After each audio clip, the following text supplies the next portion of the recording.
I would like to humbly felicitate you, sir, with the virtual Tulsi sapling.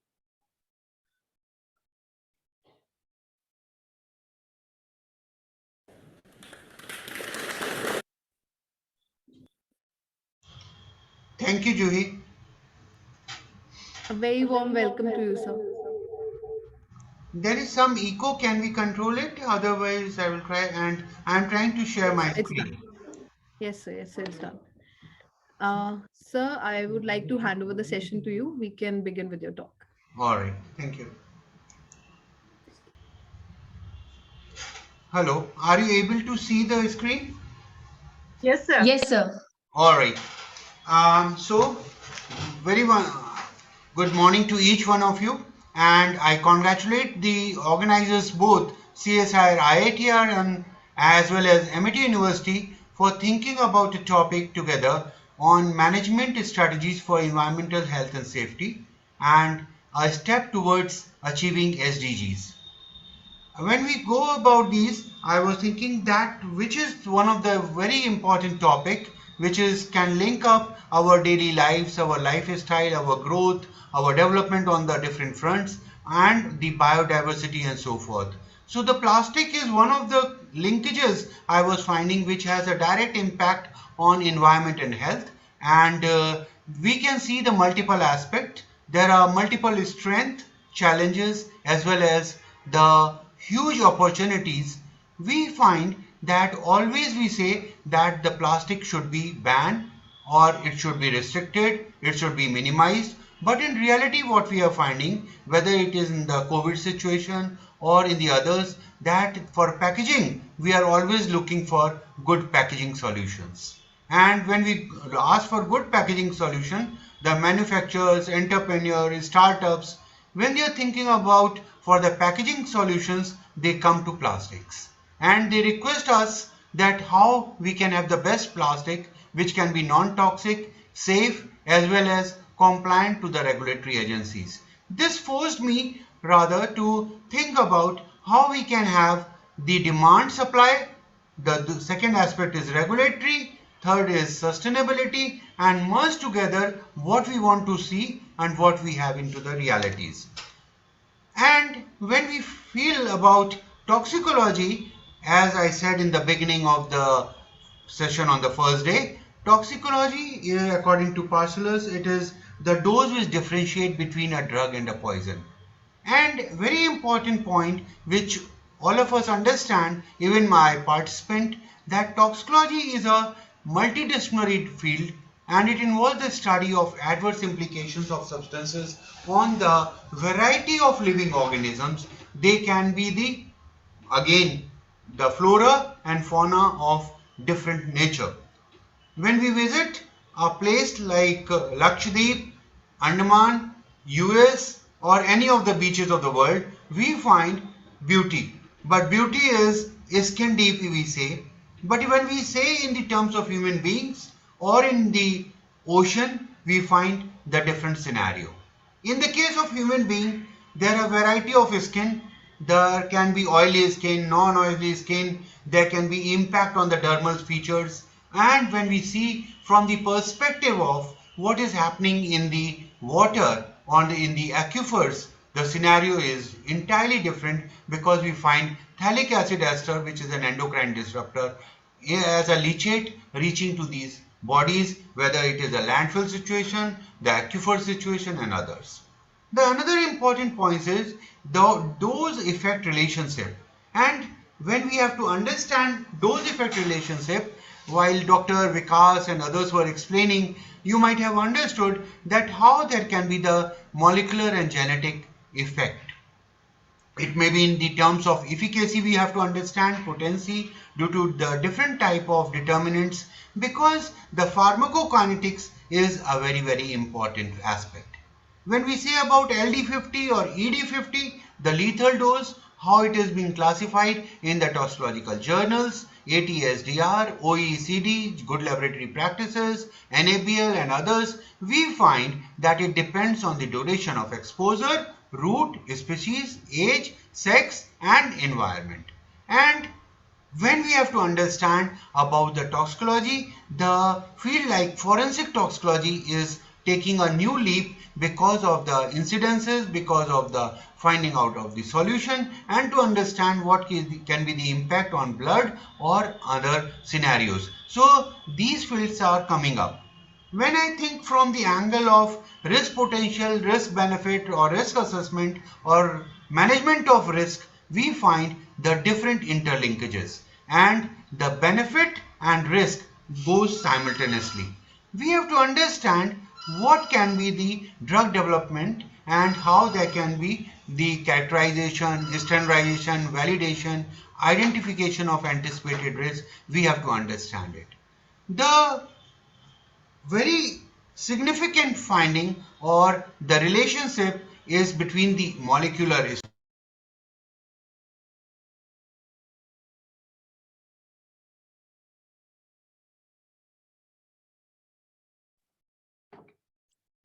Sir, you got muted.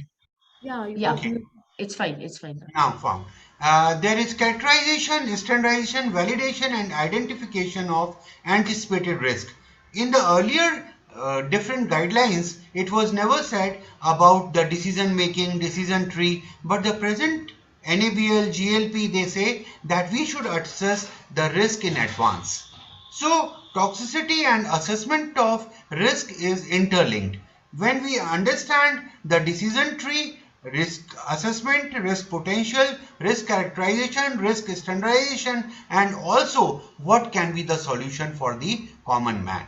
So, linking from science to the stakeholders, there is a need of safety assessment of new chemical entities. I was just referring about skin, and skin and cosmetics has a close relationship. What is cosmetics? It is again a chemical compound, and how we are using, where we are using, what type of skin is there, there can be the different expertise or specialization in terms of the dermal experts, or I can say the skin specialists. But there are huge studies are coming to us at the national level, and there is an increasing demand that can we have the in vitro, in vivo studies for this? Is it the demand only in India or abroad? I would say it is throughout the globe. And we know sometime that this cosmetic may be good or bad, but until and unless we justify on the basis of scientific data, we cannot say a particular material is good or bad.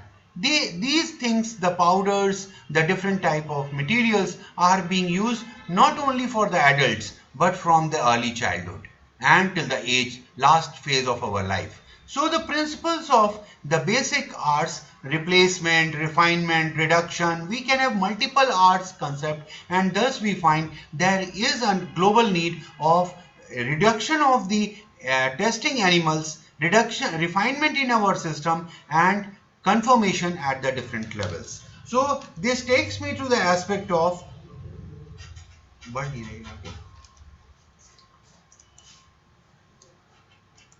so we have to understand there are many chemicals, these phthalates, bisphenols, parabens, non-steroidal estrogens, and estrogen or phthalates. These are not a subject matter only of the chemistry persons, but it is biochemistry, the physiology, the other disciplines, and also the biotechnology. So the most of the students who you are belonging to the different sectors, but they have a close relationship with the different type of materials. They can be food preservatives, personal care product, pharma products, solvents, plastics in the different packaging point or in the different aspect of life. What I want to focus here, that packaging is needed, but on the other side, if there is an inferior quality of packaging, it will leach out different moieties which is harmful to the system. So upcoming requirements are demanding, challenging, and more data is needed for this. But we do not have any experimental animals. There is a restriction because of the ethical considerations. So we have to understand the importance of computational toxicology. And the computational toxicology goes into the field of artificial intelligence, big data, predictive, regulatory, and thus there is a need of increased awareness at the same time understanding the point which I was discussing with Dr. Asutosh, Dr. Karthikeya and others, that management mitigation has to go in conjunction. Whether it is an aspect of water quality management, the sanitation, health and environment, there is a need, or according to the SDG, that we should have a zero hunger. We have good education, the safe water, and when we are anticipating the safe water, the water has to be packed in plastic bottles. But are those polypropylene or polycarbonate bottles 100% safe? For that, we need a continuous assessment, and this takes me to the aspect of identification, classification, evaluation, and measurement of our impacts. When I say about the basic guideline which I anticipate and we wish that it should be at the MIT University, you should obtain the ISO IEC 17025 certification. It looks simple through this slide, but as you see, it is very congested, and at the same, it is handling the aspect of confidentiality. It is internal audit, storage, corrective action, risk and opportunities, including the metrological traceability. So our method should be standard. Our instruments should be calibrated, the results should be validated, that each and every data has to be in an efficient manner. So whether you want or not, you will have to take a challenge one day that our laboratories are 17025 compliant. At the earliest, if you choose, it is better. So I suggest to all the participants, all the management personals, that as per the need of the hour, we should go for ISO IEC 17025. It is just about 30 pages document, but for that 30 pages document, you have to make up the full facility, which involves writing of the quality document to audit and the third party audit, internal audit from time to time, and archival. So whether it is food, whether it is a biotechnological lab or other laboratories, each need to have the assurance for the point of methods, and once the methods and the SOPs are in place, we can have the production of safe and novel food products. Our students can get a very good opportunities in the fast moving consumable products or the different FMCGs, what we say. The MNCs will certainly look forward for these students who are well enriched with the quality management system. So the biocatalytic production of chemicals, remediation, this goes in conjunction with R&D, but on the other side, regulatory compliance, if I merge, we need the safe and good food for everyone. So there is a need of improvement of capacity in terms of human manpower and also the animal health.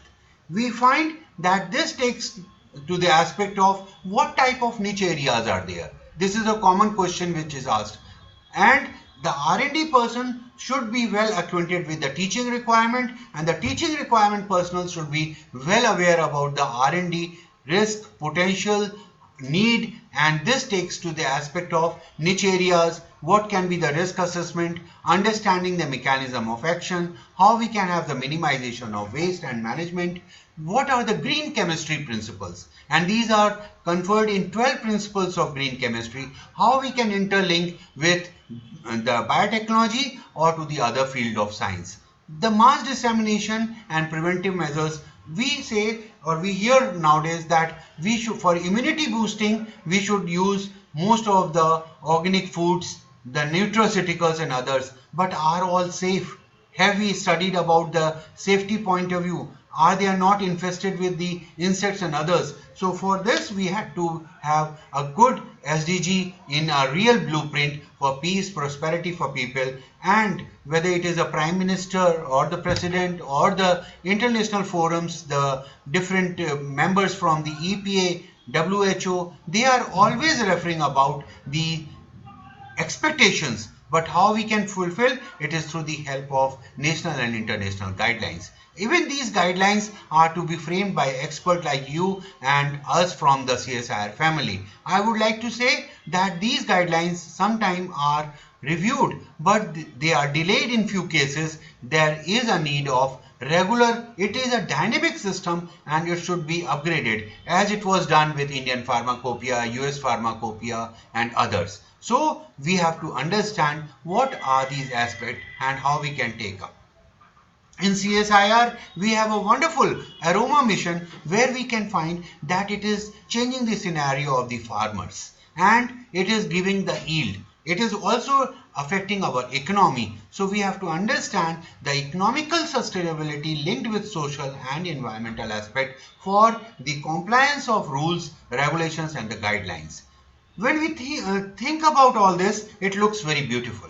It looks very charming. But on the other side, whether it is Ganga, Yamuna or any other place, even the places near to the Noida, because of the industrialization, because of the development on one side, we are finding that there are issues of microplastic, pesticide, pharma product, heavy metals, which are a cause of concern for sustainable development.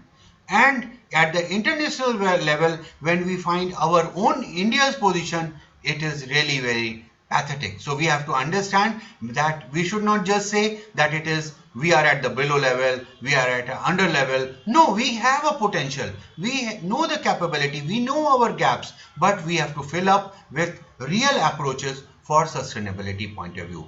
With these, I can say that there is a need of a regular pressure on each one of us so that we can deliver good.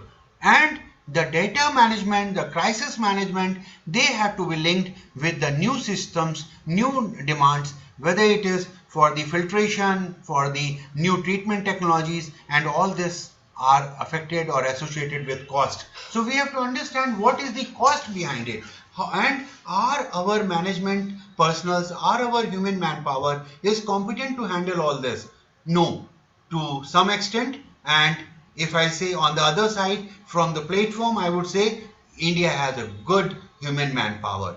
But they have to be directed in a proper way so that there can be the innovations, understanding of the new aspects of AI and so forth. When we see a material like seaweed, this is a promising plant. Fortunately, a few days back, I was in Tuticorin, which is one of the prominent harbor and port. I had a chance to see about the seaweed cultivation there. At the same time, salt is one of the things which is being prepared there, and throughout there are several exporters of huge quantity. हम लोग सोचते हैं केवल नमक है, नमक sodium chloride नहीं है, बल्कि उसमें जब हम सिचुएशन देख रहे हैं जो वहां से डिस्कस किए जा रहे हैं, पेपर्स मिल रहे हैं. Are you able to hear? Is it okay? Yes, sir. Yes, sir. Okay, the common salt is not sodium chloride. It is having now the microplastic. The microplastic are reaching into the system of blood, urine, stool, and even the breast milk, which is the latest researches. So we have to understand what is the future and how we can really maintain not only for human being but all the system in the total in the holistic approaches. So the healthier ecosystem with richer biodiversity for providing greater benefits are essential.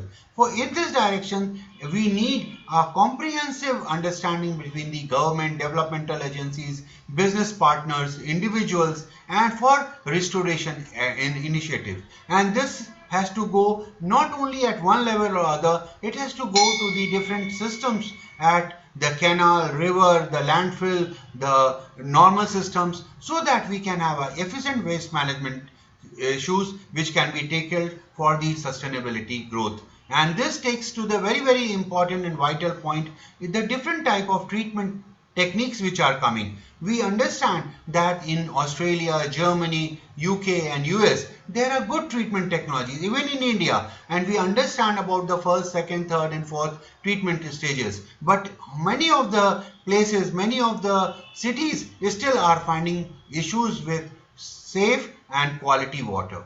And thus there are entrepreneurs who are coming with alkaline water, RO water, and everyone, every home is demanding for this. How we can really purify and give the water to all this. How we can sustain and what can be the methods for reduction of cost, designing of the treatment techniques or plants with high yields and high at a lower cost. This will help us for the better food quality and adopting the concepts of green chemistry. Even the biocoagulants, they are tested in our institute under the good laboratory practices. When you all are welcome to have developed the new type of product, get the safety evaluation or toxicological evaluation at our center. Moreover, we organize time to time different programs for the competency enhancement. You can depute for a 1 month, for 1 week program, or even the national skill development programs, which are regularly are being enforced at our institute in partnership with some of the co-partners with the like-minded persons. So we can say that we can always offer not only at CSIR level, but along with the other organization, other universities in this direction, so that there can be the better understanding of the cellular, intracellular and robotic types of system for the betterment of the different phases. Thus we find the challenges are many, but there are solutions also. And the challenge of these can be exactly and easily filled up with the aspect of bioplastic, biocomposites, and this globalization, industrialization has to be taken up in a wider perspective, understanding the flaws and see that what can be done in India. India has a rich manpower, the scientific base, and this scientific base can be utilized for the optimum level at the different universities and so forth, for the collection of the information, submission of demands, and ultimately meeting to the requirement of the day. And this takes me to the aspect that there are multiple waste scenarios. We are finding problem because of the land which is being occupied by many of the waste material. Some of the countries, neighboring countries, they send even the waste material to India or nearby or underdeveloped countries. This is not fair. We should raise our voice and we should not be easily accessible to them to dispose of their waste in our or in my neighboring areas. Thus we find that the QMS will help not only the laboratory but even the medical field, in the biotechnological innovations. And this takes me to the Deming's theory of plan, do, check and act. This is known as PDCA concept, and it is very important. When we have to think about the future generation, we need to have the good food, good quality of water, good packaging, and also good toys which can help them to grow, think in a different way. When we think about the zero hunger and zero waste, it will lead us.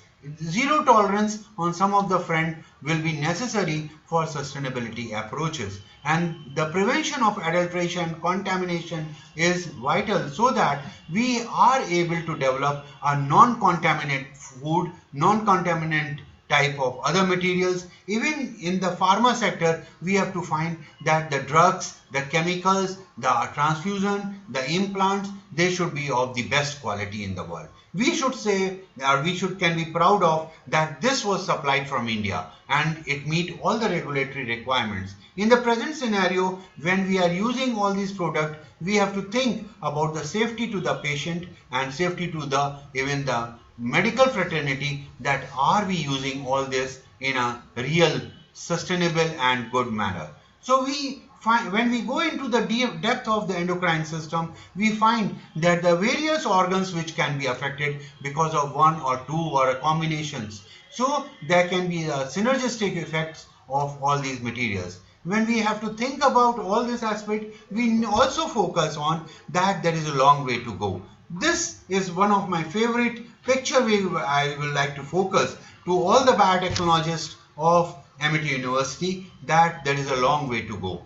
And there is one wonderful book which is there in the market, we can in Hindi as well as in English, is Ikigai. From Japanese we can understand that how we can live happily. What are the content, what to do, when to do and what not to do. I would suggest that each one of us can read this wonderful book Ikigai, and it helps to understand how we can have the more longevity and good condition, and why this is the need of the hour. So this takes to the aspect of nanotechnology. What will happen if I am using in a positive manner or a negative manner. The sustainable living, the practice of leading a life with these aspects will take us to the multiple scenario. The simple leaf of lotus is looking good at this point with drops of water as pebbles, and similarly our life can become more and more enriching if we understand the beauty of nature, if we understand the beauty of our own physiological system and the biotechnological innovations which are coming up not only in India, and there are these small spots, but these small spots are a treasure. In one of them, I can say MIT is one of them, with high enrichment power not only in India but abroad, with different branches, different centers, and meeting the demands not only in Dubai or in US or other parts, but also in several parts of country. So we understand our need of India as well as what is the expectation in the other countries. We can have the better salary structure, better infrastructure, improved our laboratory status, because still to be very frank, I find that there can be a conglomeration of R&D facilities, the experiences from our CSIR and other laboratories, and the experienced manpower from DRDO, from CSIR, they are here in MIT University. They can take the advantage. They have a huge year of experience, 40 years, 50 years experience, I would say. And if the laboratories are enriched at both the places, the academically, the scientific, the infrastructure, the salary structure, and the satisfaction from the various front. If a person is, say, if in the safe hands, his job is safe and secure, his understanding is good, his environment is good. So we have multiple things in these institutions, and if there is a sustainable living, we will be able to understand all the scientific concept, whether it is climate change, global warming, depletion of ozone layer. One day celebration or one day occasion is not sufficient. We have to understand what is sustainability in real terms. How we can have the sustainable businesses, sustainable houses, sustainable infrastructure, sustainable education, good health for even the one who are not born today but will be born in the coming years. So we have to think not for the present generation but for the future generation. Where can we have the multiple buildings, and as all of you know that the Himalaya is being affected. We say कि हिमालय में शंकर थे, हिमालय से नदियां आई हैं हमारे, लेकिन उन नदियों का हुआ क्या?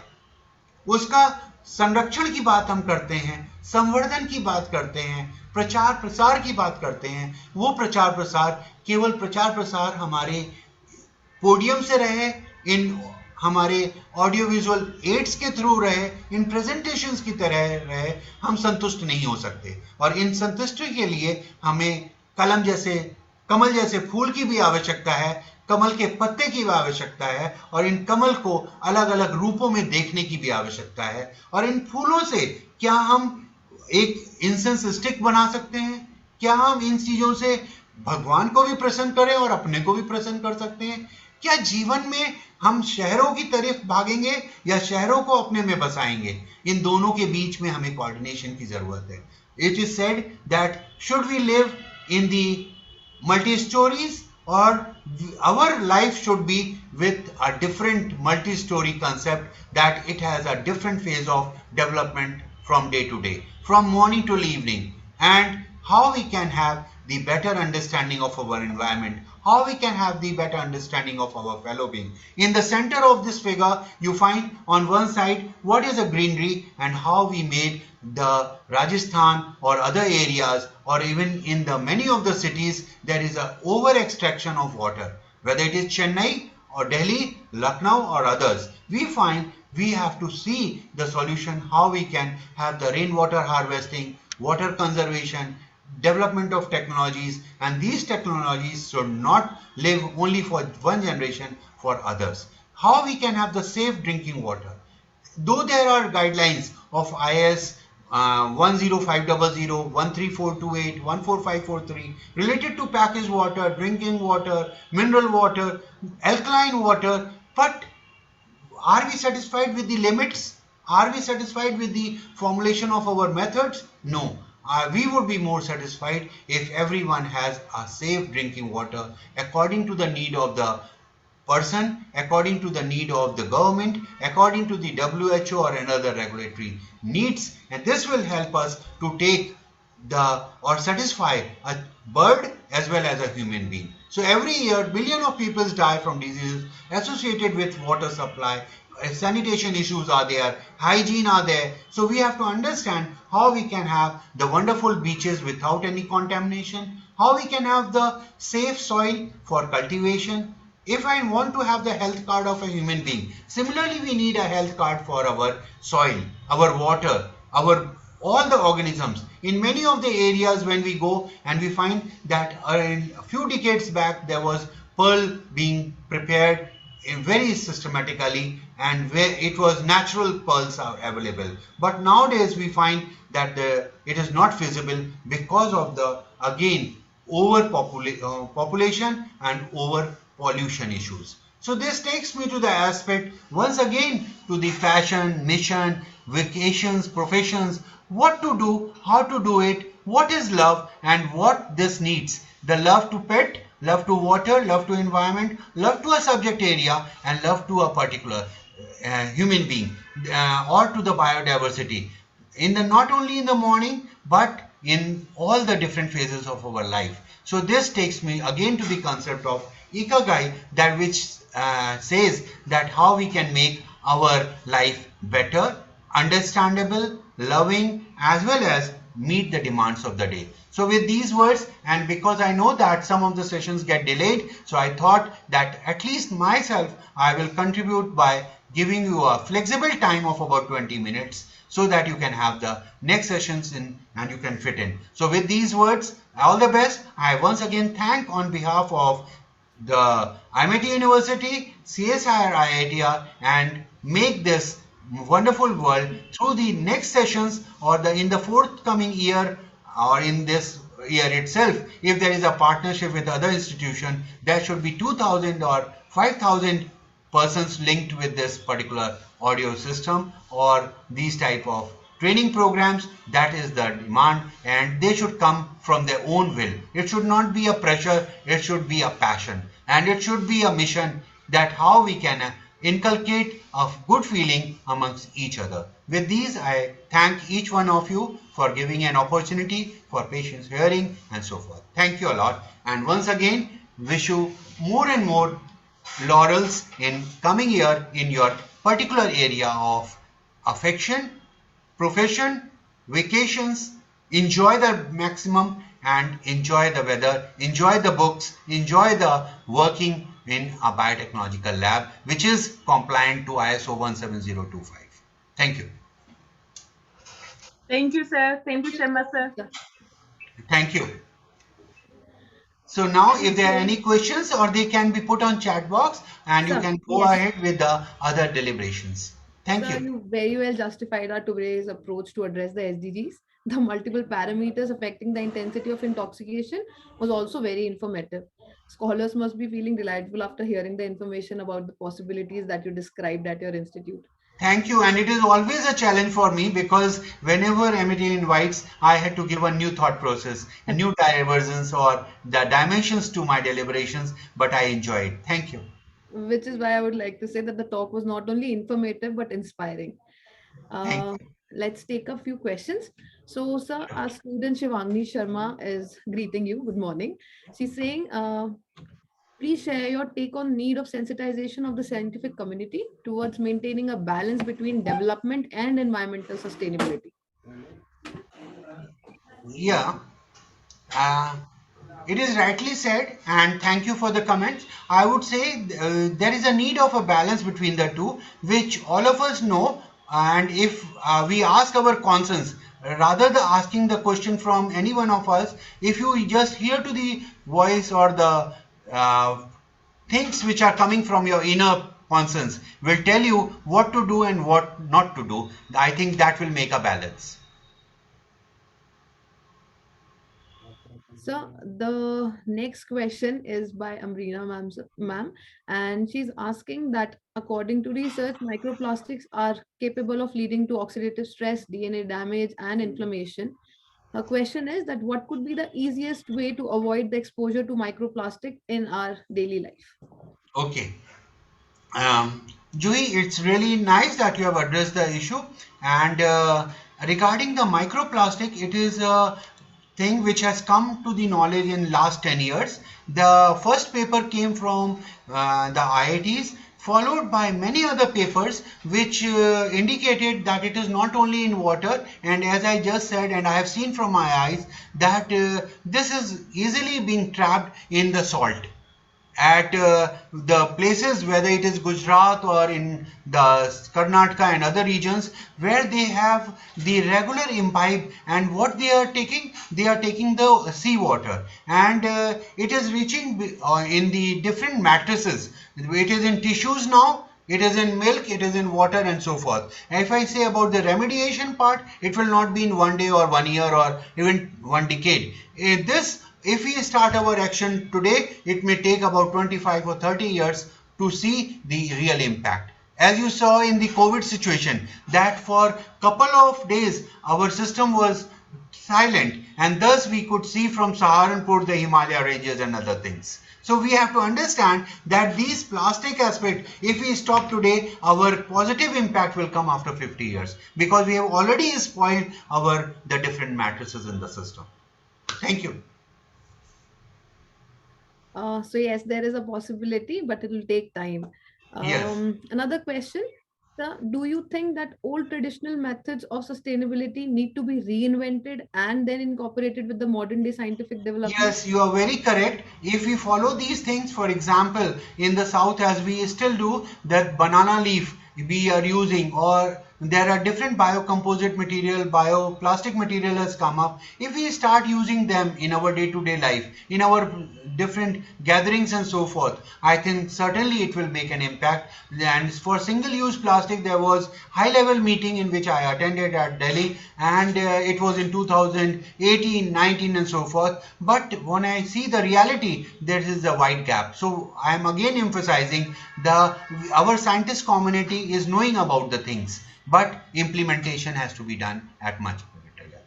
Thank you. I really appreciate, and sir, I everyone will continue. Yes, Amrina. Yes. No, sir, I was just adding to what you were saying, because the question was that, traditional methods of SDGs. Let me put this to the entire audience here, that we have not even implemented the previous SDGs targets. So, as sir was saying that, yes, we need to work on implementation is very, very important. SDGs, we have got 169 targets, 17 SDGs, but they are not implemented the way it has to be implemented. Awareness is very, very important. And as sir has mentioned in his lecture, that passion is very, very important. We see plastics everywhere. We see so many, we are seeing the increased consumerism, but we do not do anything about it. If I have a water bottle which is of plastic, I do not get rid of it. I will not start bringing the steel bottles to my office. So there are very small things that we can do at a level. But yes, passion is very, very important. Belongingness to nature is very, very important. If you don't consider planet your home, you would never do anything to clean it. You will never do anything to protect it. So the passion is very, very important. Scientific community, scientists, everyone is working day and night, but if you would not appreciate the efforts they are doing, the technology they are bringing, we will not be able to help the planet. So, implementation is needed. Sustainability methods and SDGs are already well in place. They've been modified every year. The meetings are going, the COPs are going on. The thing is that whatever we are learning, we have to implement into our real lives. We have to take education to the various mass. Digitization of education has happened just because the education should reach to everyone in the country and across the board. So this is what I wanted to add to what sir is saying, because sir, you speak from your heart, and that's your beauty. I always love listening to you, because your deliberation is always from heart. So that's the most wonderful thing to listen. Thank you, Amrina and Dr. Richa. although all the fraternity of MIT, whether it is at Lucknow or Noida or Gwalior, I had been associated, I would say this strength, this bonding is increasing, and I would invite each one of you to visit CSIR or Lucknow laboratory, all the 4 labs, and make a program, utilize all it to the optimum. And one thing which I will request is, please give also more and more access to the student of CSIR who can take the benefit of MIT. It should not be one-sided, so that there can be a mutual coordination. So once again, thank you each one of you. Thank you, Thank you, sir. Ashutosh ji and others. Thank you. Thank you, sir. Thank you. Thank you, sir. We have just one last question from Richa ma'am. She's asking that what are the prospects of integrating environmental toxicology in environmental management? Wow, and Dr. Richa, you have focused a topic which can take about 2-3 hours deliberation, but I would say I will focus the word management. And what I have understood in last few decades through our interaction at IIM and others, that managing men, women and children tactfully, and making them understand how we can have the different toxicological implications. The basic, just few fundamental chapters or understanding of toxicology in our day-to-day life will help us and our children to understand that what can be tactful, what can be politically correct, and what can be taken from the heart for implementation on the scientific rationale. And when we go for the scientific rationale, it goes into the aspect of understanding the gap, identification of the problem, taking to the hypothesis, and making the focus 3 or 4 objective. Even in the organization like us or yours, we can have multiple candidates working on focus group and then integrating it to a big plant. And that will help us to solve the issue in a much more holistic manner. Thank you all. Thank you, sir. Thank you for addressing the question, and it was indeed a most engaging one for me also. And seeing to understand more from you on the topics of environmental management, ISOs as can be integrated with toxicology, because as you said, the lack of information and awareness is the key here, and Key here, more of right. toxicological aspects should be known to everyone. Thank you so much, sir. Thank you. Thank you. Thank you so much, everyone. This concludes our talk number 1. Let's move ahead. So I'm going to introduce our next speaker for the day, Dr. Syed Ibrahim Rizvi. He's a professor of biochemistry at University of Allahabad, India. He has been a visiting professor to several universities, including Ohio State University, University of Athens, University of Rome, Istanbul, and many others. His research interests include aging mechanism, anti-aging interventions, metabolic diseases, and natural products. Till date, he has published 4 books, more than 200 research papers, 20 book chapters, and many others. Professor Rizvi is a recipient of fellowship and grants from European Molecular Biology Organization and Federation of European Biochemical Societies. He's also known for his creative English writing. He writes articles and short stories too. As per our tradition, I would like to humbly felicitate our speaker with the virtual Tulsi sapling.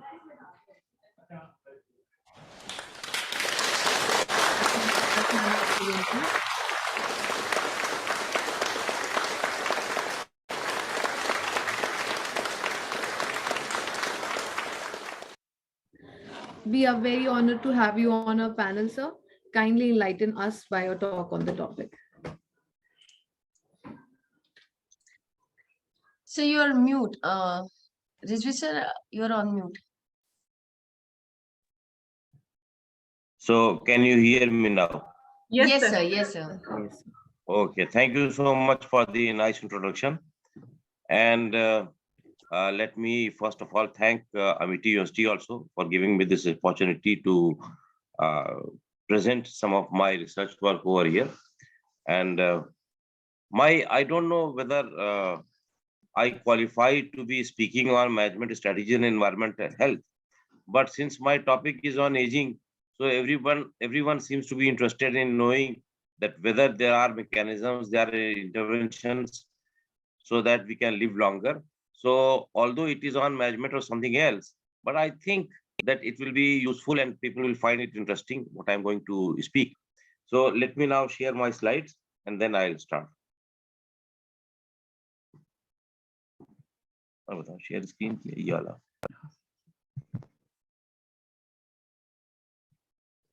Okay, so is it Yes, visible sir. now? Okay. So So we request you to put it on slide mode. It is not on slide mode. it is okay.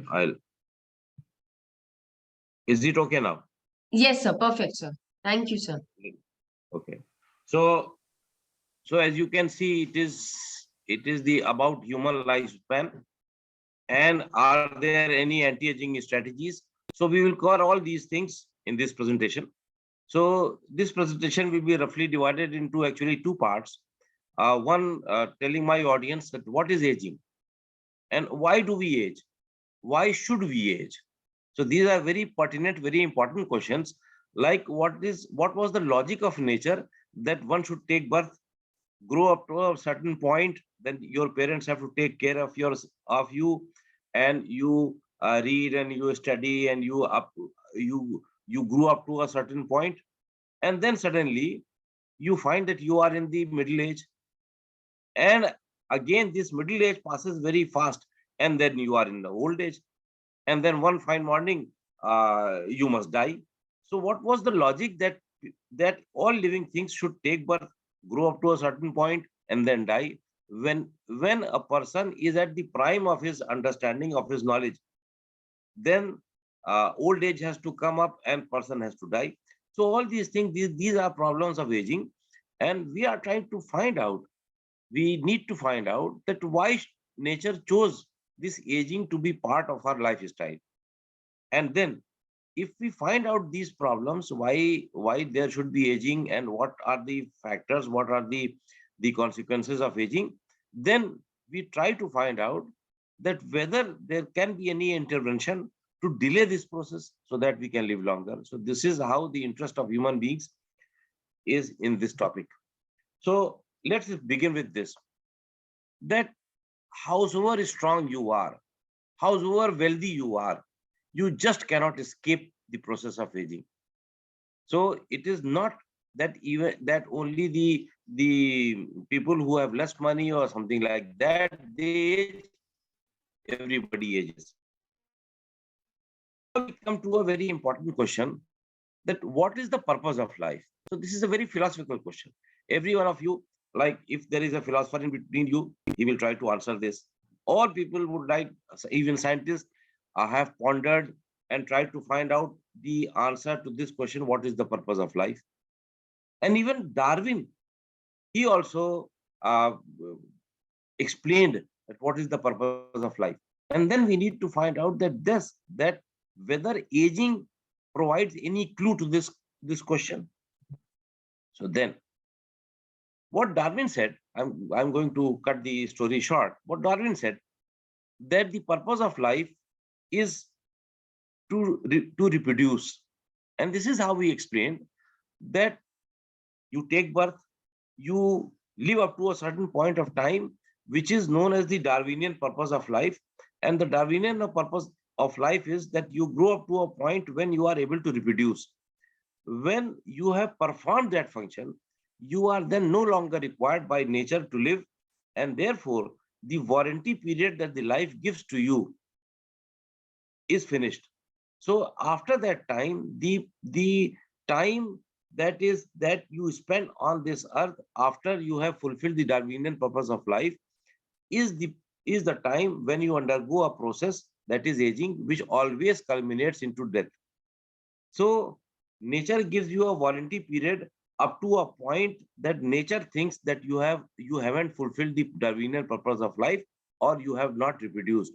So from our own example, you will see that all of us, the human beings, we grow up to a certain point, like up to the age 30, 35. You don't have any perennial diseases. But one fine morning after 30 years, 35 years, the doctor tells you that you are hypertensive. And then you start having diabetes. And then you start having mental problems, neurodegenerative diseases. Somebody has Alzheimer's, somebody has Parkinson's, somebody has cardiovascular disease, somebody has kidney problems. So all these things start up after a certain point of time in life. And from the moment they start, this point of life is known as the Darwinian purpose of life, and life gives you a warranty period. Even if you take medicine or you don't take medicine, the nature treats you, the nature makes you good.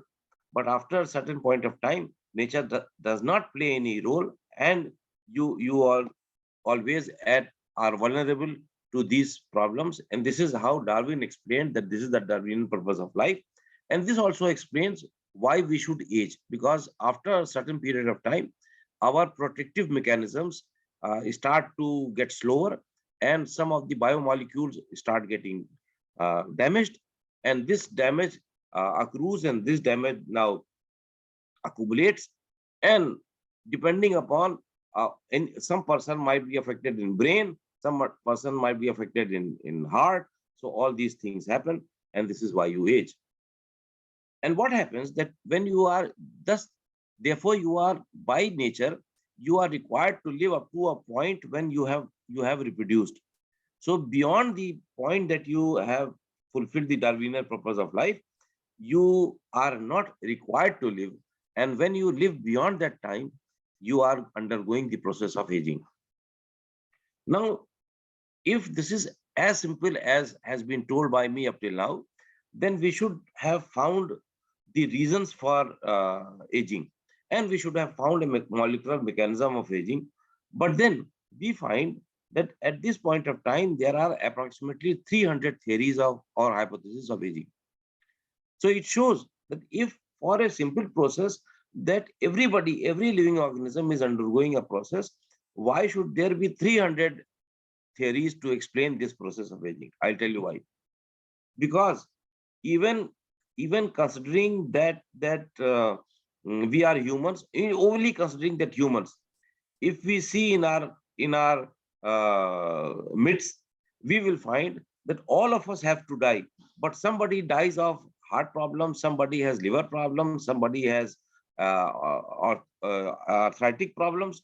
So the cause of death is not the same, although everyone has undergone the same process, which is known as the aging. So it is because of the difference that each one of our organs ages at a not at the same pace, and this is the reason why it is very difficult to have a single theory for aging.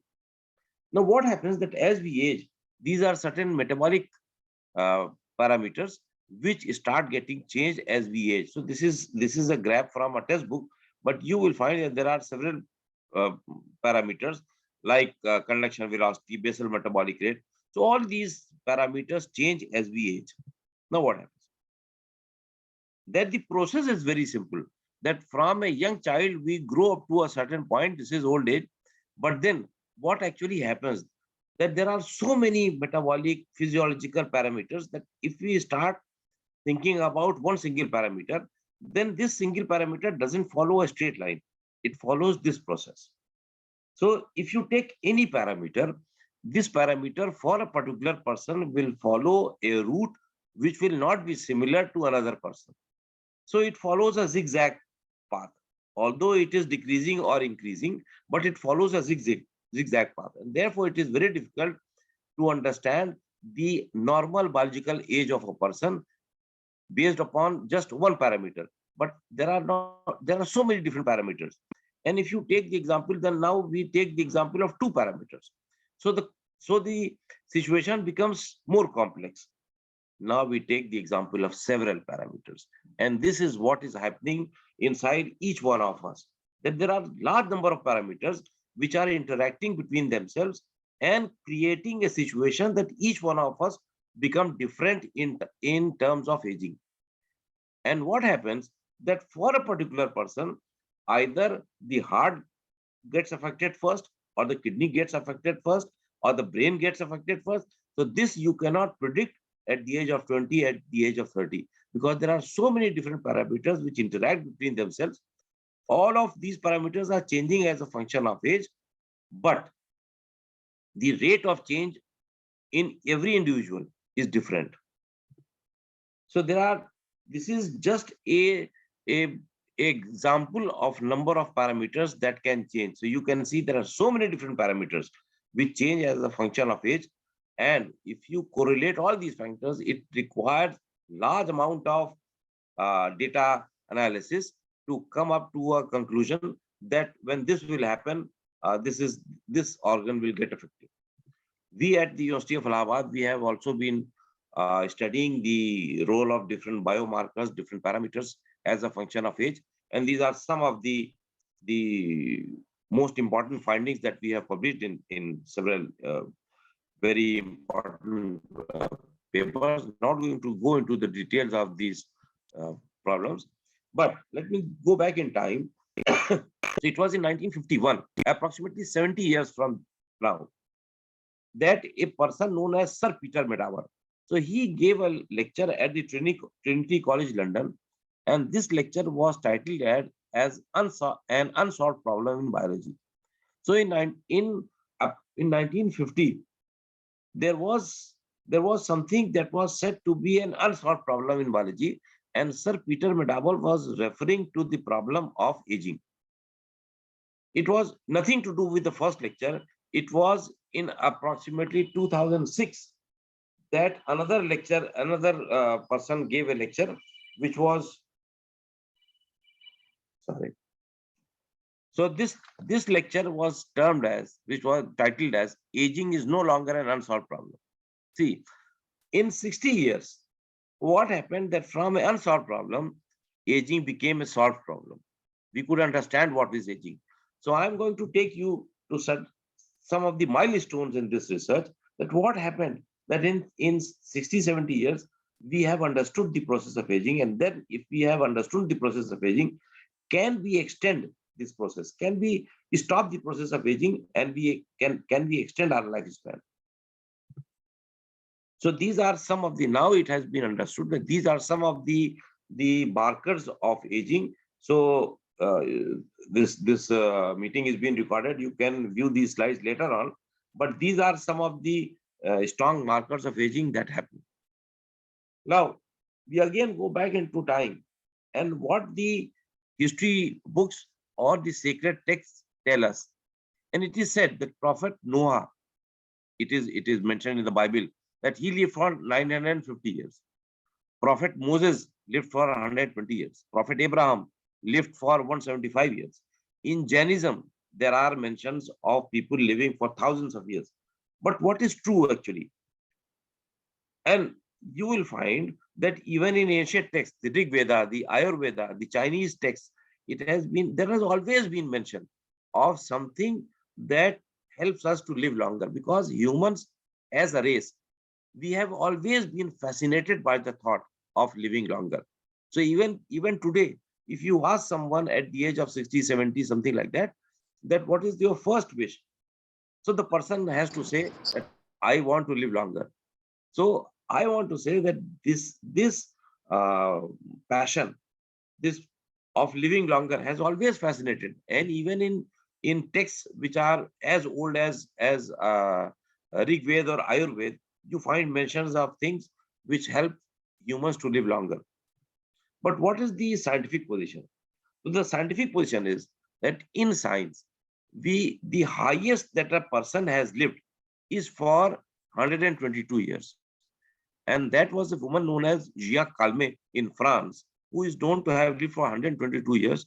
So we should consider that this is the highest the humans can expect to live, and 122 years probably is the threshold beyond which we are not expected to live. Well, this is something, another story, that there is also a controversy that whether actually this woman, Jacques Calmet, lived for 122 years. So this is another complex story.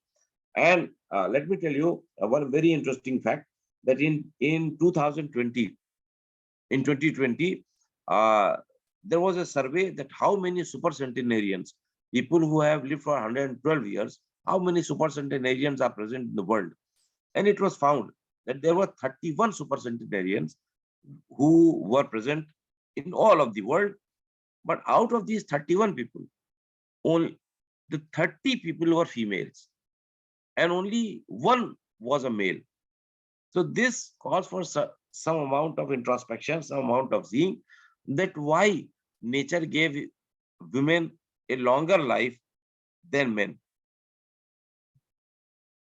Then this is probably the final frontier, because if we can overcome our aging problem, our uh, process of dying, then we would have overcome nature. Nobody will die. Everybody will live. So this, I have said that this is the final frontier. But then, is living longer or increasing your age the final frontier? So I will tell you a story in 2 minutes. That this story goes back to medieval Europe, and there is a, like in India we have different tales and different stories that our grandmothers used to tell us. So this is a tale taken from a European literature, that there was a child by the name of Fausta, and this child was very intelligent, and he wanted to study, and he wanted to rise, and he wanted to achieve all several goals, and therefore he prayed to God, and he prayed to God that God, give me intelligence, give me knowledge, give me books, give me this, give me that. I want to study, I want to read this and that. The God didn't hear his prayers, but the Saturn did. And the devil came to Fausta and said that I will give you the all that you require. But then there is a catch, that after a certain point of time, you will become my slave. So at that point of time, Fausta said that, okay, you give me everything that I want, and after that point of time, I will become your slave. But what happened, that this period of time went on so fast that it was in very short span of time that Fausta felt that he had reached that point and he had to become a slave of that devil. This is in European literature, this is said to be a Faustian bargain, that whatever excites you right now may not be that fulfilled with that excitement later on in life. And what that this has to do with aging, that earlier, approximately 70 to 80 to 100 years back, our lifespan was just 30-40 years. We were expected to live for 40 years, for 50 years. But in the last 100 years, what has happened, that there has been exponential rise in medicines. Now we have vaccines, now we have antibiotics, now we have large number of things.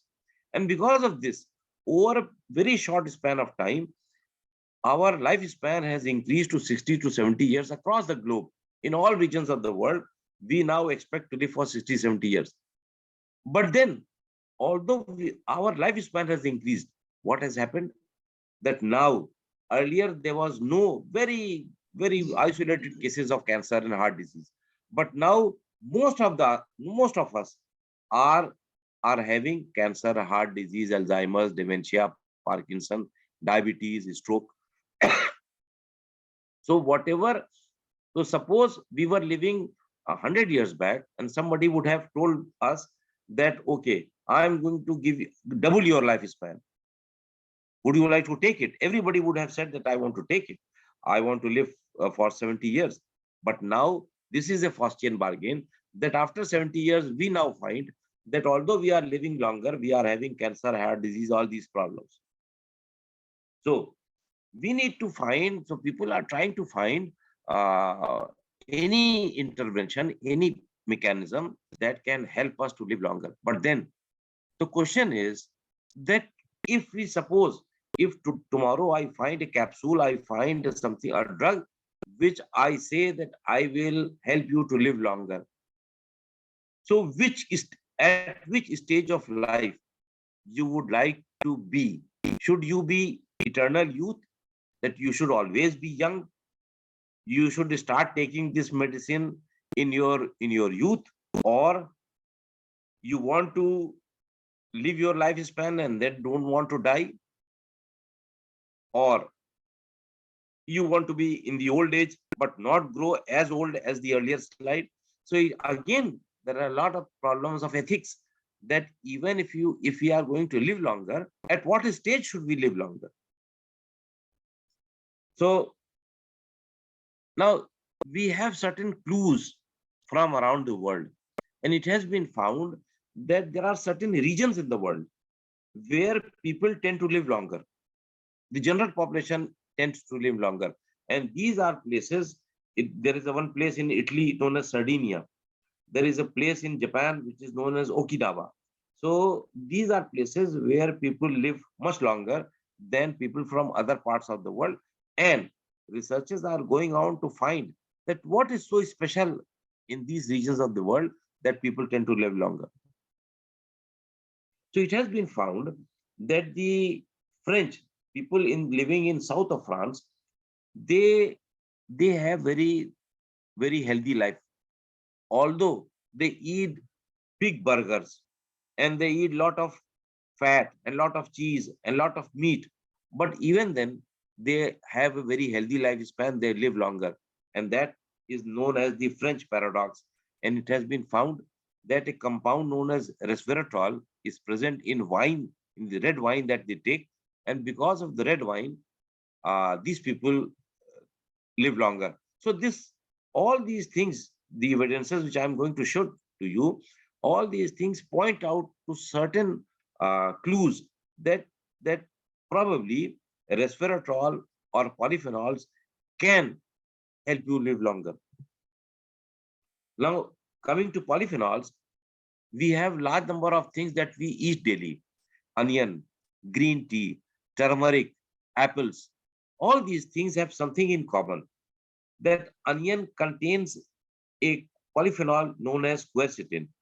Tea contains large number of polyphenols known as tea catechins. This haldi, this curcumin contains, this curcuma longa contains a chemical known as curcumin. Apples contain quercetin, and these grapes contain resveratrol. All these are strong polyphenols, and they have strong antioxidant properties. So probably these things also give us an understanding that to live longer, we probably have to take these things into our diet. Then there are certain other chemicals like tocopherol, carnosine, alpha lipoic acid. So all these things have been shown to provide certain protective properties to humans. And there is an amino acid known as cysteine. So I don't know whether any one of you knows about it, but this cysteine is common in a protein known as whey protein.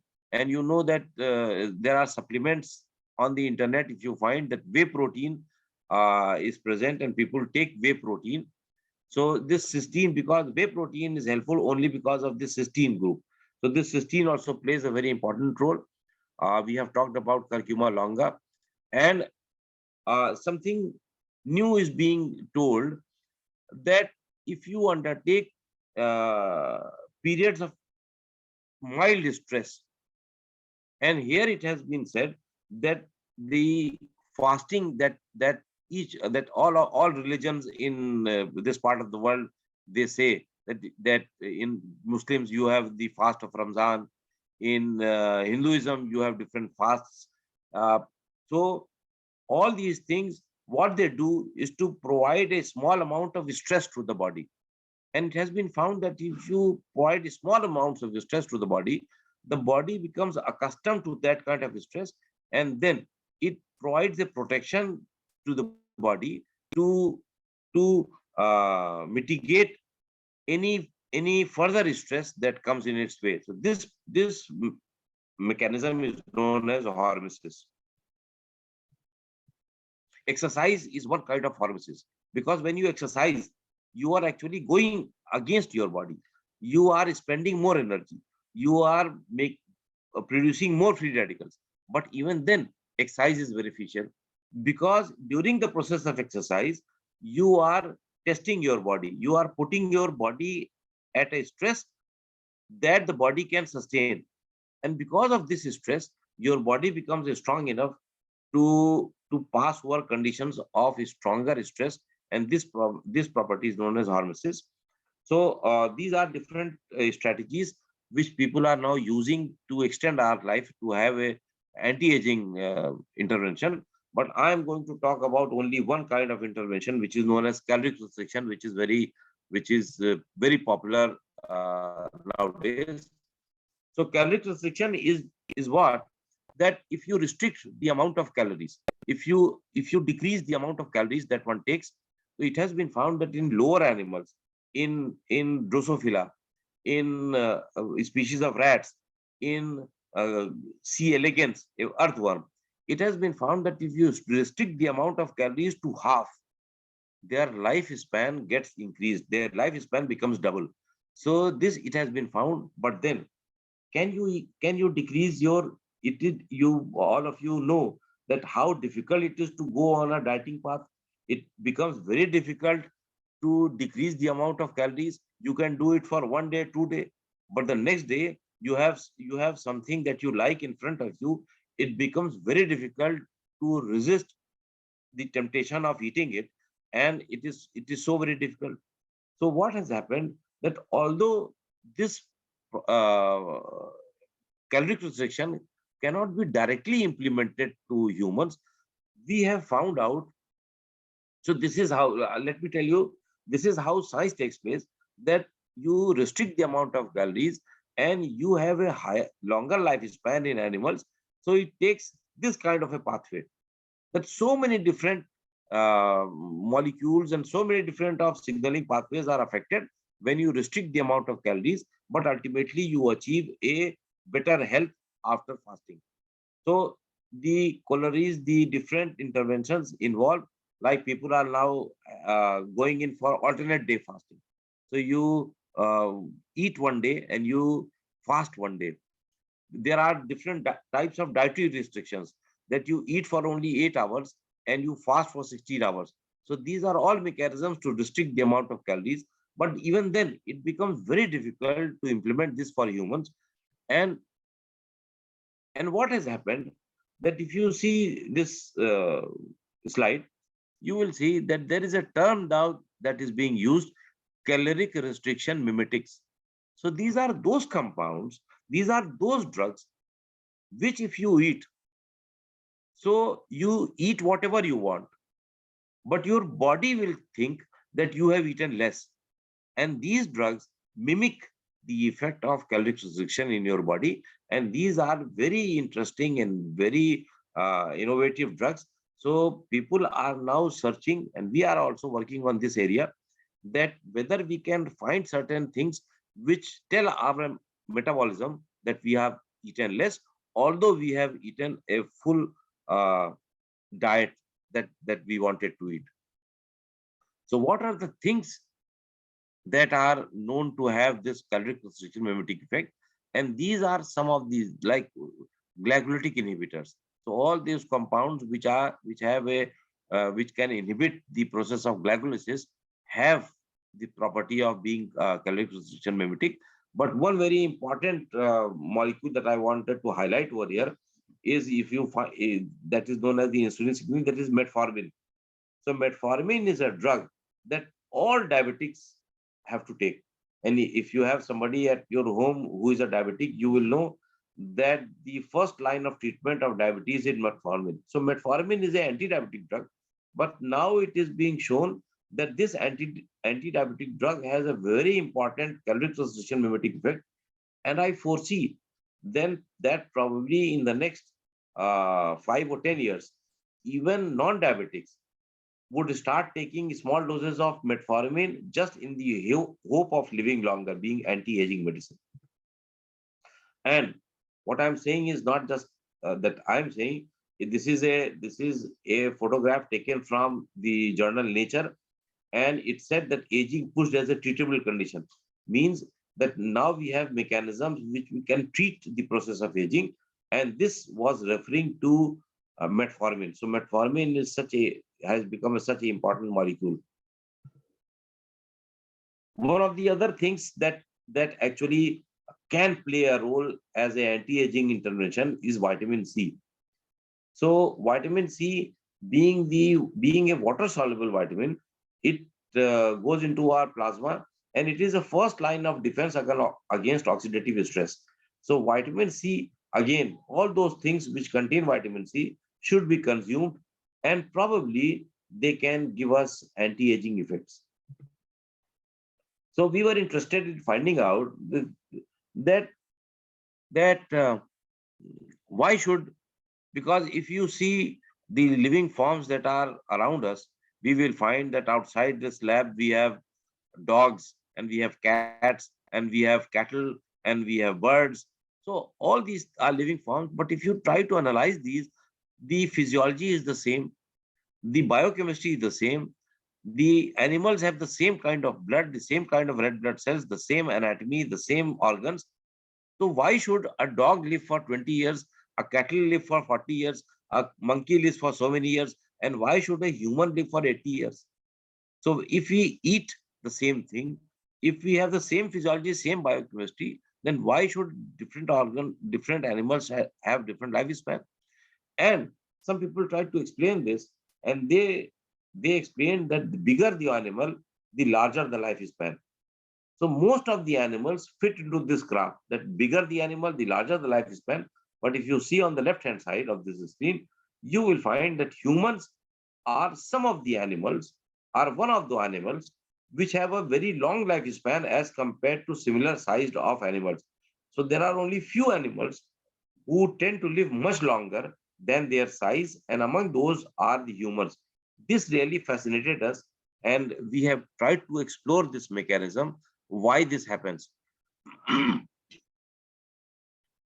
if you see this graph, you will find that the line is the number of years, and depending upon the size, the animals are placed on this line. So you will find that camel has a point, hippopotamus, uh, tiger, and all these things, whale. So they are sitting on this line according to the number of years that they have the lifespan. And if you see on the left-hand side, right between 80 to 100, you have humans. Why should? Because we are just creatures of this process of evolution. Why should humans have such a long lifespan as compared to different animals? Why have nature extended the human lifespan to around 80 to 100 years? But these are just, this is a slide which shows that there are only few living organisms who have a long lifespan. So among these is a kind of rat known as the naked mole rat, which is on the top right. You have one kind of whales. Plants have a very long lifespan, but these are just aberrations. Humans, why should humans have humans have had a very long lifespan? So we have been all actually working on this, and I published a hypothesis in a very respected journal, which is known as the Gerontology. So I published a hypothesis to explain why humans have a long lifespan, and whether the lifespan of humans can be increased beyond this point or not. So I tried to explain that two things happened for humans. Among all the animals, all the life forms, we are the only animals who have evolved the process of language. We are the only animals who can talk to each other, who can communicate. There are no other animals who can communicate in the way that we can do. And because of this, it became easier for humans to transmit knowledge from one generation to another. So we are the only animals who can transmit knowledge, and because of that, we have probably tweaked the Darwin's purpose of life, that our purpose is not just reproduction, but we go beyond that. And a person at the age of 40 or 50 was as much required by the society because of the amount of information that he has, than as compared to different animals, because animals cannot communicate, they cannot transmit knowledge. And because of this, nature played its role in the last some 100 years. And because of that, nature, because of natural selection, selected those individuals who had a longer lifespan, and because those individuals actually had certain genes which made them live longer, and therefore in the process of evolution we have conserved those genes, and now our lifespan has gradually increased. But can this process go on forever? Can we increase the lifespan beyond 122 years? Can we go on increasing? So I gave an analogy. The name of my hypothesis was the Zhuozuan hypothesis. Zhuozuan is a term of chess, and if anybody of you has played chess, you will find that during the chess game, one person sits on one side and one person sits on another side, and in between you have a square of 64 pieces and 64 squares. And when you play a move, you are at the advantageous position. When somebody else plays a move, he is at the advantageous position. But sometimes in the chess game, there are positions in which you have to make a move. It is your move. You have to make a move, but whatever move that you make will go against you. So this condition in chess is known as a Zhuozuan hypothesis. Why I said Zhuozuan? Because we know that what are the signaling mechanisms, what are the pathways which have been increased or which have been increased or which have been decreased or which have been tweaked in humans, that we have started living longer. But can we go on increasing those pathways? Now the position is that we increase the pathway. If we increase those mechanisms beyond a certain point, they will not actually help us, they will go against us. And therefore, we might have actually reached the zenith, the highest point of our lifespan extension. So this was the paper that was published in our hypothesis paper, the Zhuozuan hypothesis, why human lifespan cannot be increased. And this is the position that I have just explained, that all those mechanisms which can increase life in lower organisms have actually played their part in increasing the lifespan of humans. And because of that, we have increased our lifespan to probably the highest level, and any further process of increasing our lifespan may not actually go in our benefit or in a beneficial position. It will actually be harmful to all of us. And as you explained in the you told about my introduction that I also write short stories. So this is a book that I published a few months back. So it contains short stories available on Flipkart and Amazon. And this is another book that I published. This is also available on different platforms. And at the end, do not try to live forever. You will not succeed. This is what Jad will not say. So whatever life that you have, try to enjoy it. And every day is a new day. And what people, because in one of the slides, I told you that Prophet Moses lived for 120 years. So Prophet Moses, people in Israel who are Jews, so they consider Prophet Moses as their prophet. And when they meet, like when we meet each other, we say namaste or we say all these things. But people in Israel, people who are Jews, they say something which means, may you live until 120. But this is very scientifically correct, because this is the highest that a human has actually lived. Thank you so much. Thank you. Thank you so much, sir. Thank you so much.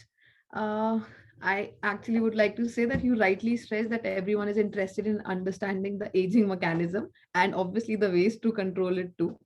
And additionally, the Faustian bargain story was very enlightening. Everyone needs to imbibe it and to lead a healthy life. Let's take a few questions. Okay, starting with Amrina ma'am. So she's asking, is aging accelerates with the presence of pollutants in various medium of environment? Yes, because something that I skipped, and what happens that the process of aging takes place because our biomolecules, the building blocks of life, and these are just few types of biomolecules, which are protein, nucleic acid, carbohydrates, lipids. So all of us are made up of those molecules, and the free radicals that we produce, as part of our respiration. So these free radicals, the reactive oxygen species of the body, they actually go and hit these biomolecules, and these get attacked, and you have the biomolecules which have become attacked. They accumulate inside the body, and after a certain point of time, the amount of accumulation is so much that the organ fails. Now this reactive oxygen species of free radicals are actually produced inside the body, but environment can also contribute to the production. So all those things which contribute to the production of free radicals, like environmental factors, pollution, different kinds of pollutions, heavy metals, uh, sunlight, UV light, all those things which contribute, which environmentally contribute to the production of free radicals, theoretically contribute to the higher rate of aging. I think that explains a lot. So another question, is age a predictor of physical health only, or we should consider mental health as well? Age, because as I told you, although at certain point of time, you cannot go beyond that lifespan, but up to that point, some people live for 80 years and they keep on working for 78 years. Some people live for 80 years and from 60 years they are on the bed.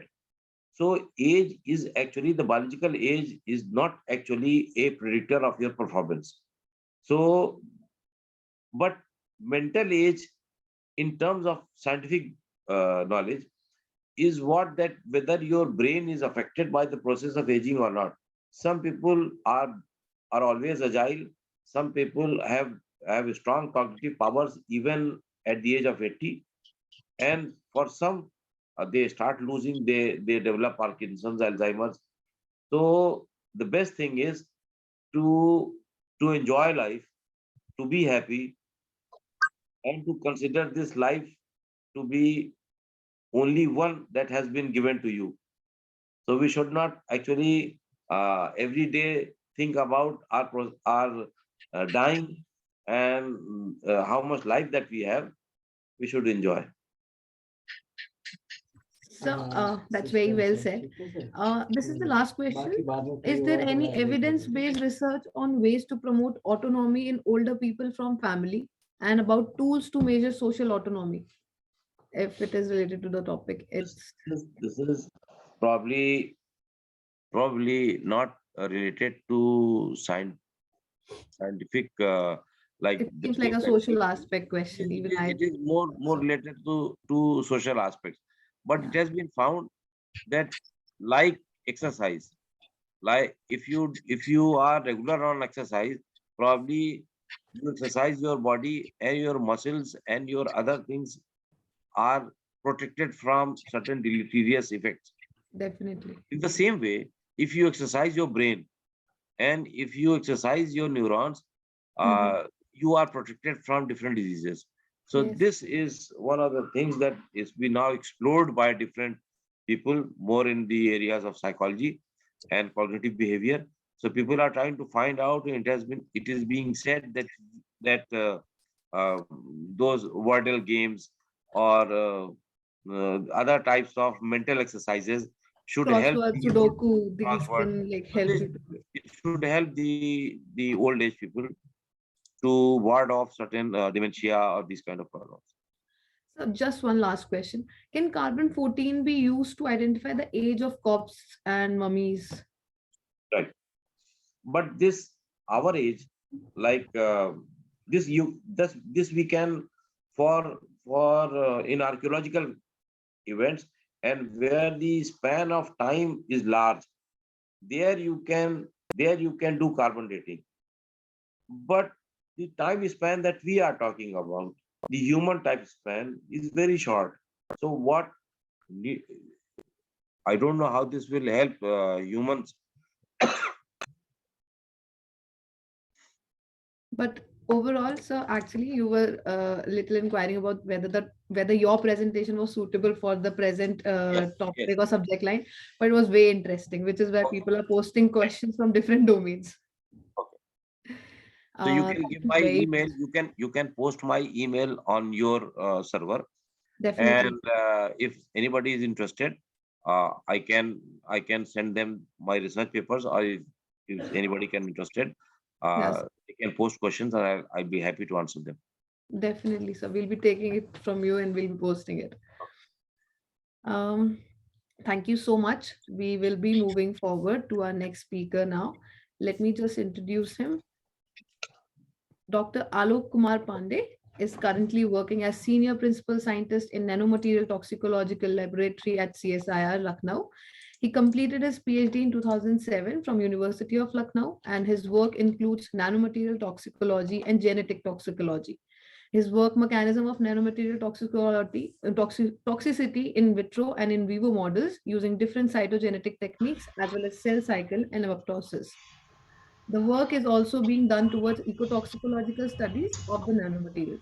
He has published more than 60 articles in international peer-reviewed journals, 5 book chapters. He's also serving in more than 25 journals as editor and reviewer. So far, he has trained more than 40 MTech scholars as project trainees. Today, he is going to give us an insightful talk on the topic nanomaterials, ecotoxicity concerns. We welcome you, sir, with all our heart, and I would like to present the virtual Tulsi sampling for our speaker.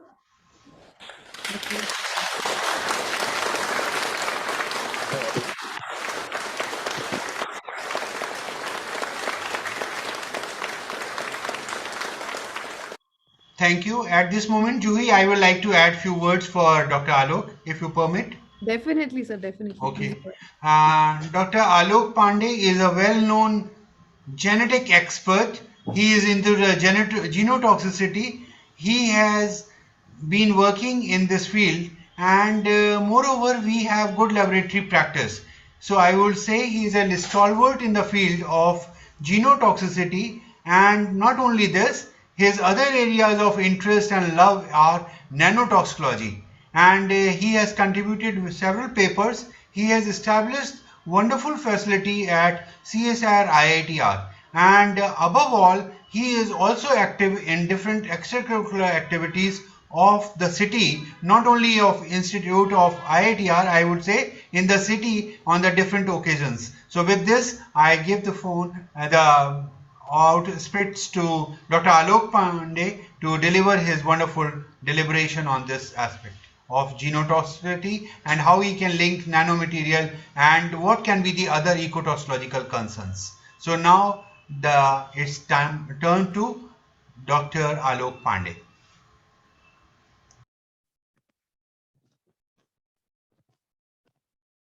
Please begin, sir. Sir, can you just move it to the slide mode? Abhi, slide mode pe nahi hai I'm present. audible or not? Yes, sir. Yes, sir. You are. Okay. You are audible.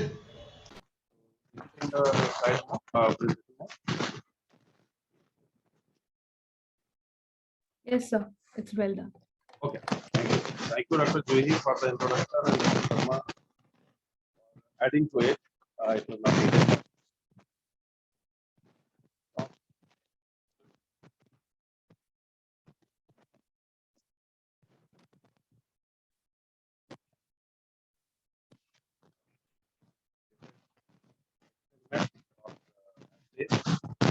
Basically, like the topic of this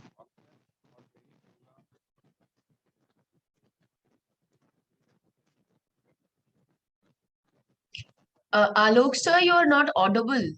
We cannot hear you. Sir, the voice is breaking. oh, is it breaking? Okay. It's breaking a lot.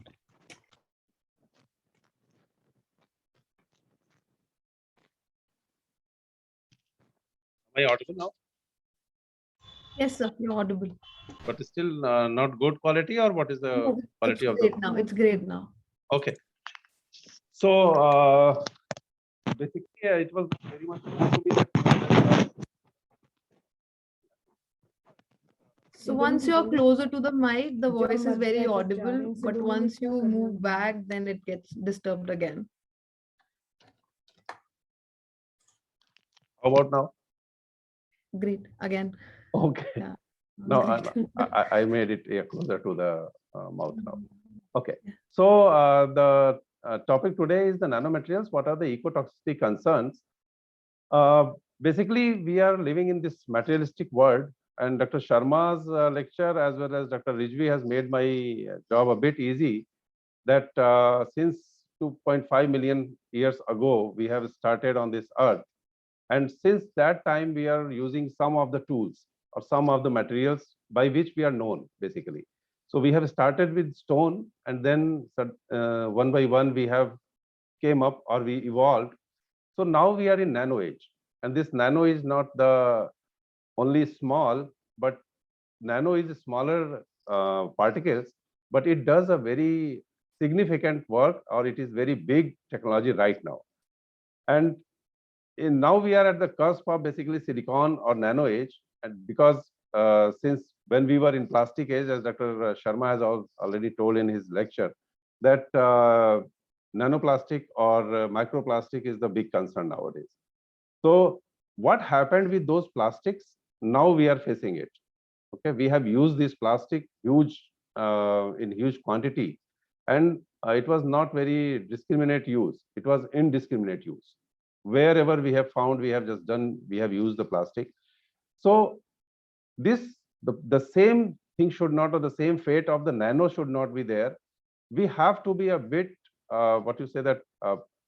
prepared for that. And we have to understand that whatever we are making now will have some effect, or will have some effect later on, maybe 20, 30, 50 years later on. We have to be prepared for that. And we have to think in that way that whenever we are going to make a product, it should be tested first. Wherever we are going to throw it, we have to know that what we are going to do with this, where it is going, whether it is going to cause any harm to the environment, whether it is going to cause any harm to the human body or anything, any living being. So in that case, we have to understand that what are the causes and what are the toxicity of these nanomaterials. So right now, more than 30 countries are using this nanomaterial as a product, as a consumer product, or in any of the technologies. And India is also one of them. If you just look around yourself, you will find that in almost all the daily uses or all the routine uses, you are somewhere or the other, you are exposed to this nanomaterial. Like in this slide, you can see that almost every household item is there, almost. Okay, and all in the sports, in the cosmetics, textile, electronics, imaging, just you think of it, and nanotechnology is there in one way or the other. So more than 22,200 products are already in the market, and more and more are coming nowadays. So if you just sit in your home, look around, and you find that, okay, most of the things nowadays is starting with the washing machines, starting with the purifiers, starting with your food items, starting with the sports rackets and other things, everywhere nanomaterial is used. So if the use is so much, where will it go ultimately? Whether it has to be thrown out, it has to be processed, it has to be dumped somewhere. What will it do ultimately? Where will it go? What is the fate of it? And the fate will be whether it will cause a toxicity, or if it is a safe use, then it will not cause anything. So safety and toxicity has a very delicate balance. Once the safety is very high, toxicity will be very less. But the problem is, if toxicity is very less, it is good. But should we stop manufacturing? Should we stop doing anything with the technology? Should we stop growing? No, we cannot. But if the safety is very low, then toxicity will be very high again. We cannot do that also, that, okay, we don't think about safety, just keep producing the items and sell it in the market for the consumers, and they will have some toxicity issues. And it is not only that the manufacturer is manufacturing, they are also human beings.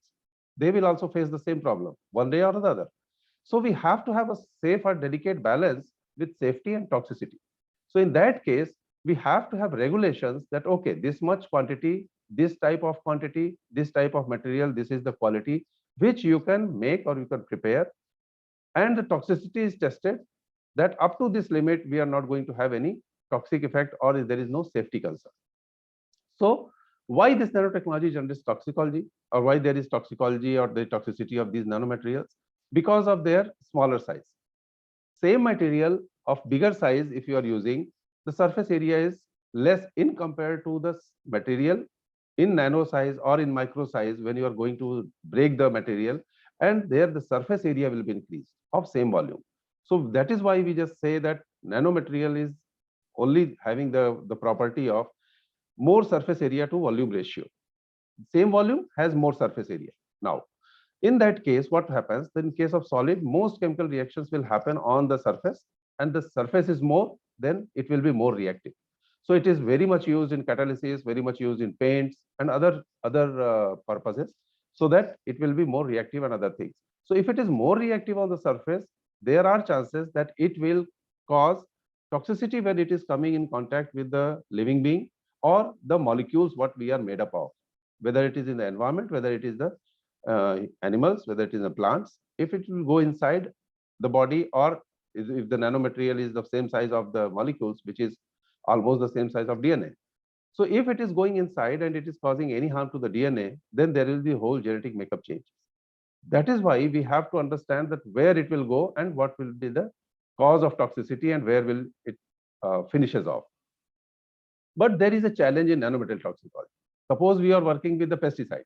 You know the characterization, you know the chemical composition, you know everything of the pesticide, and then you can find it out throughout its life cycle.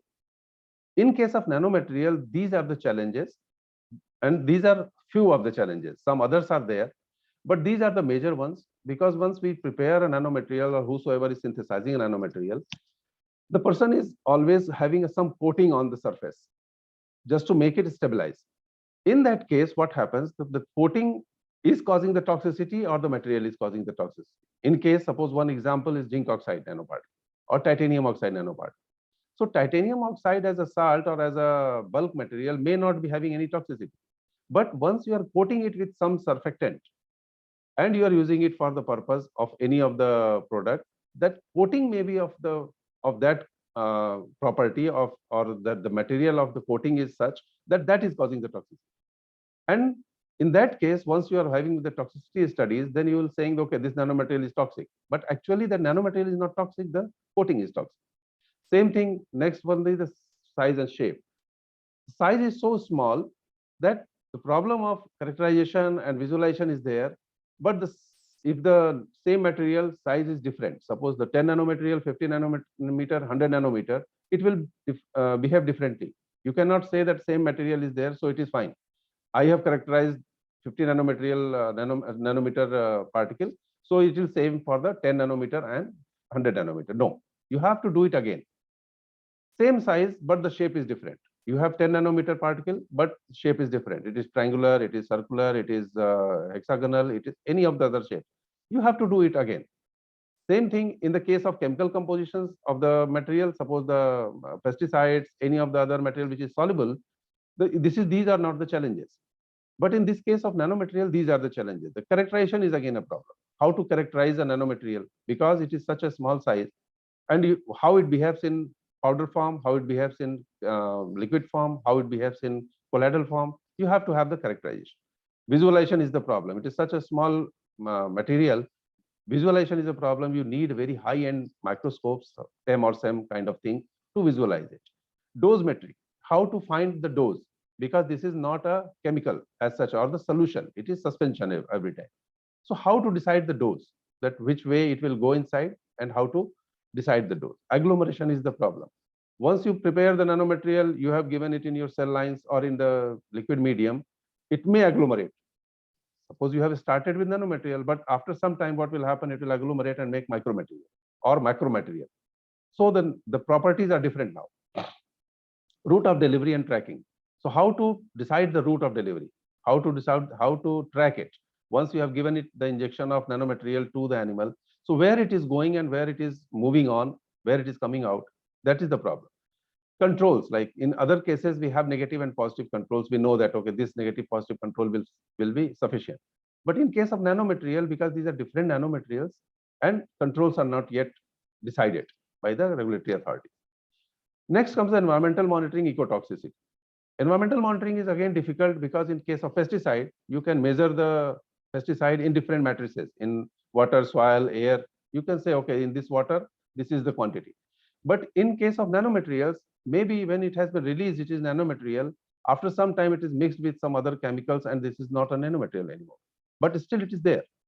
So monitoring is the problem, whether it's the air monitoring or it is soil monitoring or water monitoring. Ecotoxicity has again the problem that where it is going ultimately, because if it is released in the environment, it will have some kind of ecotoxicity. And life cycle analysis is the thing which has not been done very much in the case of nanomaterials. So these are some challenges, and we have to have careful consideration when we are working with toxicity. So since this workshop is regarding this environment and management of the environment, so I have just concise myself towards the environment only. I'm not talking too much about the other aspects of the cell lines and others. So this will be related to ecotoxicity. So this is the complex chain where this nanomaterial will go ultimately, or when we are using it, where it is going, starting from the air, soil, or aquifers, or the water, in the surface water or the groundwater. So you can see that nanomaterial or any of the material will go in so many of the aspects of this environment, whether it is air, soil, water, or it is inside the human different organisms, whether it is a plant, phytoremediation, if you are doing the aquatic plants, ultimately where it is going, biodegradation is there, volatilization. So all these things will have the nanomaterials in different forms. Then why do we want to work on this ecotoxicity, and what are the approach basically? So approach is basically for ecotoxicity or mechanism of toxicity. Suppose the nanomaterial has been released in the environment, or it has been ultimately going in the environment. So how to test it? Or if someone is going to prepare or make a nanoparticle, a nanomaterial or product, and the person wants to understand that what is the ecotoxicity of this material. So we have different approaches for that. For ecotoxicity, we have different models, which is bacteria. Then in the mechanism, it is C. elegans. Ecotoxicity models are there, like bacteria, Tetrahymena, Paramecium, bacteria, Tetrahymena, Paramecium, Limnia and Daphnia are also used. So these are the ecotoxicity models. And for mechanism, we have C. elegans or Drosophila, which will be used for mechanism of toxicity in the later on. So in the regulatory guidelines, there are several OECD guidelines have said that these bacteria, Tetrahymena, Paramecium, these can be used for toxicity. And what kind of toxicity or what parameters are there?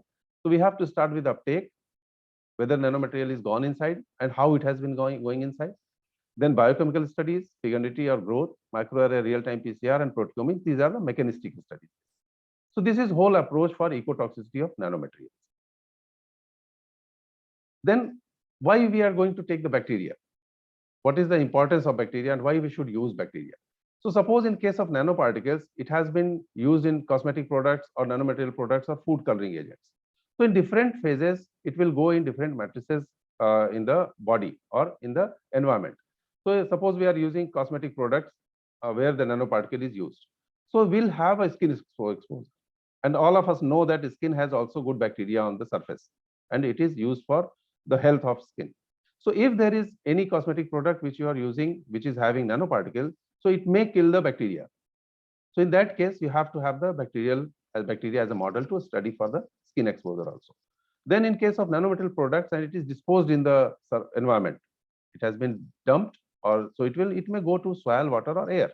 Again, it will cause deteriorate the quality of bacteria over there, which may degenerate the other things or decompose the things. In case of food coloring agents, it will go inside our body. We are going to eat it. Once we are eating it, then it will affect the gut microflora. And that is why the bacteria is a good model to understand all these aspects of toxicity of nanoparticles. Escherichia coli is one of the good or best models for ecotoxicity, and it is a ubiquitous organism found in water, soil, as well as human body. So this is the common one which we can use, and this is used as a model for toxicity. And most of the species of Escherichia coli are harmless. However, some of them cause disease such as diarrhea, food poisoning. So in case of laboratory models, when we are using with Escherichia coli, it is non-pathogenic one. And it is a model organism to understand the mechanism of action of chemicals, and it was used to understand the cellular uptake of nanoparticle, which I'll just show you in the further slides. So what is the work plan for toxicity of nanomaterial? Suppose we have a nanoparticle or we have nanomaterial which we have to work for ecotoxicity. So first thing is we have the selection. If someone is giving us, then it is fine. There's no selection. If we are going for the researches, we have a selection of nanomaterial. We have to characterize this first. You have to understand that whether nanomaterial, whatever you are taking, is actually nanomaterial. What is the shape? What is the size? How it behaves in liquid medium? Because ultimately the treatment or the exposure to the organism will be in liquid medium. Then selection of model, which model you are going to work. Suppose in this case, we have taken bacteria, and then there will be hazard identification test. So internalization first, whether it is going inside the bacteria or it is causing from outside. Maybe there are some reactions, there are some reactive oxygen species generation outside the body of the bacteria, and it is causing toxicity. So for that, we have flow cytometry, microscopy, electron microscopy, which we can use, and then cellular responses, which is genotoxicity, morphology, cytotoxicity, mutagenicity, and oxidative depth. So there are several assays, out of which I'll just show you some of them. So that is how we have to start with. First thing is the characterization.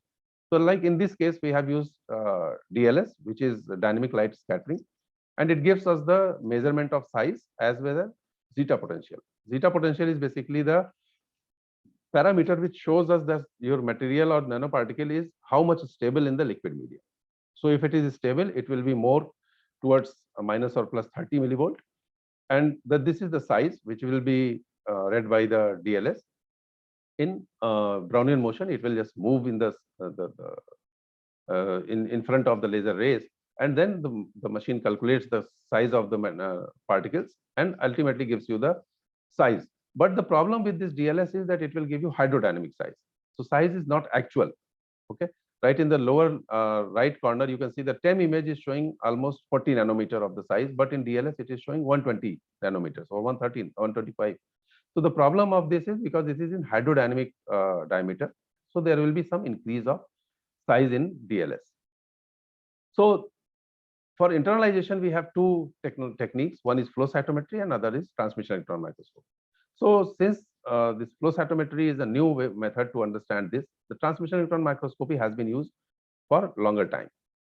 But the problem what happens with this transmission electron microscopy, it is very cumbersome and it takes too much time as well as resource. So we have switched over to flow cytometer also, and the flow cytometry is the very easy and fast technique to understand the internalization of nanomaterials. So this flow cytometer can tell us 2-3 things. First is forward scatter, that is relative size, then granularity or side scatter, and the relative fluorescence intensity. So if we just see this picture, then you can understand that in the incident light, which is laser light, comes on the cell or bacteria or any organism. So there is forward light detector, which is the proportional to the cell surface area. At right angle, the detector will tell you the complexity or granularity. So in that case, what happens? Once the cell or bacteria or anything is going through the light, you will have two parameters, which is size and granularity. So if the nanomaterial is gone inside the cell, which is in this case like bacteria, it is going inside the cell or outside the cell, the parameter will change accordingly. So in the case A, which is first one, there is nothing, no nanoparticle is there. So it will be normal FSC and SSC. Nanoparticle is sticking on the surface of bacteria or on the surface of cell. What will happen in this case? SSC will also increase because the overall granularity of this body is increased as well as size is increased. But if nanoparticle is going inside the cell only, it is here in the panel C, you can see that there is nanoparticle inside. So in this case, only SSC, what is granularity, is increased. So that is how we take this advantage of this particular parameter, and we just use this for our further studies. So for the validation of the study, we have done with the TEM also. Okay, but this is a long process. It takes almost 15 days to work with, and then you will get the results. But in flow cytometry, it is hardly one-day affair. These are the images of transmission electron microscopy. You can see that in the bacterial body, there are zinc oxide nanoparticles inside. There is a disrupted membrane, zinc oxide nanoparticles inside the body of the bacteria. But in this case, we can see hardly 10-15 bacteria at the max. But in case of flow cytometry, we can go for higher number of nanoparticles or the bacteria, which is in 10,000 or in a lakh. So it will be a high number, and we will have a better statistics. So this is what we have done with this flow cytometry, and you can see that in the histogram is showing the internalization of nanoparticles in bacteria, and in the pictures you can see the internalization of nanoparticle inside the bacteria by transmission electron microscopy. And both these images, you can see that the graph and image is corresponding to each other, and that is how we have published this paper long back in 2011, and it was good paper for understanding this mechanism of internalization. So it was a novel method for detecting uptake in nanoparticles, and it was cost effective and easy to perform. The best thing is you need not to just go for a week or 15 days for single experiment.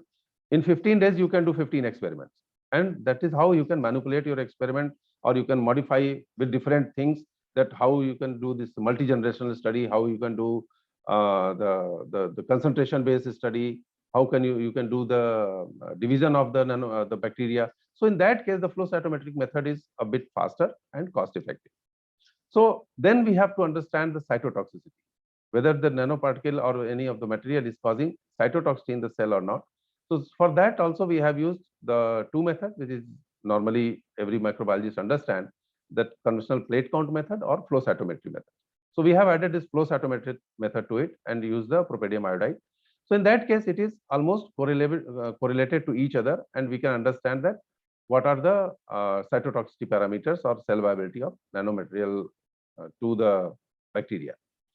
So basically the mechanism is, once the nanoparticle goes inside, then the LDH is released, which is high at that time, and then ROS is generated, which is higher in this case.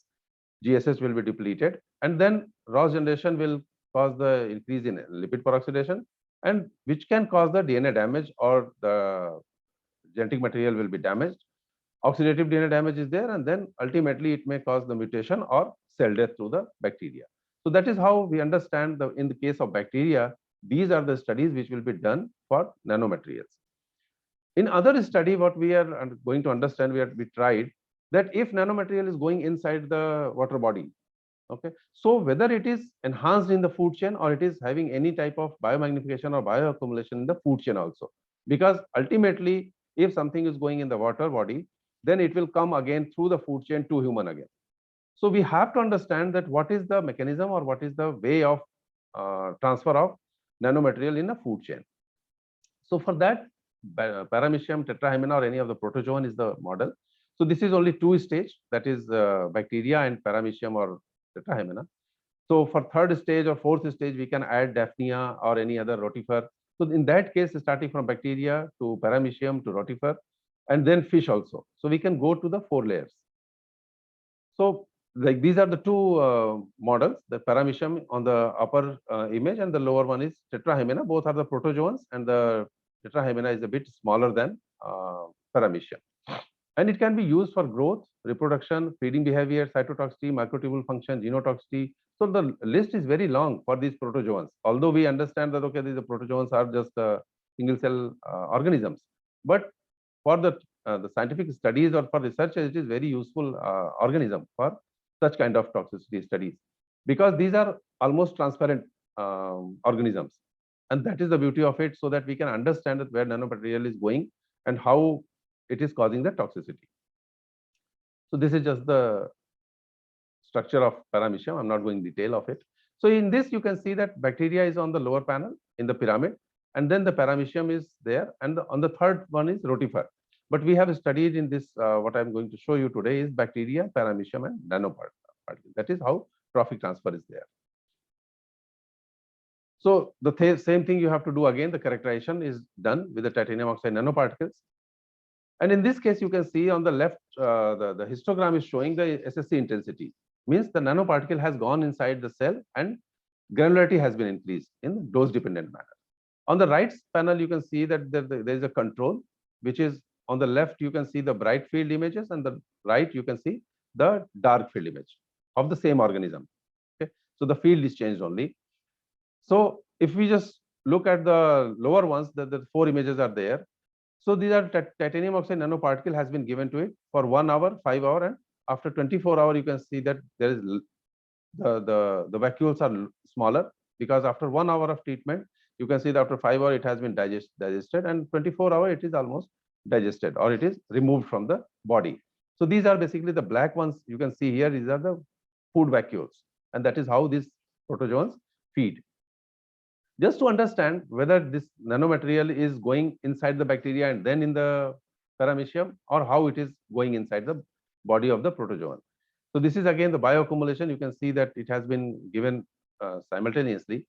So for 1 hour, you can see that there's on the left, the control is there, which is the food vacuoles are very transparent type of. But on the right side, when the titanium oxide nanoparticle has been given to it, the food vacuoles became black. Means there is titanium oxide has been taken inside. And after 24 hours, you can see that the control and treated ones, that it has been get digested after 24 hours. Just to understand further, or just to know it, because that the images what I have shown you earlier is bright field image, which is of low resolution, the whole organism. But whether this vacuole is having bacteria into it or not, we have gone for transmission electron microscopy. So on the upper panel, you can see that this is the control image, where you can see that the bacterial population is there. These are the mitochondria, and the vacuoles are there, which is empty. But after treatment of titanium oxide nanoparticles, you can see that it is filled with the titanium oxide. And on the lower panel, you can see that these rod-shaped bacteria are there in the vacuole. Okay? And on the right side, you can see again that nanoparticles and bacteria are there. So that is how you have to understand that nanoparticle is gone inside the bacteria, and then bacteria has gone inside the food vacuole of the organism, or it is just outside, or both of them are in parallel.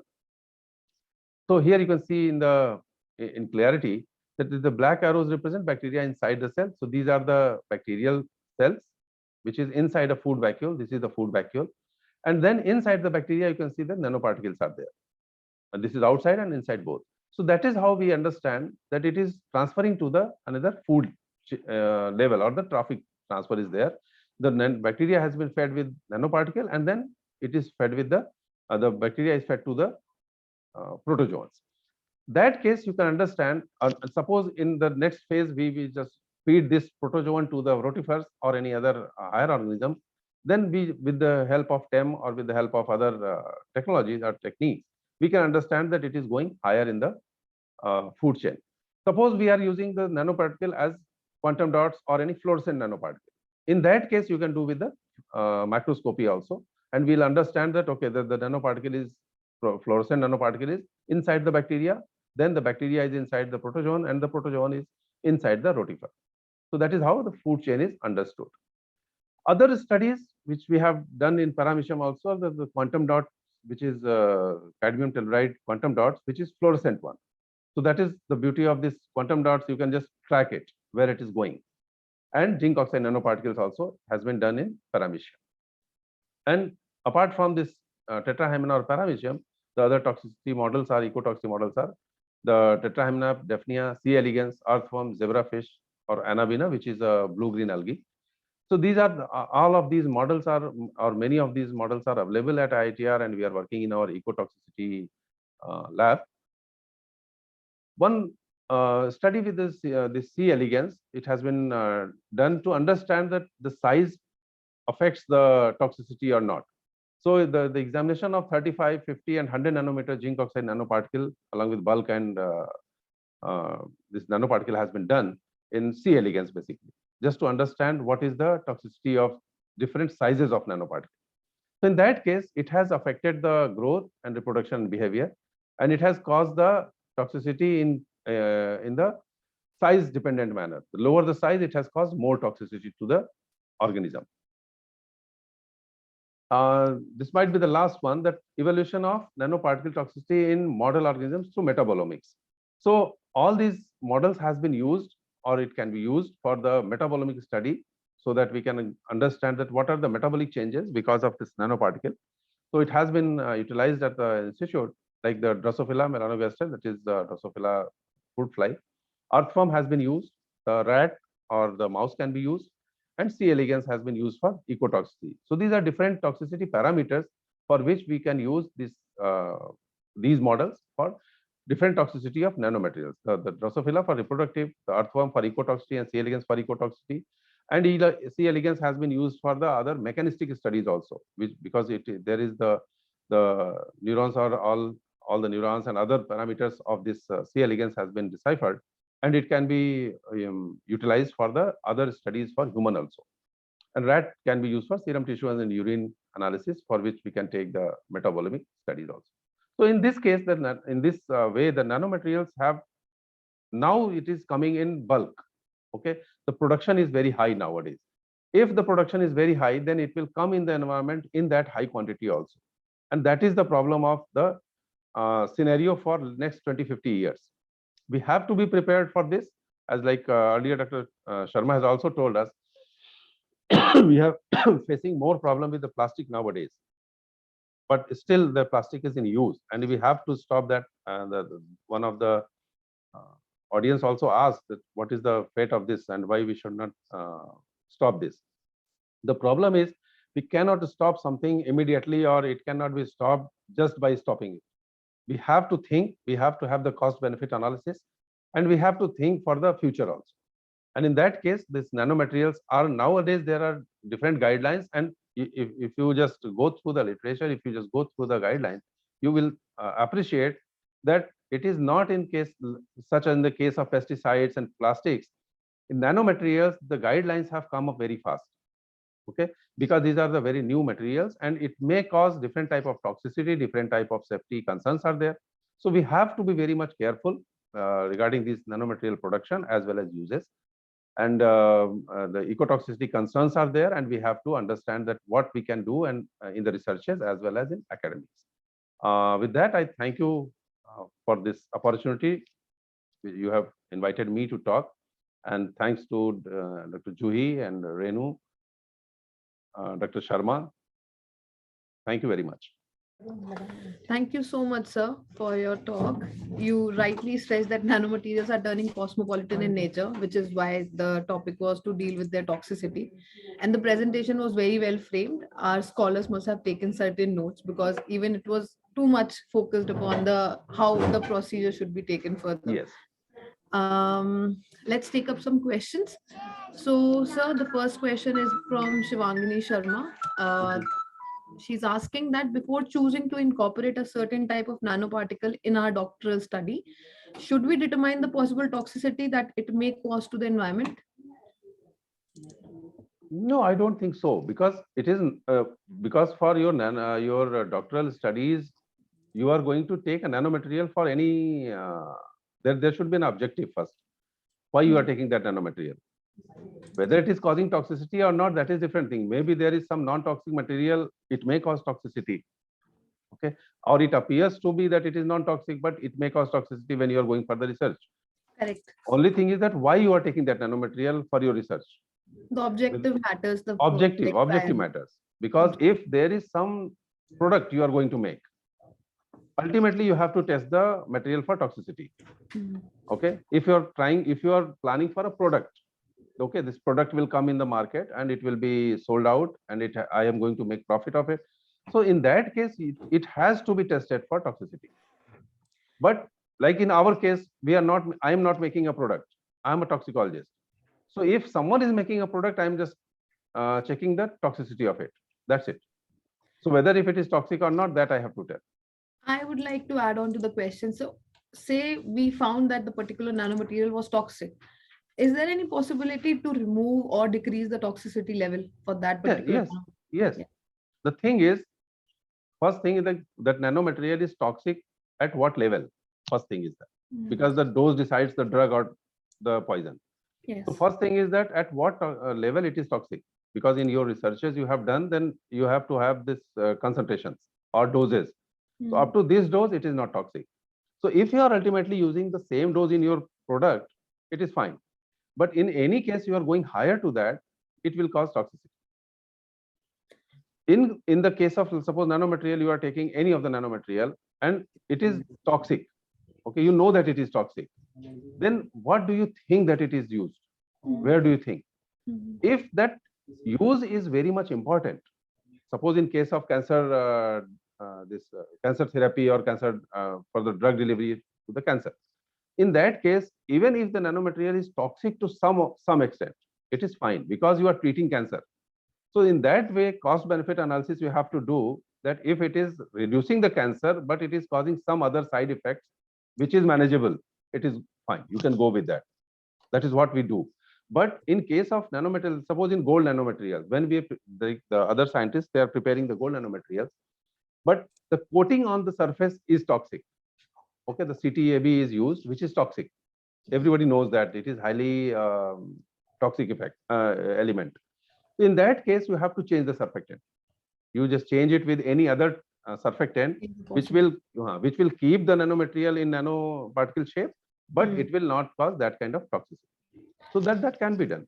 That can be done. Sir, for the cytotoxicity studies performed by you, did you use MTT assay or in bacteria we don't do MTT assay, but in cell lines also. That is the, like you can say that is the benchmark. That is the benchmark. Anybody who is working on cytotoxicity, cell culture, they do MTT assay, but MTT assay is basically it is not for cell viability assay. It is for cytotoxicity assay. Cytotoxicity. Yes, it is cytotoxicity. Sir, there's another question that do you think the extensive use of nanomaterials is beneficial for sustainable development or not? No, it is. Why not? Extensive use means what? First thing is that. What do we mean by extensive use? Because like in the same case, I told you already that plastic has been used extensively. It is not extensive use. It is indiscriminate use. Correct. Because obviously, if something is good for our health, good for our society, for other technologies, extensive is fine. Right now, like solar panel is used. We say that solar panel should be used because for the alternate of this fossil fuel energy. But we have to start thinking again that after breaking or after their life is over, where will it go? The solar panel. What will come out of it? Or can we reuse it? Same thing goes with the other materials also. Like in e-rickshaw or e-vehicles. We are using batteries and everyone is promoting that battery should be used. But where will that battery go ultimately? And what are the components of those batteries? If it is lead battery or it is a lithium ion battery or sodium ion battery, whatever it is, ultimately you are creating something in extensive amount. Where will it go ultimately? So that is what we have to plan. We have to understand in the once we are starting it, we have to understand it. Because I think today only I have seen a clip in the I have seen a news in the paper that the police stations are very much having problem of storing the e-rickshaw which they have seized. अब उनकी problem ये है, वो कह रहे हैं कि साहब हम रखें कहाँ इसको, सीज तो हम रोज कर लें. तो एक ई-रिक्शा के 4-4, 5-5 बार चालान हो चुके हैं. Same way, if you are thinking that okay, हमने एक चीज, we have stopped one technology and we have started another technology. What will be the effect of that technology after 10 years? Where will it go? So in the same way, if we are using extensively nanomaterial is used, no harm in that until unless we know where will it go ultimately. Whether it will be disposed and what are the disposal ways, what are the reuse, how we can recycle it. So if all these things is known, it is fine. That is what I'm very much happy that nanomaterial has, the nanotechnology has started almost 20 years back. Extensively, it is now at almost 15 years where it has been started in huge quantity. But side by side, we have guidelines. Several guidelines are there. They have coming up and more coming up also. So it means the whole world is concerned about it, that we are making something so that we should have guidelines. It is not like in case of pesticide or in case of plastics. So these have been extensively used. Now they are making guidelines. Suppose if in the environment, if in the water, in the ocean, there is microplastic, what will I do? Or what will you do? Nobody can do anything now. Stop using plastics now, then only you can have some solution in 10-20 years. Okay, so that is why extensive use is not a problem. This indiscriminate use is the problem. So you're rightfully stressing over this, that materials which are very useful for us, we should just address their limitations. We should be aware of every parameter of this, then everything is useful on a long run. Obviously. So this concludes our session rightfully, and we thank you, sir, for this very much talk. And let's move ahead. We are going to welcome our next speaker for this session. And before inviting him over, I would like to introduce him. Dr. Ashutosh Tripathi is presently working as assistant professor at MET Institute of Environmental Sciences, MET University, Noida. His research expertise revolves around wastewater treatment, air pollution treatment, bioremediation, and solid waste management. He has published more than 20 research papers and is actively continuing. He's also serving as an editorial board member and guest editor of some prestigious research journals. As per our tradition, we would like to humbly felicitate you, sir, with this virtual Tulsi sapling.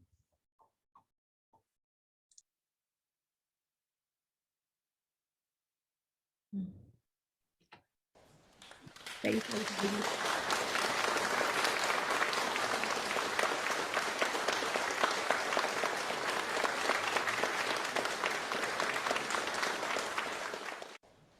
We are very honored to have you on a panel, sir. Kindly enlighten us by your talk. Last moment. Okay. So thank you very much, Dr. Juhi, for elaborating my resume, and I am very much thankful to the organizers both from MIT University as well as the Central Center for this Toxicology Research. And today I have got an opportunity to discuss in front of you regarding my the research work that I have been doing. Just give me a second. I'm trying to share my slides, then I will move. So basically, the work that I just wanted to share with you is related to the solid waste management that that we are pursuing over here. And just a minute. Yes. Please take your time. We'll wait up. It's taking some time. Share.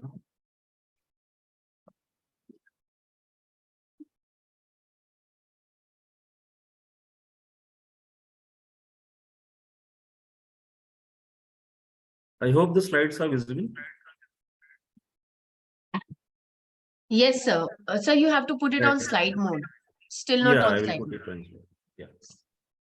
Definitely.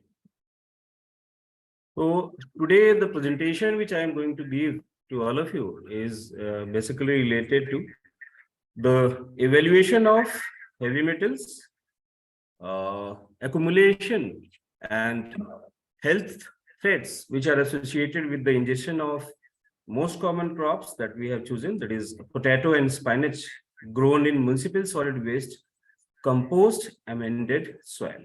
Okay. So before starting with the presentation, one of the most common proverb saying by Rumi is that the ground's generosity takes our compost and grows beautifully. Try to be more like the ground. This is the saying that I would like to mention to all the young and budding researchers as well as the students who are present over here. First of all, I would like to introduce all of you to the research team that I am having, especially in the Solid Waste Management Lab of MIT Institute of Environmental Sciences, MIT University, Noida. First of all, I would like to introduce to the founder of this lab, late Dr. Manju Rawat Ranjan. She has been a constant source of inspiration and motivation to us. Then I have got my research scholars. On the left-hand side, you can see Shivangini is there, who is working on this municipal solid waste derived pellets, where we'll be trying to deal with the plastic waste, which is being added in the municipal solid waste from the landfills. And we are trying to pose them as refuse derived fuels. Then on the right hand side, we have Ms. Pallavi Bhardwaj, and she is working on the assessment of heavy metals toxicity on vegetative crops by application of MSW compost. And the work that I am going to present is basically the work of Pallavi Bhardwaj. Then we do have two part-time research scholars. One is Ms. Nidhi, and she is working on prospects of circular economy for sustainability in construction industry. And then again, we have got another one, which is Ms. Saloni Agrawal, and she is basically working on floral waste management. Okay. So this is a brief introduction to the research team which I am having. Now I would like to start with the presentation. As you can, first thing that the significance of this particular work is that I would like to make clear to each and everyone. Nowadays, as all of us are aware that due to increasing urbanization, increasing population, the amount of solid waste which is being generated is increasing tremendously. It is increasing at a very faster rate.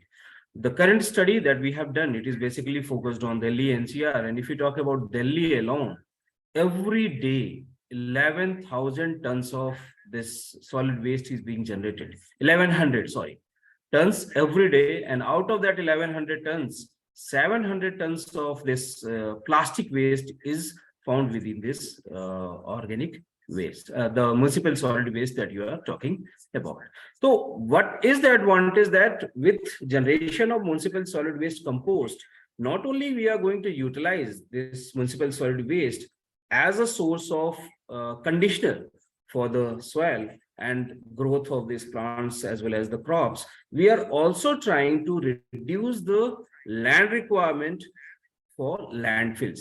As all of you are aware of the fact that most of the municipal solid waste is generally being dumped in these landfills, and they require a huge amount of area.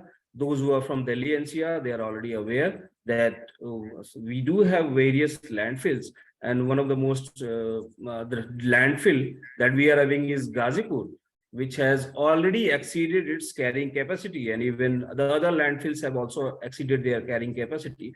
So thus it is being suggested that if you can convert this municipal solid waste into compost, so that could be a better way of utilization of the waste as well as better management of solid waste. Okay, so but what my concern is, why we are focusing this particular study, is that before implementation of these municipal solid waste compost, it must be properly assessed whether it is toxic or not. So this is what study we have done for two crops, mainly potato as well as spinach. The first thing is that why do we add this municipal solid waste compost to the agriculture field? The main aim is to fulfill the nutrient requirements of the crops as well as to amend the soil which is already nutrient deficient.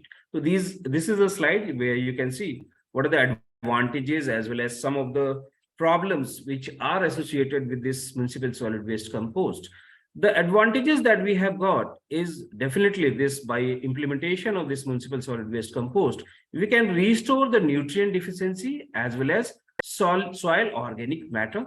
The application of municipal solid waste compost increases pH of the soil, its electrical conductivity, organic carbon content, as well as total soil nitrogen. It increases microbial activity, and definitely all of us are aware of the important role which is being played by this microbial community in the soil for the growth and production of crops. It increases the rate of oxygen exchange, and it can also suppress diseases in the rhizosphere. So these are the tremendous advantage that we have got for this municipal solid waste compost, and that's why they are being called as soil conditioner. But along with that, there are certain challenges associated with this municipal solid waste compost. And the most basic concept, the challenges, the important challenges that we have got, it may increase heavy metals within the soil as well as the crops which are growing on that particular patch of land. It may introduce certain persistent or xenobiotic organic pollutants within the soil. So these are some of the both aspects of this municipal solid waste compost. The present purpose of the study that we have, which is that I am presenting in front of you, is to assess the effect of municipal solid waste compost as organic substrate in different ratios, or we have called it as different treatments with agriculture soil on growth of two crops that we have selected, potato as well as spinach, to study the changes in physical-chemical properties post application of municipal solid waste compost, to study heavy metal accumulation in soil as well as the crops, various parts of the crops, to identify the health risk which is associated with consumption of crops, and then to identify the best ratio for safer application of municipal solid waste compost in pots for growing potato and spinach. Before starting with the explaining you the results and discussion, I would like to make it clear that the present study has been done in pot only, not in the agriculture field. Okay. So talking about the samples that we have collected and the preparations that we have made, they are like, basically we have collected samples from 2 locations in Delhi. One was from this Ramki Delhi MSW Solution Limited, which is in Bhavana, and another was from Okhla, that is ILNFS Environmental Infrastructure and Services. So from these 2 landfills, we do have nearby these 2 landfills, we do have compost plants also, and we have collected our samples from Bhavana Municipal Solid Waste Compost Plant as well as Okhla compost plant. And these are some of the treatments that we have, you can say, designed. And there are total 9 treatments that we have done. And depending upon the percentage of soil as well as the municipal solid waste compost, we have divided into different categories. The first treatment that we have chosen is our control, that is referred as T0. So where soil is 100% and we have got 0% of the compost. That is our control sample. Then T1B, it generally indicates 25% of compost from Bhavana. T1O is 25% of compost from Okhla. T2B, 50% of compost, 50% of soil from Bhavana. And T2O, 50% of compost and 50% of soil from Okhla. Then it tends to increase, like T3B is your 75% of compost, 25% of soil from Bhavana, and similarly T3O is from Okhla. T4 is our, where we have got 100% of compost and 0% of soil. So T4O is for Okhla and T4B is for Bhavana. Okay. This is, you can say, the images from where we have taken this, the samples we have collected. One is of Okhla and another is from the Bhavana that we have got. Then we have, you can see the location we have selected in the heart of the country. We have got Delhi, and within Delhi, there are certain compost plants, and we have selected one from Okhla and another is from Bhavana. Okay, these are the 2 locations that we have selected. Then initially what we have done, we have studied the effect of municipal solid waste compost ratios on the growth pattern of the vegetable crops that we have selected, or you can say the morphological parameters. So this is being indicated over here. Different color codes are there. As you can see, this yellow one, it indicates your control, that is T0. Then pink one is of T1B, that is 25% of compost from Bhavana, then 25% from Okhla. So different color codes have been observed, has been mentioned over there.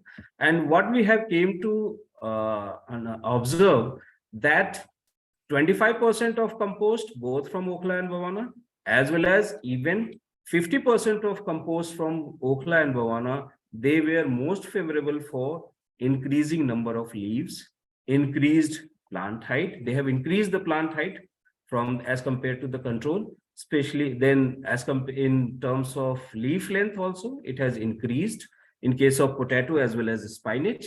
Once we have given this treatment of 25% of compost as well as 50% of compost, then similarly in leaf width have also increased for the same ratio.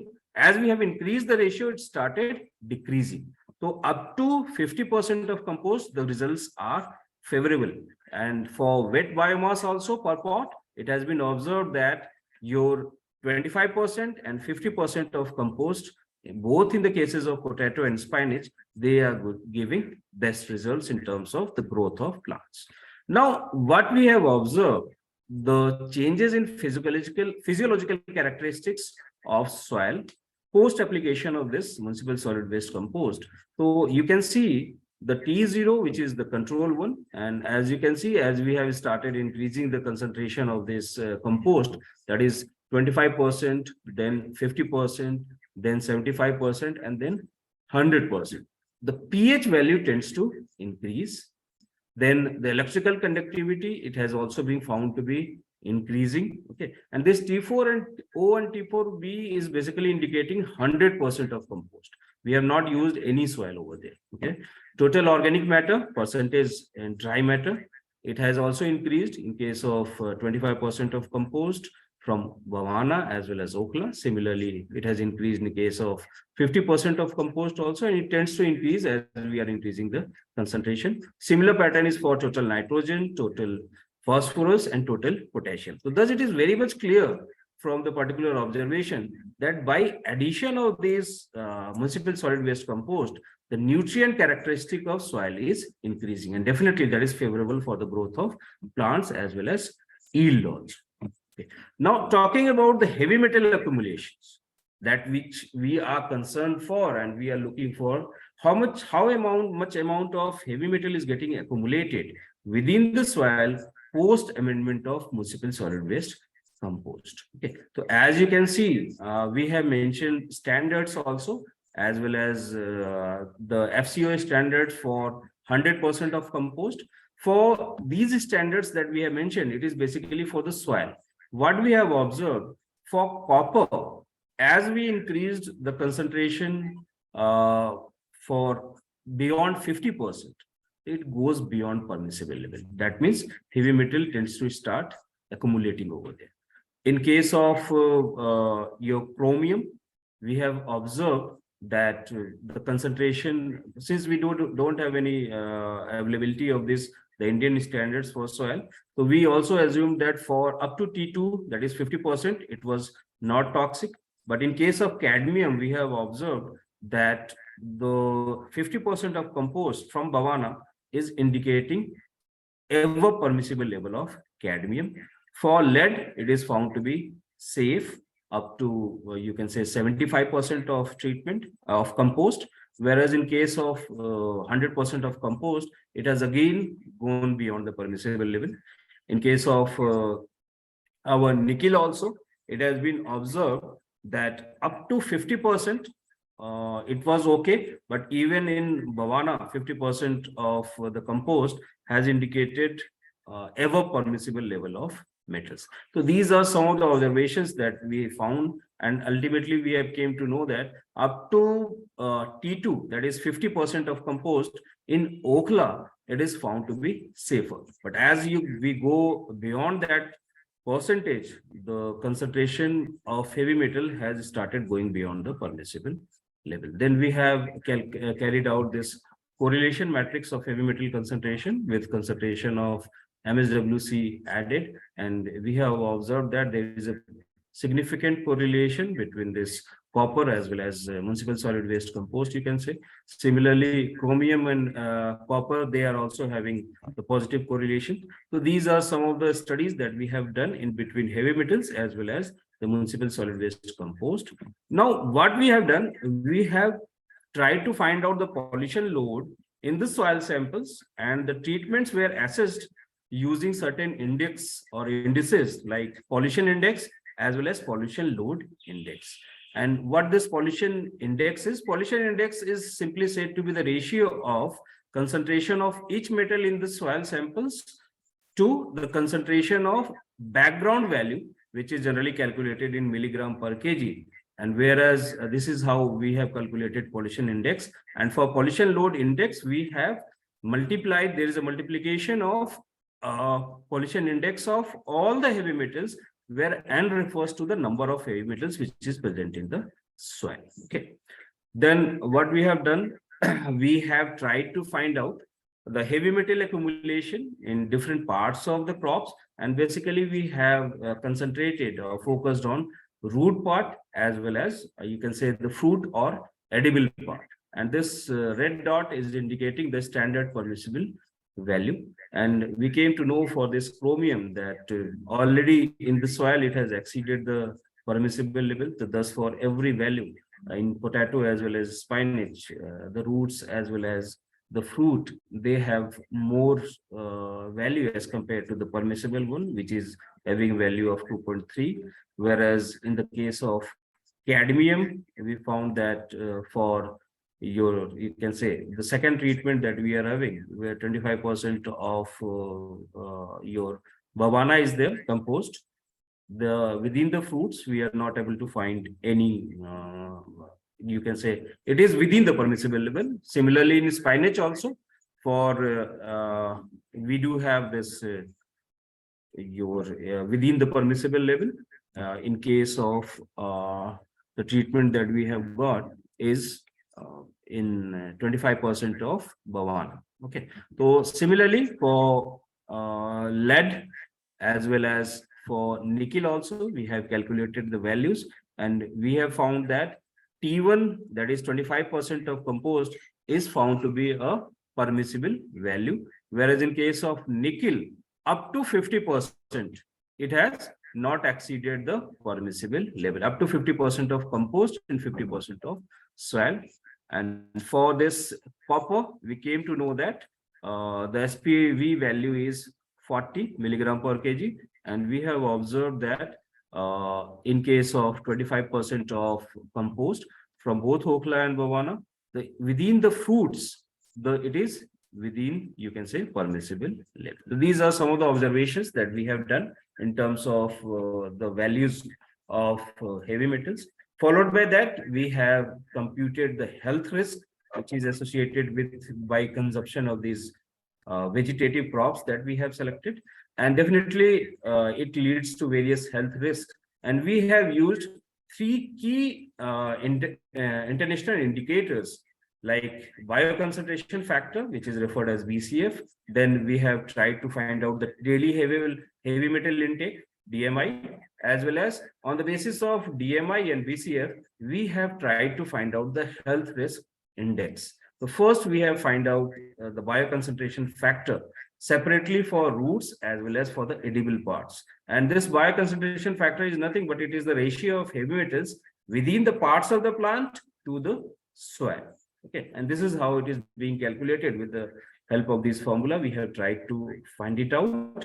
And then for the heavy metals that we have selected, for different heavy metals, we have tried to find out the BCF value, and the standard permissible BCF is 1. And whenever it is going beyond 1, it is said to be toxic in nature. And we find out that for spinach, up to 50% of this compost, it was almost within permissible level for all the heavy metals. And in case of you can say potato also, for some it was 25%, but for others it has been safe up to 50% of the compost. Okay. Then we have calculated daily heavy metal index also, and which is being defined as, you can say, the vegetable consumption with the help of this formula, that is total daily intake of vegetables multiplied by concentration of each metal concentration. Okay. And for a normal adult, it has been found that the value of daily intake of vegetable is in general 0.3 kg per day. And for children, it is 0.23 kg per day. And whereas the BW is said to be the assumed body weight, which is said to be 70 kg for adults, normal, and a normal children, it is 16 kg. So on the basis of that, we have calculated DMI values also.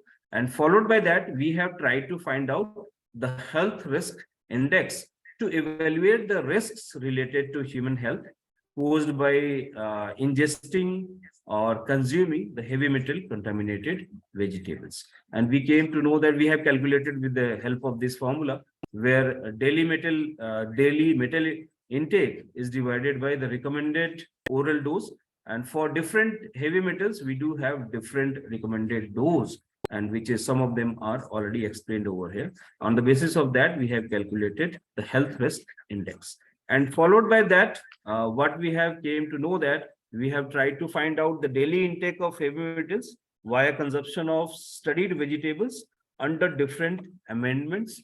And we have came to know that up to 25% of compost, it was within the permissible level, you can say. And as we have gone up beyond 50%, especially in case of our Bhavana, so from 50% alone, it has started showing the toxic effects. But whereas in case of Okhla, even 50% of compost was within the permissible level. So this is what we have studied in the particular diagram. Then with the help of this pie chart, we have tried to explain that all the treatments, they have got heavy health risk index more than 1, except our 50% of compost. Whereas for all the metals, in case of control, it was less than 1. So this is the pie chart which explains the effect that we have observed due to this compost addition within the soil. And these are some of the conclusions which we have observed. And we came to know that the growth as well as the productivity of crops, they were enhanced by the application of 25% as well as 50% of municipal solid waste compost obtained from Okla plant as well as the Bhavana plant. We have improved plant height, leaf numbers, leaf length, leaf width, yield as well as biomass. Once we have amended the soil with municipal solid waste compost as compared to the control or the unamended soil, you can see the most favorable ratio of municipal solid waste compost for crops is find out to be 25% in pots, as the bioconcentration factor was found to be more than 1 in roots but less than 1 in edible parts. So that's why we are recommending this particular compost from Okla and Bhavana, that it must be used in 25% of ratio also only, and 75% will be the remaining soil. This addition of municipal solid waste compost, it has enhanced the physicochemical properties of the soil. It has the amendment in higher ratio, that is more than 25%. They have increased the pollution load in soil, and the higher ratio showed toxic effects on crops as evident by the effect on morphological parameters, and no yield of potato was observed in case of T4, that is 100% compost from Bhavana as well as Okla. That means it was very much toxic for the growth of that particular vegetable crops. The health risk index that we have calculated, it was also found to be less than 1 for both the crops at 25% of municipal solid waste concentration. But as we go beyond that, it was found to be more than 1. Potato and spinach appeared to be unsafe for cultivation on more than 25% of municipal solid waste compost amended soil. So these are the results that we have observed in the particular study, and we came to know that we need to do some further research on concentration below 25%. That means from we can choose the benchmark, the lowest benchmark also, and then we have to do further research up to 25% also, that which ratio is going to be best. And one more thing, the particular research needs to be carried out within agriculture farm also. Okay, so this is the presentation that I have with me, and this is the work that I have done. So I am very much thankful to the organizers one more time, and I would like to have certain queries, especially from the students, if they have and if they want to do some similar kind of research. Thank you very much. Thank you, Ashutosh, for that wonderful lecture. And of course, the health risk assessment has becoming a very important field in the field of environmental toxicology and also environment, because everything is impacting health in some or the other way. So thank you for the wonderful lecture. We have a few questions for you. So first question is that how to curb leaching of heavy metals at dumping sites? Yes. So definitely this is a very basic and important question that all the students must be aware of. I think everyone must have studied about this sanitary landfills. So we do have a provision of sanitary landfill, and in this sanitary landfill, not only we are going to prevent the leaching of heavy metals and other, you can say, persistent organic pollutants, we are also capturing the methane which is being generated under this anaerobic condition that we have got. And there is a continuous monitoring of the groundwater as well, whether it is getting contaminated or not. So just by implementation of the design that we have got of sanitary landfills, so definitely we can prevent the leaching of this heavy metals as well as other toxic compounds to ground. Thank you, sir. So there's another question where the student is asking that, sir, soil amendment with biochar is the ultimate or temporary solution to avoid minimize heavy metals uptake by plants? So definitely, let me just, biochar is also emerging as one of the better treatments of these heavy metals. And we can do amendment of not only biochar, there are various other methods also, even you can say the humus, as well as the natural agricultural residues also. They do have various, you can say, heavy metal accumulation potential also.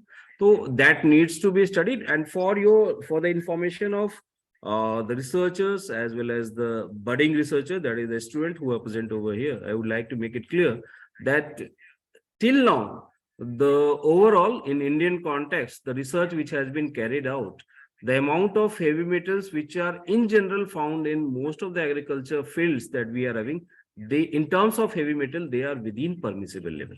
We are not having that kind of problem in general, but definitely those who are using the wastewater for irrigation, or you can say those agricultural activities, the permaculture or the urban agriculture that we have got, so there is chances of increased heavy metal concentration within that agriculture field. And definitely this biochar has also emerged as one of the better alternatives for absorbing this heavy metals.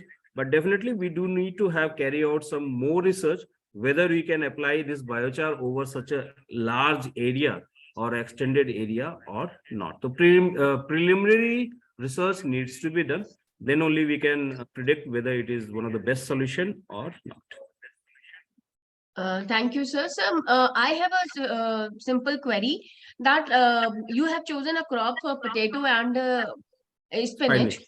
So, Winter sir, is crop. there any specific reason for choosing this particular crop, Mhm. or Yes. is there a pattern in absorption of heavy metals via different crops that make them more susceptible or more, dangerous to us?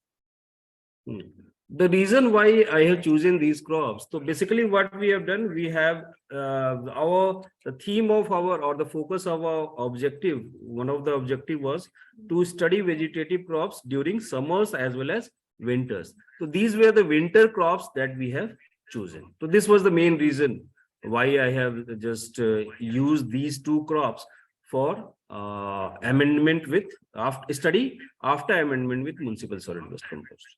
So this was the main reason. Thank you, sir. But we do have a possibility of exploring the same study with the other crops as well. Definitely, we do have.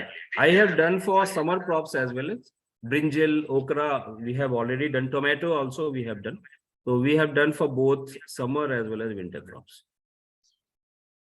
Thank you, sir. Thank you for that wonderful lecture and highlighting about the evaluation of health risk assessment of heavy metals into the crops. And of course, potatoes and spinach is one of the staple food that we have in India. So study about the exposure of heavy metal is again become a very important study. So with this, we have come to the end of our this wonderful session of day 3 on environmental toxicology and epidemiological studies. So now I quickly take this opportunity to extend the vote of thanks to this August gathering for this particular session of 5 days training program on management strategies for environmental health and safety, a step towards achieving SDGs. And as I have mentioned, that this session was environmental toxicology and epidemiological studies.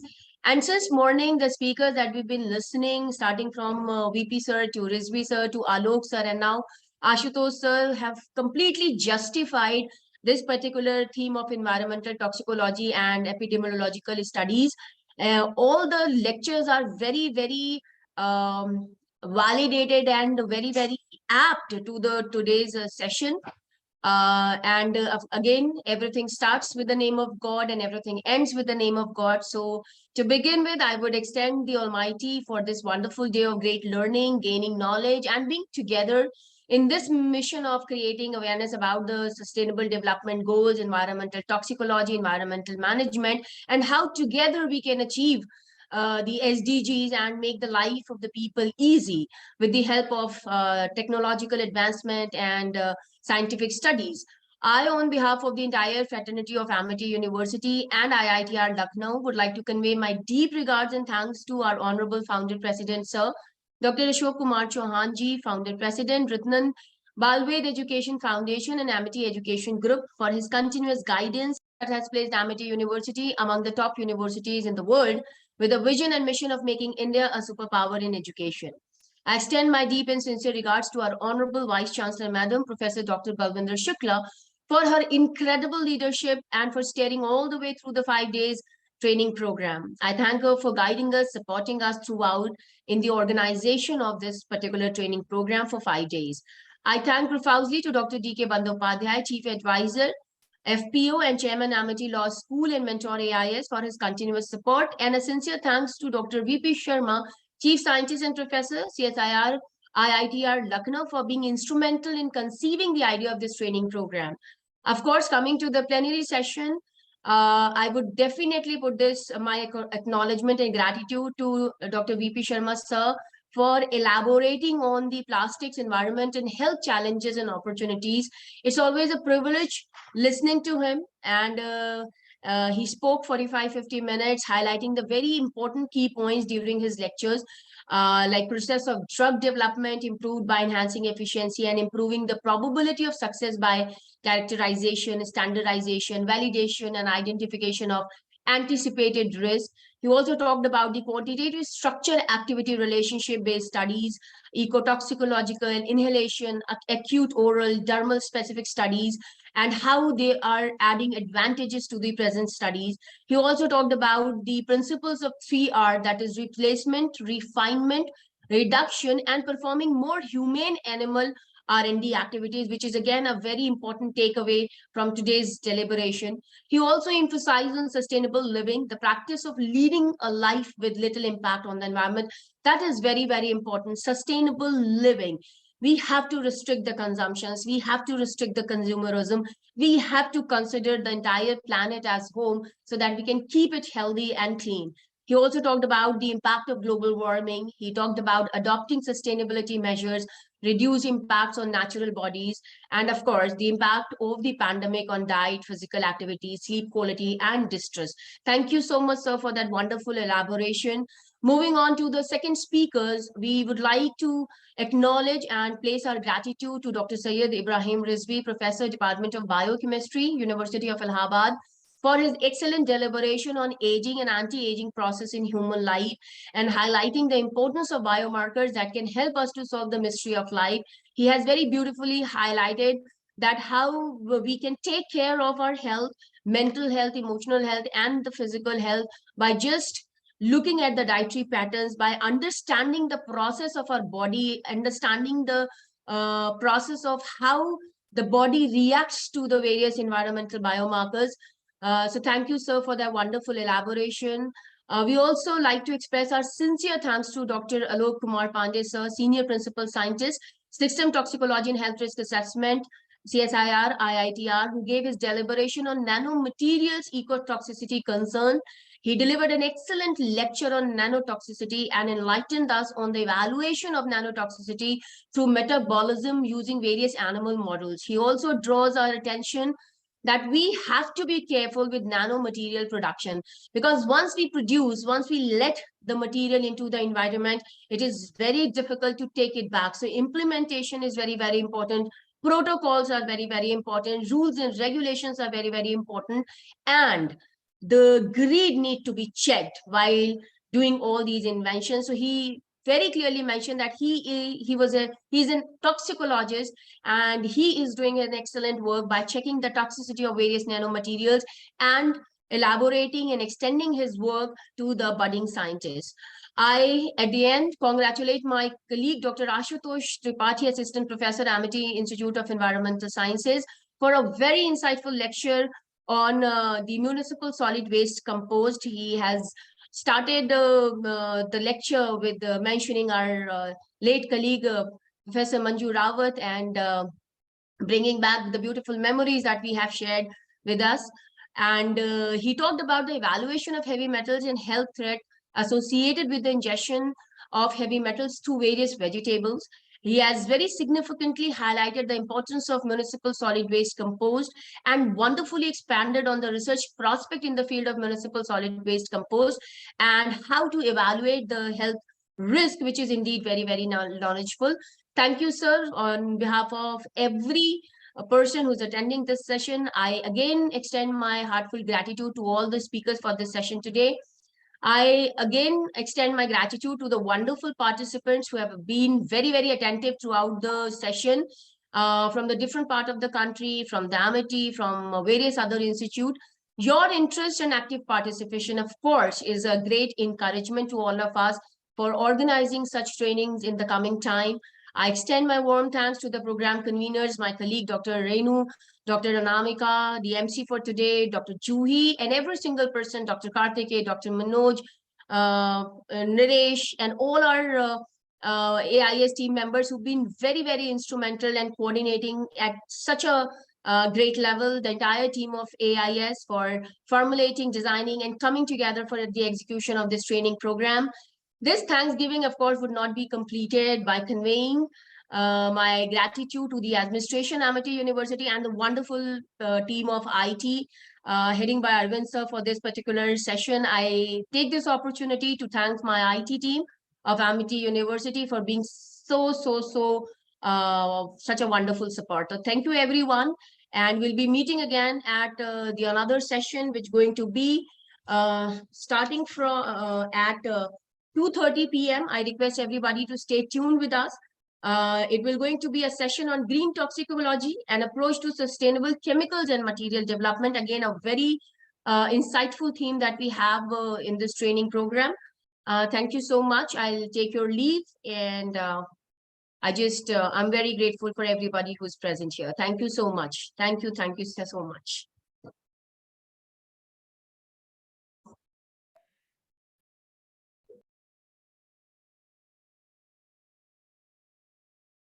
A very good afternoon to one and all present here. Welcome to the 5 days training program on management strategies for environmental health and safety, a step towards achieving SDGs, organized by Amity Institute of Environmental Sciences in association with the Indian Institute of Toxicological Research, Lucknow. I am Jayati Arora, the MC for this plenary session 5. On behalf of the organizing committee, we extend our appreciation for your presence today at this deliberation.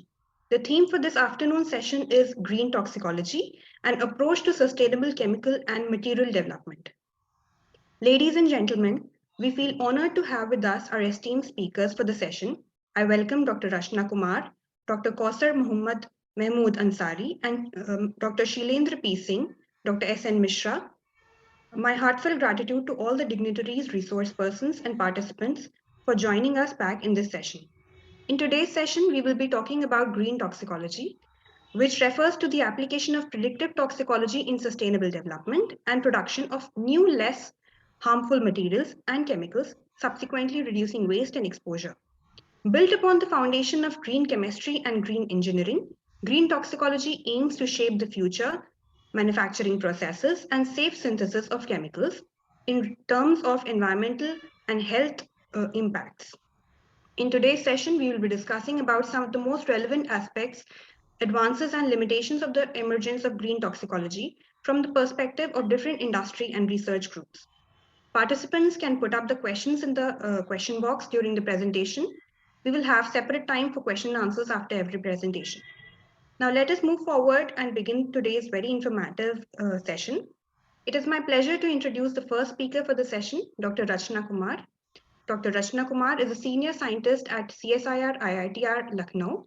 Dr. Kumar is also an assistant professor in the Analytical Chemistry Division. Dr. Rachna has worked as a scientist in Technical University Dresden, Germany, and has achieved double postdoctoral fellowship from Clemson University and Georgia Institute of Technology, USA. She has also worked as a senior scientist at National Physical Laboratory, New Delhi.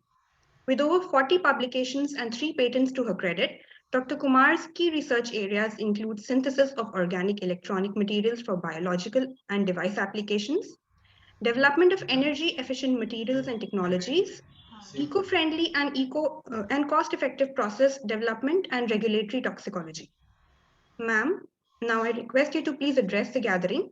But before that, I would like to humbly felicitate you with the virtual Tulsi sapling as a token of love, prosperity, and brotherhood. Thank you so much.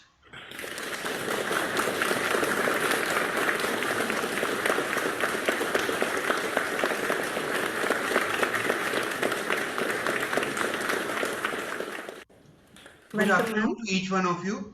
And Jayati, you have introduced the speaker elegantly.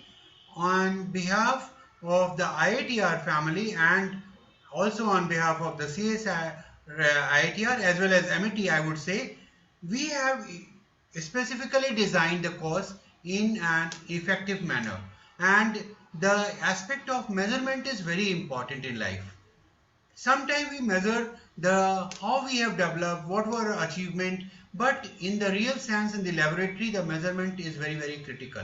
So we have intentionally chosen the speaker, Dr. Rachna Kumar, who has an experience not only in IITR but also earlier at very close location from yours, that is National Physical Laboratory, and it is very renowned throughout the CSIR system. With her all experience, she will be enlightening us on the measurement, and the topic as it goes is science of measurement and its importance. She has worked on CRM, reference material, ISO, and so others. So with these, I welcome her and also the other colleagues who will be delivering during this session. So now over to you.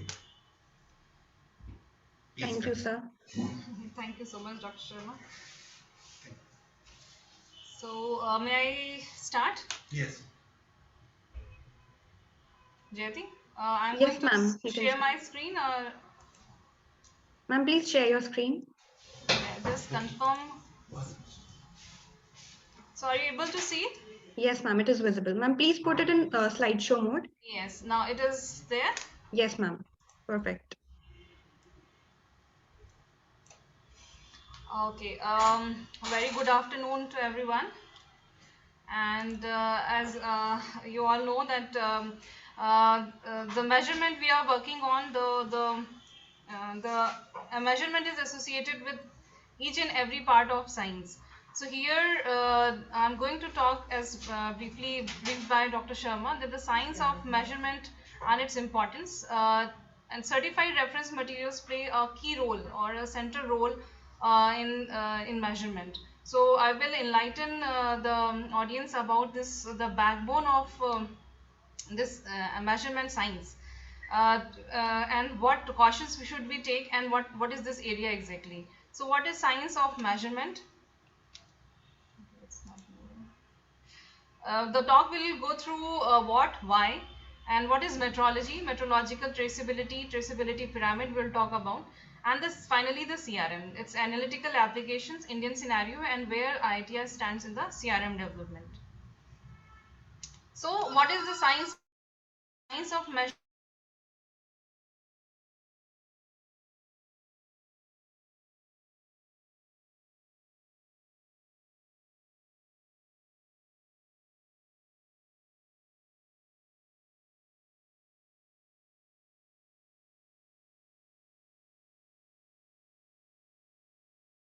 And improve the quality of life.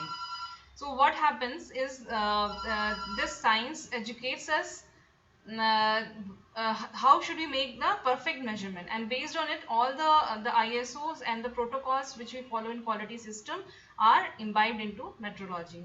So once you measured any quantity use as per the metrology science, it will be accepted everywhere. So nobody can deny in the word that this measurement is correct and as per metrological rule. So metrology is related to metrological traceability. So how it must be sounding very complicated, but it is related to our daily life measurement in laboratory as well as in our household. Whatever buy is based on this weight or some length or some time. So all these SI units which we follow in our daily life uses are all also the part of metrology, and how the quality of life is connected to the nation development. I will show you the few examples of that. So this pyramid, as you can see, it's having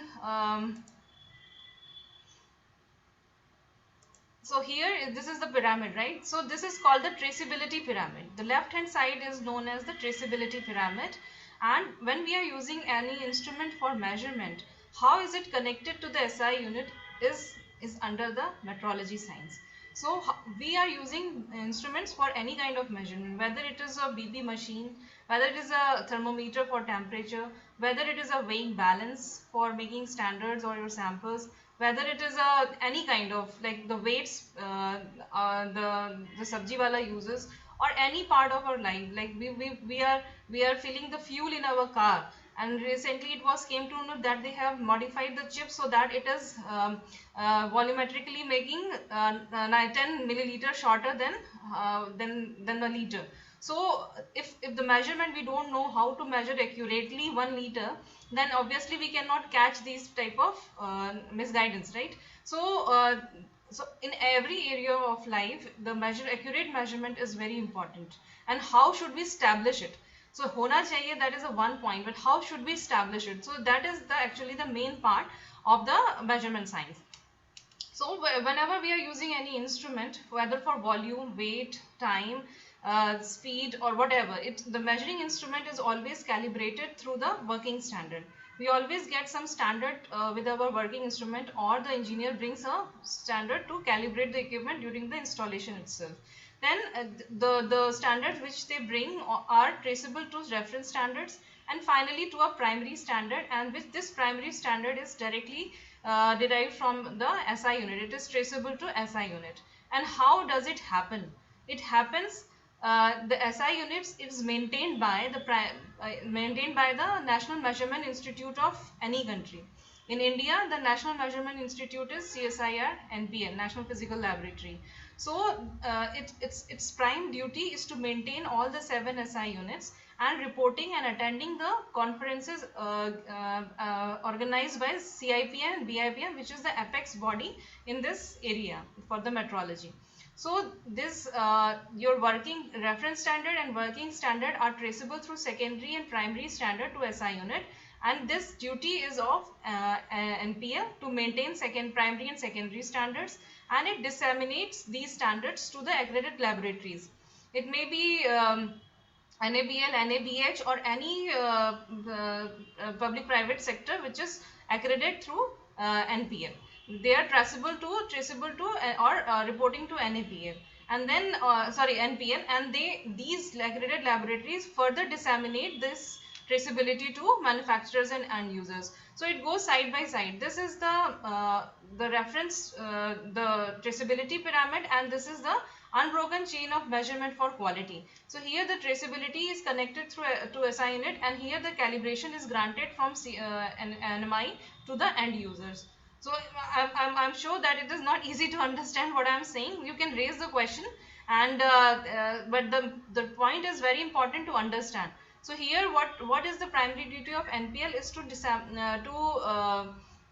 give the information to end users that you have to have your measuring instruments traceable to SI units, and how they do it I will let you know.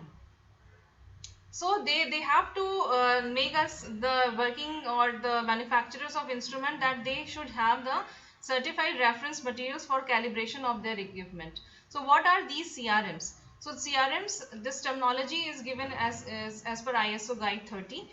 The reference material that is metrologically traceable accompanied by a certificate. What does metrological traceability mean? As I showed in the pyramid, that your certified reference material should be traceable to SI unit through unbroken chain of calibration.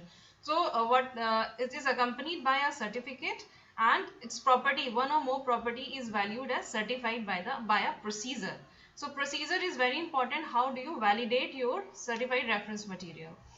Establishing its traceability to an accurate realization of the unit. So your CRM has to be traceable to SI unit, and any of the 7 SI unit it has to be connected with. So the CRM means, if we take a simple example of a balance, we are weighing every day, making standards and samples out of it. We may be weighing 1 milligram to 50 grams of sample. So how do you know that whatever you measured is accurate? Whatever your balance shows, you think that it is correct. So how do we come to know? We calibrate the balance, and then when we calibrate the balance, the person who calibrates your balance brings some standard balances, the weights with him.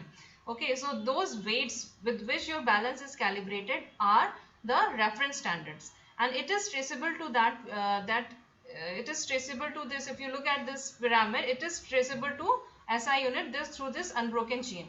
So if the person is bringing some working standard to calibrate your measuring instrument that is balanced, you can ask the person that is it traceable to any SI unit. So what will he say? Yes, it is traceable to SI unit through this NMI. It may be Indian NMI, it may be US NMI. So this is how these things are done through the NMIs. And then you will get a certificate that yes, your balance shows in 1 milligram range the error of some micrograms. In 10 kgs there will be error of these grams or milligrams. So you will come to know that if I am measuring 1 milligram, I must be weighing less or higher than between these plus minus values. So then you are making your measurement towards the accuracy. And this accuracy is very important in certain cases when you are really in a very low amount, like your ppm ppb level solutions you are making. This accurate measurement is very important. So here your CRM, that those certified balance, the weights were are the primary thing. If the weights are not correctly measured from the NMI, or it is from some other sources, not from the primary reference, your balance will be showing you the incorrect values and you won't come to know. It is unintentional errors which we make during measurements if our system is not calibrated. So for quality management, country requires organizations which are responsible for documentary standard. So this pyramid is very important to understand and also not easy to understand. So for this is a part of quality management for the country itself, not only for a certain institution like single institute IITR I'm talking about. So it doesn't like that. The whole quality management system of a country is governed by different organizations. So first one is the documentary standard. They have to be maintained. So ISO is for international. Every country adapts it according to its own country's requirement and conditions. So documentary standards are maintained by some organization in India. Measurement standards are maintained by some institute of India, and then accreditation and calibration. Accreditation of calibration laboratories for dealing with legal issues. So who are doing these things? So first thing, quality infrastructure, or if I talk about only India, National Physical Laboratory, NPL as I talk, is a scientific and industrial metrology it maintains. So its duty is to be a task for realization and dissemination of primary and national measurement standards. The pyramid, if you remember, here there was the topmost NPL. So it is its responsibility to bear the task. It has to take the challenge and realize and maintain all the 7 SI units, as well as disseminate the measurement standards. If I ask, I want 1 kg primary reference standard, it is NPL's duty to provide me with traceability, to provide measurement traceability through either calibration or certified reference material. So it is responsibility in India for NPL that they have to maintain all the SI units, they have to prepare the certified reference material, or they have to give you the calibration for your instrument. Then the documentary standards are maintained in India by BIS. So all the ISO released annually, they go through it, and any corrections or upgradation happened in the document, they maintain it for Indian standards. So BIS has the authority to exclusively publish the Indian standard. So they adapt sometimes as such ISO as a form of IS, or they make modification as required. Then accreditation is a duty of Quality Council of India. It may be NABL or NABH, etc. So what they do, they give the accreditation and conformity assessment. So this is the assessor bodies, which if some lab asks that I want to become a testing laboratory, it is their duty to assess them according to their guidelines and give the accreditation. So accreditation of testing laboratory procedures, test results of internationally acceptable level of competence. If some company it is very important internationally, some company is making some drugs and want to export it, becomes very important responsibility of QCI to assess them very stringent, so that they are not making any kind of mistakes in measurement. And third thing, if they are making some measurement mistakes, or if they are not doing it correctly and hiding it, then how can we report it? So legal metrology department has the legal metrology maintenance and enforcement. So it is their duty to enforce that people are doing the correct thing and are in a good practice of measurement. So why do we need CRM? Now come to more particularly towards the CRM. Why do we need CRM? I hope you get a little idea about it now, that any measurement is impossible without, if we are not having certified reference material. So because we do not get traceability without CRM. So testing and calibration laboratories, it is very important whether any kind of test is made by any laboratory or any equipment is being calibrated, including analytical chemical laboratories, are continually requested to provide evidence on quality of their operations. Whenever the assessors come, they ask for it, that to provide the evidence that they are doing it correctly. It is mandatory in case where legislative limits are involved, like in international trade, food, environmental analysis of clinical chemistry, etc. Demonstration of adequate quality is required also in research and development. Even in our research area, it becomes very important, so that we make the correct measurements of any quantity. So it is essential to validate the measurement method. Whatever method we are following, we have to validate it through the calibration, chain of calibrations employed for the measurement system by using the CRM or RMs certified by method with higher methodological hierarchy. So always we should have a reference material which is traceable to SI unit. So need of CRM is in each and every field. It is just a few of them, and because of CRM, that you are using perfect CRM for your measurement, you will be in compliance and nobody can deny your measurement, or whatever you report can be not denied. So quality management system is related to all quality, depends on calibration process, and metrology includes all theoretical and practical aspects of measurement, whatever the measurement uncertainty and the field of application accepted internationally. So here again the measurement science comes into picture, and measurement science is what comes down to your quality management system, has been refined and given in a short document, that how this is how you have to operate your quality management system. So again, this pyramid, I hope it will be more clear to you. So what we are talking about, the measurement instrument, and you should have CRMs are primary standards. I will talk about it in more detail. These are the primary standards which are directly traceable to SI units through NMI. Okay, so NMI itself, or it accreditates some other laboratories to prepare these CRMs. It must be clear now. So the CRM, through CRM, there could be RM can be prepared, but they cannot be used for certain aspects. So measurement traceability, how is it, use of certified reference material is important for measurement traceability. There is an unbroken chain linking to primary standard of the SI unit. So what does it mean to say? That there is unbroken chain. This chain has to be maintained. Your measuring instrument has to be connected to your primary standard through this chain. And demonstrated competence, measurement capability and traceability. Certificate includes the measurement uncertainty and compliance statement. So this certificate with your CRM is very important. Participation in interlaboratory comparison and PT. So this is how you comply with the requirement of regulatory bodies.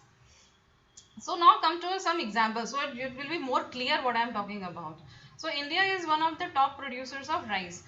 For the last several years, there has been rejections we are watching in basmati rice due to some pesticide, higher values of pesticides or metals. So big consignments have been returned from US and other countries. So if you look at the FDA chart, this actually a little bit old, and but you can, if you can also check it. If you click on your country, so here you can see India. So it gives you the odd details of India and how many rejections it has faced, the refusals by the product. So if you look at this blue side, which is what, human food, and this the light blue is the drugs and biologics. So we are targeting for a 5 trillion economy to make, and as well as 2047 we want to become the developed country. So how can we become? We can become only by enhancing our exports. And if we are looking getting such high rejections from the outer countries, the dream will be very difficult to accomplish. So why these rejections are being happened? You can see the comments of FDA. It says that you did not establish product specification of the composition of the finished dietary. Your quality control personnel did not conduct a material review. So these are all related to quality management system. So it means there is some loophole somewhere which is not which is coming as a drawback to us when we send this consignment out of India. In India, there's no issues, but out of India when it goes, we come to know the reality of our testing condition. So regulations are quite stringent in and companies testing labs comply with the quality system. We are all established testing laboratories we comply with all the regulatory requirement. Even though, why is it happening? Companies are aware of quality control for production, follow the regulatory guidelines, are accredited regularly. Means you get the certificate for just 2 years and then you have to go for assessment again. Still the imports are rejected and India stands in top 3 nations for rejection of consignments. So are we not doing correct measurements or analysis for the international acceptance? So what is happening? I don't think so that we are making the incorrect measurements. Either we are making incorrect measurement unintentionally, or we might not, therefore we are not complying with the regulatory limits of the foreign countries. So, so what is the missing link? Why is it happening? So let's go to the pyramid again. All measurements depend on the instrument calibration and precision. So if you are making mistake on your instrument while measuring, it will obviously reflect in your results. So calibration requires certified reference material. As I said, that this instrument will be giving you correct results only when it is traceable to some primary standard, that is CRM. All CRMs have expiry date and certified values are not valid beyond that period. So each CRM, the primary standard, comes with the certified values and the expiry date. If you are using beyond that, you do not comply with the correct method. Also, CRMs have to be stored and tested under specified conditions given in certificate. Even though you have time in expiry, but you are not maintaining its proper storage conditions, it will go bad and it's not valid to use that CRM for your calibration of your instrument. So now calibration involves comparison between a reference material and the item being calibrated. So item being calibrated is your equipment, reference material is there. A set of operation that's established under specified condition. The relationship between the values indicated by an item of the test equipment and the corresponding true values realized by the reference standard. So you come to know what your equipment is giving and how near it is to the true value. True value is very important. True value you come to know only by your reference standards. Determining how wrong the equipment is, you come to know when you calibrate your equipment with certified reference material, then you will come to know how much your equipment is wrong. As I given the example of analytical balance. So once you calibrate it with the primary standard, those weights, then only you will come to know that how much your balance is giving the error in measurement. And then assigning the corrections or assigning values to the scale of an instrument. Then you have to call the engineer and ask them to set the equipment for the near to the true value by the CRM only. So this is again how does it connected. So analytical standard, working standard, reference standard, CRM, and then SI. So what we do, we for calibration we use CRM, and then reference materials is the secondary standard, and then we prepare the working standard in our laboratory by weighing some standard material, and for this generally used for validating the analytical methods and results. Analytical standard, the compound of high purity and known concentration is the analytical standard. So for calibration or accurate measurement, we have to, this chain has to be connected. So certified reference materials, what are they? CRM is a metrological traceability. I think it is now very clear to you. Each property value has an uncertainty to assigned to it. If it is a weight for the weighing balance, it will be showing 1 milligram plus minus some microgram. It will come with the certificate.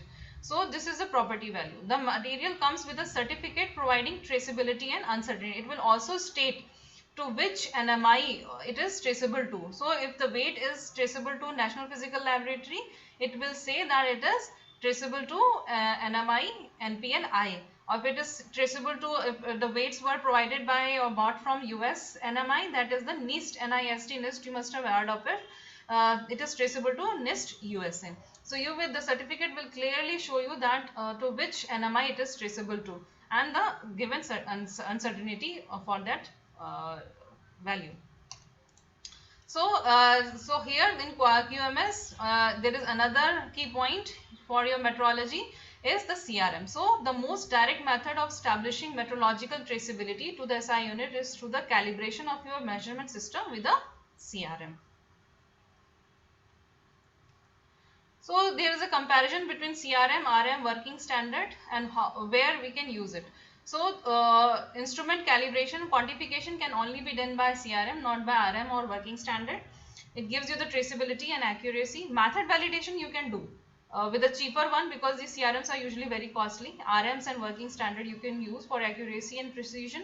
Identity of some molecule you can make your working standard traceable to RM or RM traceable to CRM. So first you have to always run a CRM on your equipment, and whatever data you get with the CRM you can make your RM traceable to that or working standard traceable to CRM for authenticity. Content of assay you can use, you cannot use working standard or qualified standard. Stability assessment can be done only with the CRM and RM. Internal quality control can be done only by CRM and RM. And regulatory accreditation you can do by CRM and RM only. For other thing, instrument quantification and calibration. So what does CRM do? The establish system performance and measurement accuracy. And here you can use it for annual qualification and traceability here. Method validation, accuracy, precision, LOD, LOQ, for all these you need the CRM.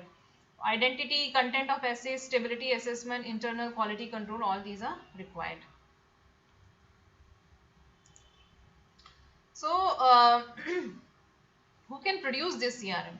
As I said that NMI can produce this CRM. So, any other laboratory which there is ISO to produce the CRM, that is ISO 17034. So, CRM can only be obtained from accredited reference material producer as per ISO 17034.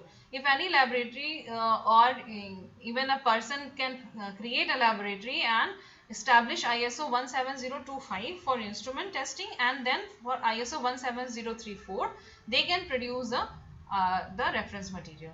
So it is a general requirement for competence of reference material producer. So this accreditation ensures that you are obtaining reference material from a competent supplier. So whenever you want to buy CRM or RM, you have to look at the company whether it is competent enough or it is they are really producing RM CRMs or not, because sometimes we get the working standard at the name of RMs. So these are all, and they are taking money from you for the CRM and RM. So you have to be very careful about it. What is Indian scenario? In most cases, we in measurements we are purchasing the CRMs from outside, and the very limited number of CRMs are being produced in India. The current thrust is to spread awareness for calibration procedure. At least first we should know that we should use the certified reference materials for calibration and CRM development in country. It is very important. So one of the examples you can see how costly they are. The mycotoxin in corn, which is very highly used. So NIST you can see here, NIST is the US NMI, and they are selling it. They have more than 30,000 CRMs, and they call their CRM as standard reference material. So their certified reference material of USA is known as certified reference material is known as standard reference material, SRM. And they, how much they are selling for this SRM? They are costing us around 1.5 lakh, and there is also huge delay in supplying of the CRM. So we are suffering for both money as well as the delay time. We have to wait till we get that CRM for measurement.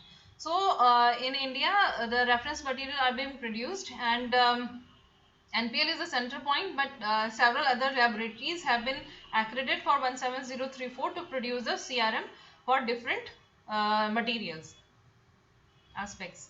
So here one example is there for our FTIR, which is being used in pharmaceutical companies as one of the major instrument under quality system. So they have to keep their FTIR under quality system by calibrating it at certain intervals, and they need the CRM for calibration. So they buy this NIST CRM, that is 1921B for their calibration. So you can see that this is actually in a card form, is a polystyrene film within a card. So it cost around 1 lakh. per piece on it. There is expiry life of their lifetime is 3 years. So after 3 years they have to buy it again. So as you can assume that if NIST or USA does not supply, or they deny to supply this CRM to India, then what will happen? All pharmaceutical companies could not maintain their quality system, because they are dependent on this CRM on some other country. And then what will happen? You cannot maintain your quality system, your all products will be rejected. It means you can think of the importance of the calibration of your equipment, how it is connected to our daily life. Means if their FTIR is not giving them correct values, and what will happen, it will go into the form of the drug they are producing. So it was a very challenging situation when pharma companies approached NPL. It became their duty to develop this polystyrene films, and this was done, and you can see here it is in the market as the name of BND 2004. Our CRM is known as Bharati Nirdeshak Dravya, BND.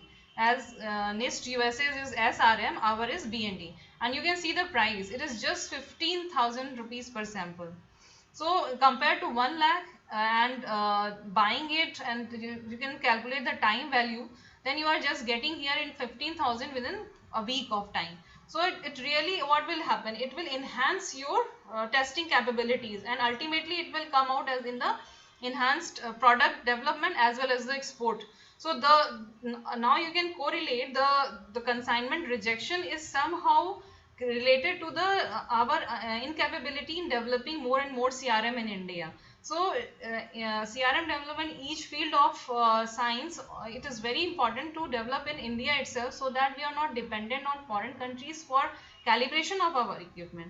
And if we are developing our own CRM, then we'll be knowing the values which we certifying, as well as the requirement of other country. Suppose some pesticide is allowed in certain quantity in India, but it is not completely banned in outside countries. So what will happen? We will test according to our regulatory limits, but that is that if that consignment goes outside and they test and there is a presence of that pesticide, they will reject our consignment.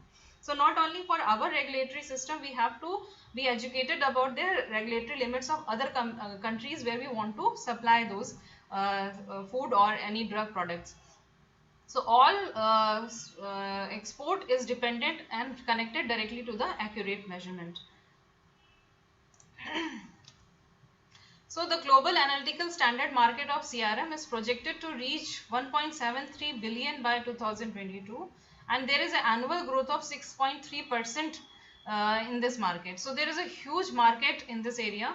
Further factors driving growth for CRM market depends on stringent regulation. So more and more we tight the regulatory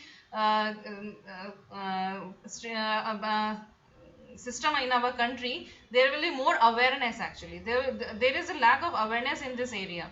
So the rising public concern related to optimal food, health, safety and quality, increasing public private investment for various researches, and growing use of analytical techniques.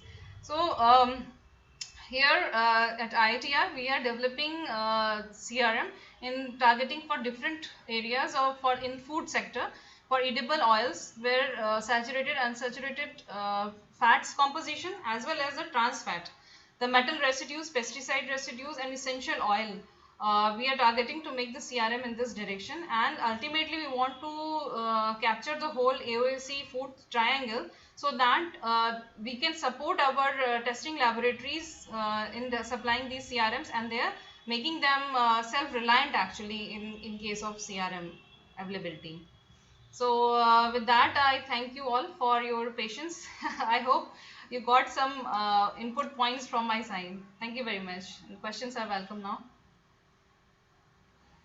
Thank you so much, ma'am, for such a descriptive and enlightening session. The significance of correct measurements and units is unparalleled in any field of science and technology, and you've aptly explained it to our participants. Ma'am, we have one question from a participant. With your permission, can we take up the question? Yeah, sure. Okay. Ma'am, can you please provide an example of the evidences that are provided by the testing and calibration laboratories to prove the quality of their operations? Actually, each testing laboratory have to follow the guideline of 170 ISO 17025, and for this they maintain all the documents, and that includes everything: the standard operating procedure, how you are doing it, how your instrument is traceable, as I showed, how it is traceable to SI unit. They have to show, it should be there in their document, as well as when the assessor comes, we have to the NABL comes to assess the laboratory, testing laboratory, whether you comply with the capability of testing the parameters which you stated or not. So the assessors comes and you have to perform all the testing in front of them, calculate them and uncertainty, and each value you have to give whatever you give in your test report. So you have to show them also. So it's not only based on the document you prepared annually, as well as you have to show your competence in the practical or experimental way also. You have to be, even the personals have to be qualified in their area. So this is assessed in every dimension. Then only a testing laboratory gets a certificate for testing those parameters. Thank you, ma'am. Thank you so much for taking out time from your busy schedule for our participants, and it was truly a privilege to hear from you. Thank you very much. Thank you, ma'am. Moving ahead, the next dignitary to honor us with his presence is Dr. Kausar Mahmood Ansari. Dr. Ansari is a principal scientist, Food, Drug and Chemical Toxicology, CSIR IITR Lucknow. He received his PhD degree from the University of Lucknow in 2005. Sir has been facilitated with the Young Scientist Award by the government of Uttar Pradesh. He has 58 journal articles and 1 book to his credit. His key interest areas include cancer biology, molecular and biochemical toxicology. Sir, I now request you to please address the gathering on the topic of food adulteration challenged for food safety. But before that, I would like to felicitate you with a Tulsi sapling. And Dr. Amrina Sardar Khan is going to offer you the sapling.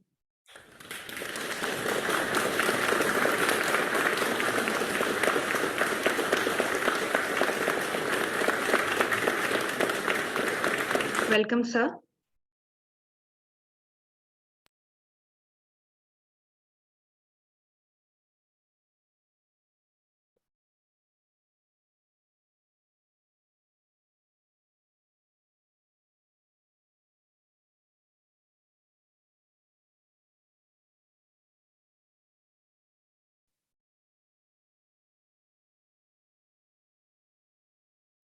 Jayati, I think sir is facing some internet issue. Please wait for 2 minutes. We are trying to connect with her. With him. Okay. Yeah, he is in the waiting room.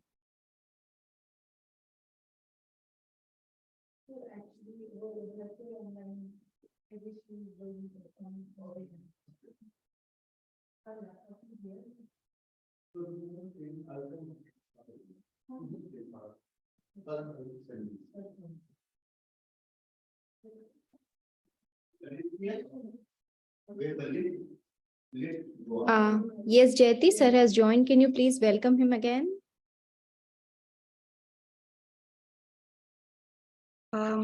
We have Dr. Kausar Mahmood Ansari with us now. He's a principal scientist, food, drug and chemical toxicology, CSIR IITR Lucknow. He has received his PhD degree from University of Lucknow in 2005, and he has been facilitated with Young Scientist Award by the government of Uttar Pradesh. He has 58 journal articles and 1 book to his credit, and his key research areas include cancer biology, molecular and biochemical toxicology. Sir would be addressing the gathering on the topic of food adulteration, challenge for food safety, and we would be facilitating Sir with the Tulsi sapling. Dr. Amrina Sardar Khan is doing the honors. Welcome, sir. Thank you very much. Thank you very much. So may I share my presentation? Yes, sir. Okay, thanks.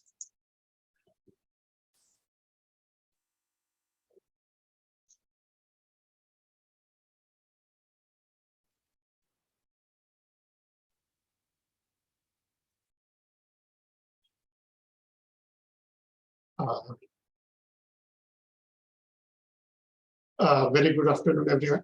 I'm audible to everyone. Yes, sir, you're audible. Thank you. Thank you once again. Sorry, I got delayed. I'm going to talk about the food adulteration and what are the challenges for, how they are the challenges for food safety. As you guys know, that Indian Institute of Toxicology is the institute where we work on towards the safety of human health as well as service to industry. So these food adulteration is the common malpractices where people do this for just getting the economic gain. However, we all know that Surakshit Ahar is the Swasth Jeevan Ka Aadhar. It means our food should be pure, free from any kind of toxicant, have all kind of the nutrient, minerals for better life. However, it has found that there several times potential toxicant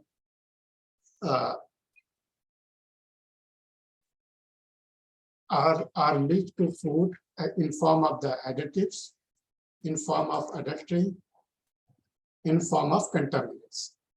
Additives are these are the chemical substances which included in the food just for economic gain. However, adulteration, this is actually additives is the economic gain as well as these are the requirement like TiO2, color, stability. However, adulterants just for economic gains. They just mix in the food to make the economic gain, to make higher quantity by mixing them. Contaminants are the chemical which are the naturally occurring and mix in the food or feed.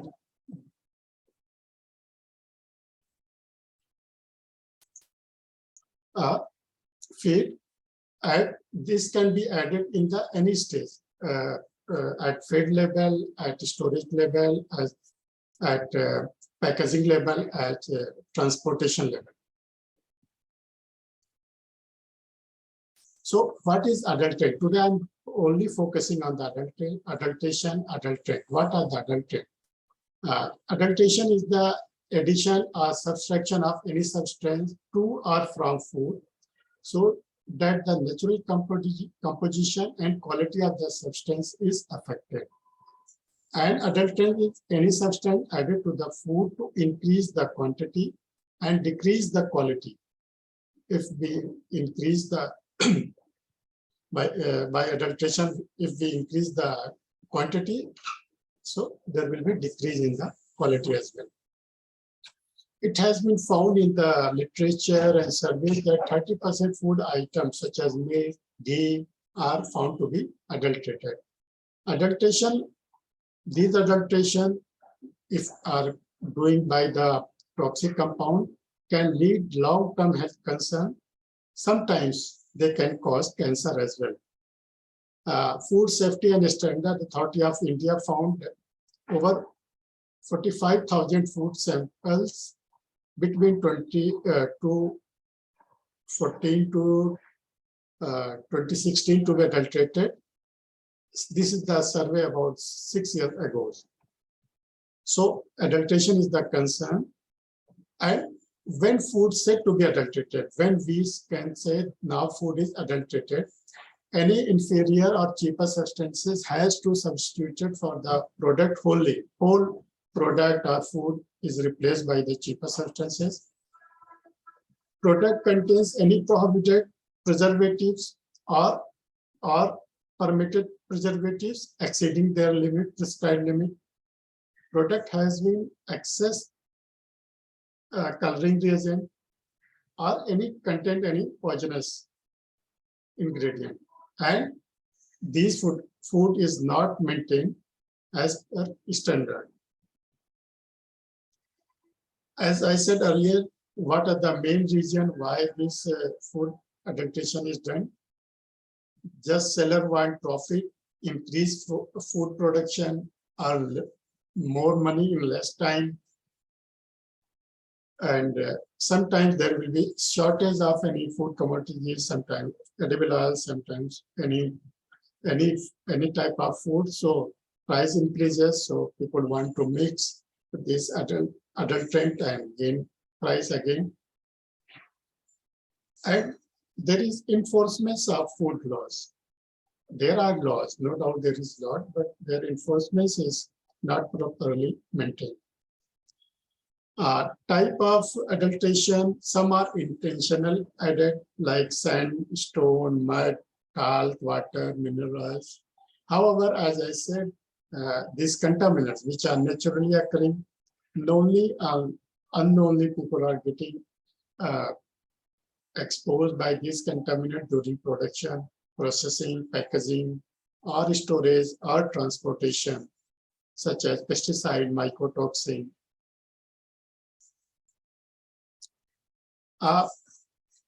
In 1954, first time in Parliament, Prevention of Food Adulteration Bill was passed, and it was named as Prevention of Food Adulteration Act, PFA. However, in 2006, this Prevention of Food Adulteration Act was merged with Food Safety Standard Authority of India. So now it is FSSAI. Intentionally added chemical in food stuff are for common are food colors. These colors are used for making food stuff aesthetically and psychologically attractive.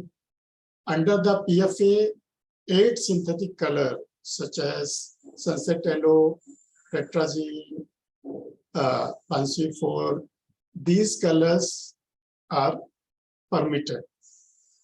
However, there are some colors which are not permitted.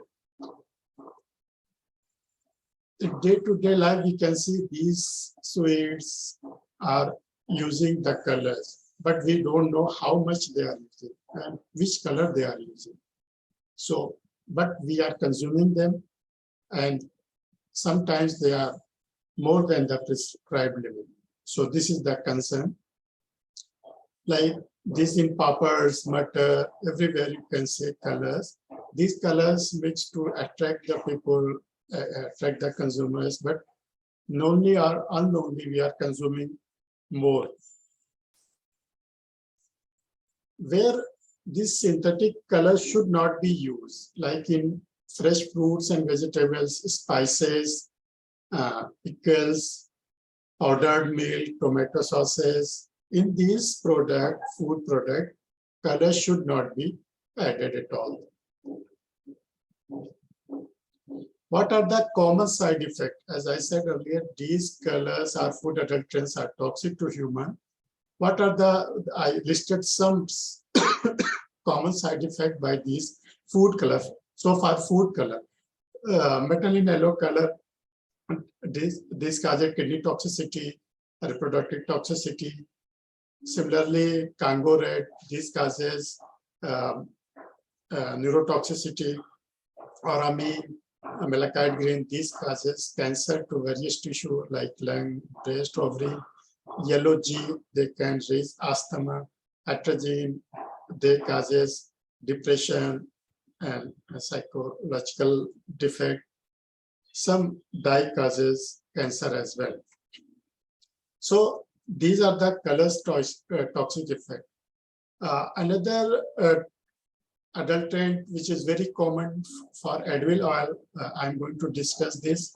This is the argemone oil. This argemone oil is, here you can see Argemone mexicana plant, and this pot contains these seeds. These seeds are very, very similar to mustard seeds. And not only the seed, if you extract the oil is also very similar to mustard oil. So people use mixing these argemone oil to mustard oil just for economic gain. And the major alkali found in this mustard oil is sanguinarine and dehydrosanguinarine. So we also work on this area as well, and found that And when this outbreak of argemone oil contamination occurred, it was found that it causes epidemic dropsy. In the dropsy, there is accumulation of the fluids in the edema. They causes edema, accumulation of fluids in the legs. In 1998, this dropsy, and this symptoms cause collectively dropsy. In 1998, dropsy occurs in India, and in Delhi only about 3,000 persons were hospitalized and 65 people lost their lives. So this is the concern, and we work on it to evaluating the toxicity, exposure, survey, and develop some translation kit to the detection of this argemone oil, which I show you in subsequent slide. Another adulterant is butter yellow. This butter yellow is the dye actually, and this is the yellow in color. This is also very common adulterant for mustard oil, because this is the yellow in color, and people used to mix this dye to cheap oil, to colorless oil, to make them like a mustard oil. This butter yellow is carcinogen and interact with DNA and protein, and it causes hepatic cancer. One study suggests that in UP only 3.5% sample were adulterated with this non-permitted butter yellow dye. So as I said, for this also we develop a CD strip to detection of this dye at field level, at home level. I will discuss that too. Another adulterant is metals. For metals also there is proper guideline, prescribed limit. However, people don't follow, and sometimes they use this metal more than prescribed limit.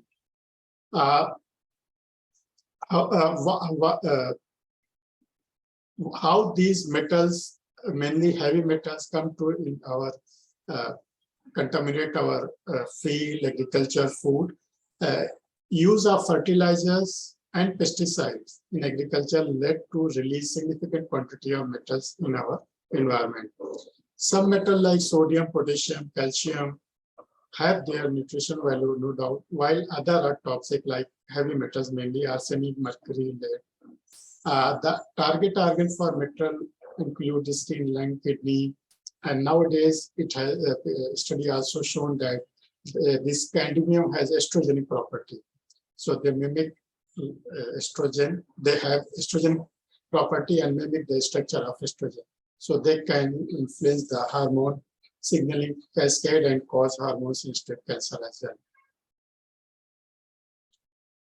well. Some metals which are not toxic per se, but their quantity, high level of quantity is mixed in our traditional sweet, like this silver foil, aluminum foil, and we also consume this more than limit.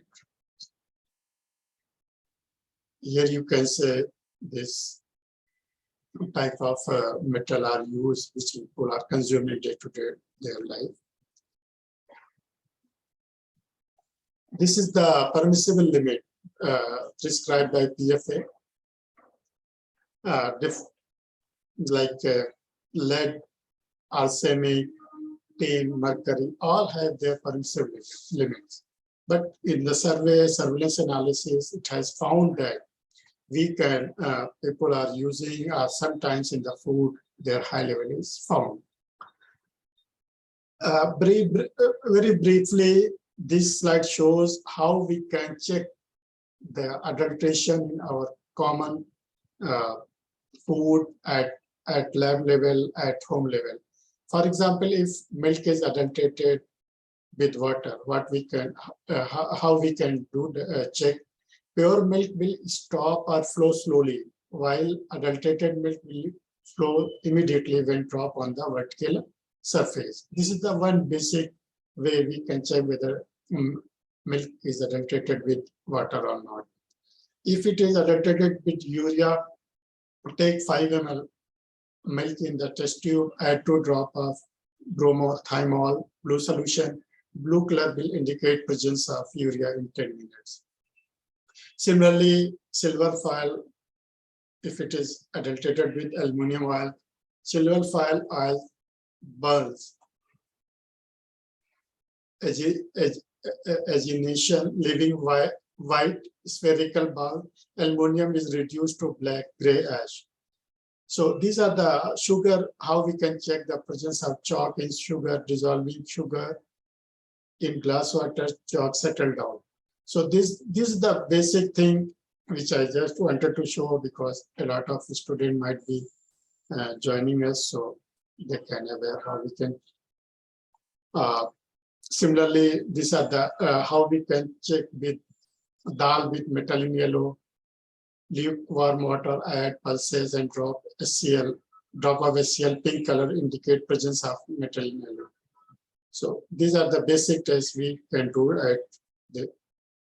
at home, and we can confirm presence of few adulterants. So so far we talk about the what is the adulteration, adulterant, and what IATR, what food toxicology laboratory of IATR did in area of food toxicology and basic research mainly. But what is the outcome in the translational way? As I said, that having the enough risk analysis data presence and their understanding the mode of action, we developed this argemone oil detection kit. This kit can detect 0.05% adulteration of argemone oil in mustard oil, validated by 10 laboratories. Intra-laboratory validation has also been done. CFTRI, DRDO, and all these labs. And when we check the cross reactivity, there is no cross interference with castor, coconut, cottonseed, groundnut, these colors. So specifically, it can detect mustard oil contamination, and this test is very easy to perform. Takes only few minutes. Require only visual observation in fluorescence in the instrument provided.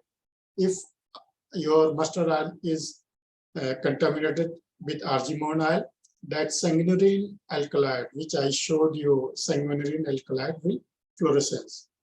It will come yellow light, yellow color fluorescence. So you can easily say that this mustard oil is contaminated.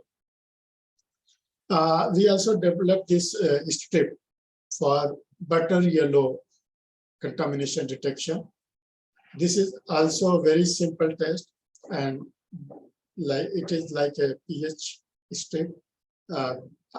Depending on the concentration, there will be the color change, and in the strip will be coated with chemical, and just 1 drop of oil will develop a color, produce a color, and based on, and there will be a strip, color coating strip. So by comparing this intensity, you can say how much percent of your sample is contaminated with butter yellow. So these two technology we developed, and based on our work, what we did in argemone case, where we published some paper in International Journal of Cancer and other as well, but these are the very reputed journal, where we publish our findings, and based on our findings, this book cited our results in 3rd edition, Essential of Toxicology.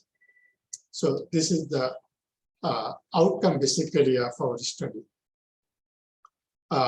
Finally, I want to say thank you very much to organizer for giving me this opportunity.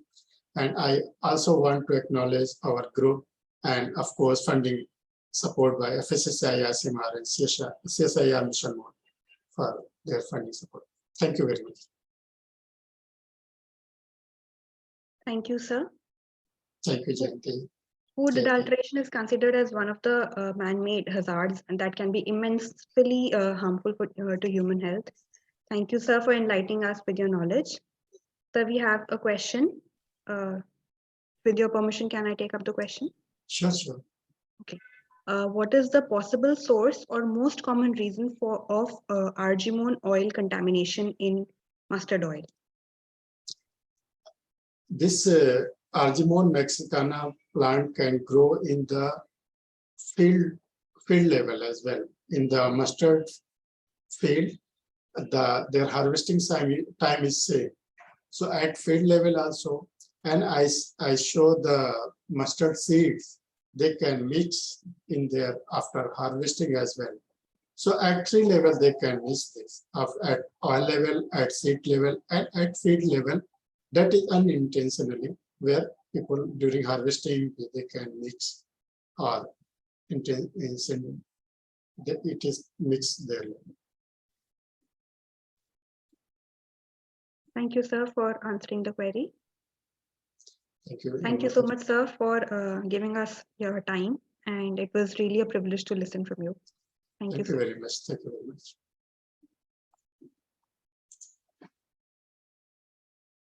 Moving ahead, the next dignitary to honor us with his presence is Dr. Sheelendra P. Singh. Dr. Singh is the principal scientist in Regulatory Toxicology Group at IITR Lucknow. He has also worked at Central Drug Research Institute, Lucknow, from where he received his PhD degree. Dr. Singh has many publications and one patent to his credit. He has expertise in areas like bioanalysis, pharmacokinetics, and drug discovery. So I would now request you to please address the gathering with your talk. But before that, we'll have a virtual Tulsi sapling to felicitate you with, as a token of brotherhood. Dr. Richa Nagar is presenting you the sapling.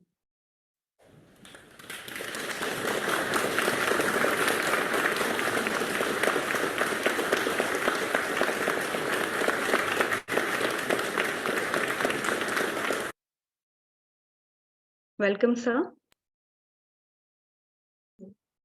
Okay, so we're going to play a documentary, which is about the Chernobyl. It's a documentary, and it's about the nuclear accident that we had in Chernobyl in 1986. And we all know that, you know, when you talk about the toxicity, when you talk about the toxicity in environmental, in radiations, you know, particularly the radiations, radioactive substances is one of the very important component that actually responsible for creating a lot of toxicity, and how the ignorance of people lead to such kind of tragedy. So it's a 30 minutes documentary.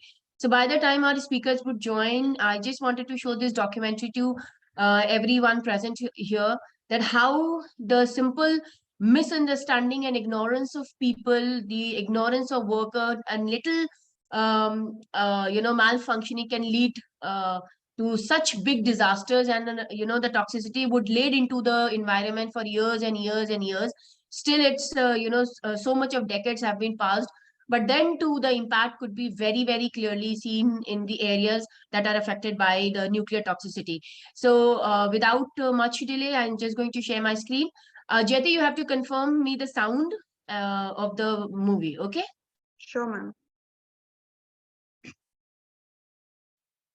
Discussing one of the best-known disasters of the 20th century, an event remembered today as the worst man-made tragedy and the biggest nuclear catastrophe in all of history.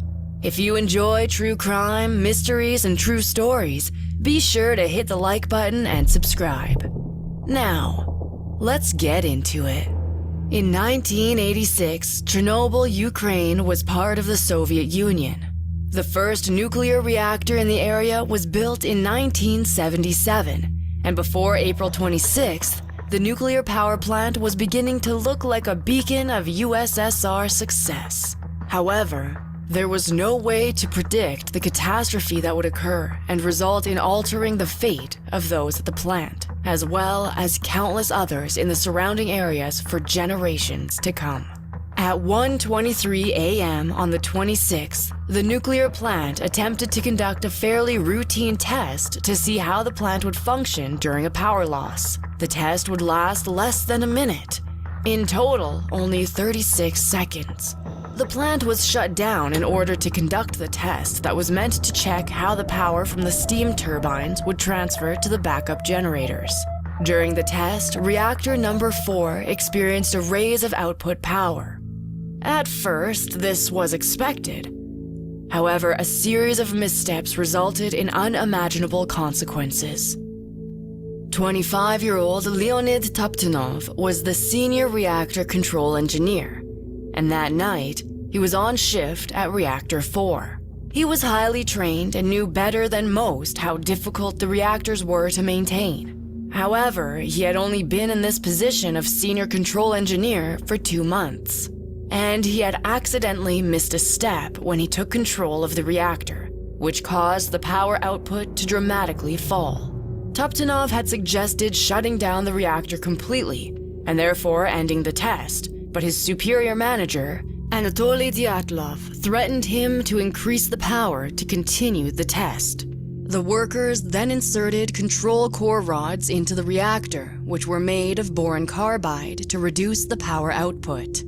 However, due to another error, the control rods had the graphite in the middle, meaning that they did not decrease the energy when expected, and instead, there was a sudden, unpredicted surge of power, which caused an immediate steam explosion. The explosion cracked through the reactor, blowing the upper casing up through the ceiling.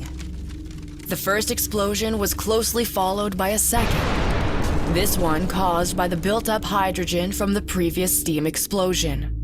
The deputy chief engineer, Anatoly Dyatlov, had been supervising the test, and he claimed that, had he known that the graphite was in the center of the rods, he never would have instructed the workers to continue the test. Some now speculate that the reactor was already unstable prior to the test, and that the control rods did very little to cause the disaster. The initial explosion was massive. Bursts of fire, the steam explosion, and large clouds of radiation were released as high as 1 kilometer into the air and the surrounding areas. The radiation was described by the Berkeley physics professor, Dr. Richard Muller, as like shrapnel from a bomb. Around 5% of the radioactive reactor core was deposited across Europe, and some of that radiation was found all the way in Sweden. Shockingly, the Chernobyl power plant was not equipped to deal with any sort of disaster. Normal regulations required there to be a containment building, which would be a gas-tight structure surrounding the nuclear reactor. It was normally a dome reinforced with steel and concrete that would prevent anything radioactive from being released into the surrounding area from the reactor. The Chernobyl plant had no containment building. If there had been one, the disaster would likely not have caused any deaths. Initially, the Soviet Union responded to the disaster by trying to hide the exact magnitude of the destruction from the rest of the world, and even those in the USSR. In fact, it actually took them about a week to finally make an announcement to the world that the explosion had occurred, and that tons of radiation had leaked into the wide area surrounding Chernobyl. The USSR government forbade people from leaving certain areas and actually cut phone lines to repress the spread of information. However, it now appears that this drastic measure may have actually backfired on the oppressive regime, as today, much of the truth of what happened that fateful night in Chernobyl still isn't entirely known. Because the Soviets employed such harsh measures to maintain secrecy, we may never know some of the true details of what occurred. Andrei Glukov worked at the Chernobyl plant and had heard the loud bangs of the explosion in the early morning hours of April 26th. Following the booms of the plant's ceiling being blown off, there was a brief cut in the power. It wasn't until 2 days later when Andrei himself went into the plant and saw the glowing reactor core that he realized what had happened. Even as an employee, he hadn't been told of the explosion until later. He said about seeing the core, "This was the moment that I realized this was not an accident. It was a disaster." 2 workers at the Chernobyl plant died from the explosion within hours of the disaster. the body of one of the men is believed to actually still be inside the plant. But the casualties grew in the following weeks, rapidly climbing to 31 as people succumbed to acute radiation syndrome from the leaked radioactive material. Over 200 of those who responded to the disaster later died, most from cancer, usually thyroid cancer. It is important to note that the exact death toll of those affected by the Chernobyl disaster is still widely contested today. Though the UN acknowledges at least 4,000 people were killed as a consequence of the explosion and radiation, other estimates bring that number as high as hundreds of thousands who were affected and died from exposure to the radiation. Other reports claim that about 50 people died as a direct result of exposure to the radiation released. Many of them were workers at the plant, but many didn't actually succumb to their illnesses right away. And the latest death was counted in 2004. However, still other numbers, such as those estimated by Greenpeace, think the number of direct deaths could eventually be as enormous as 93,000. The United Nations Scientific Committee on the Effects of Atomic Radiation has also found evidence of 15 more deaths from thyroid cancer caused by exposure to radiation from the Chernobyl disaster. A whopping 6,500 other non-fatal thyroid cancers were identified to be caused by the radioactivity. However, the UN has now released the statement, "There is no evidence of a major public health impact attributable to radiation exposure 20 years after the accident." Overall, there is no conclusive or universally agreed upon number for just how many people died in association with the Chernobyl disaster. There may never be any agreement. Many of those who died were the brave firefighters who had run into the disaster area to try and control the raging fires that broke out in the power plant. These firefighters were exposed to extreme levels of radiation, and dozens of them later died from radiation poisoning.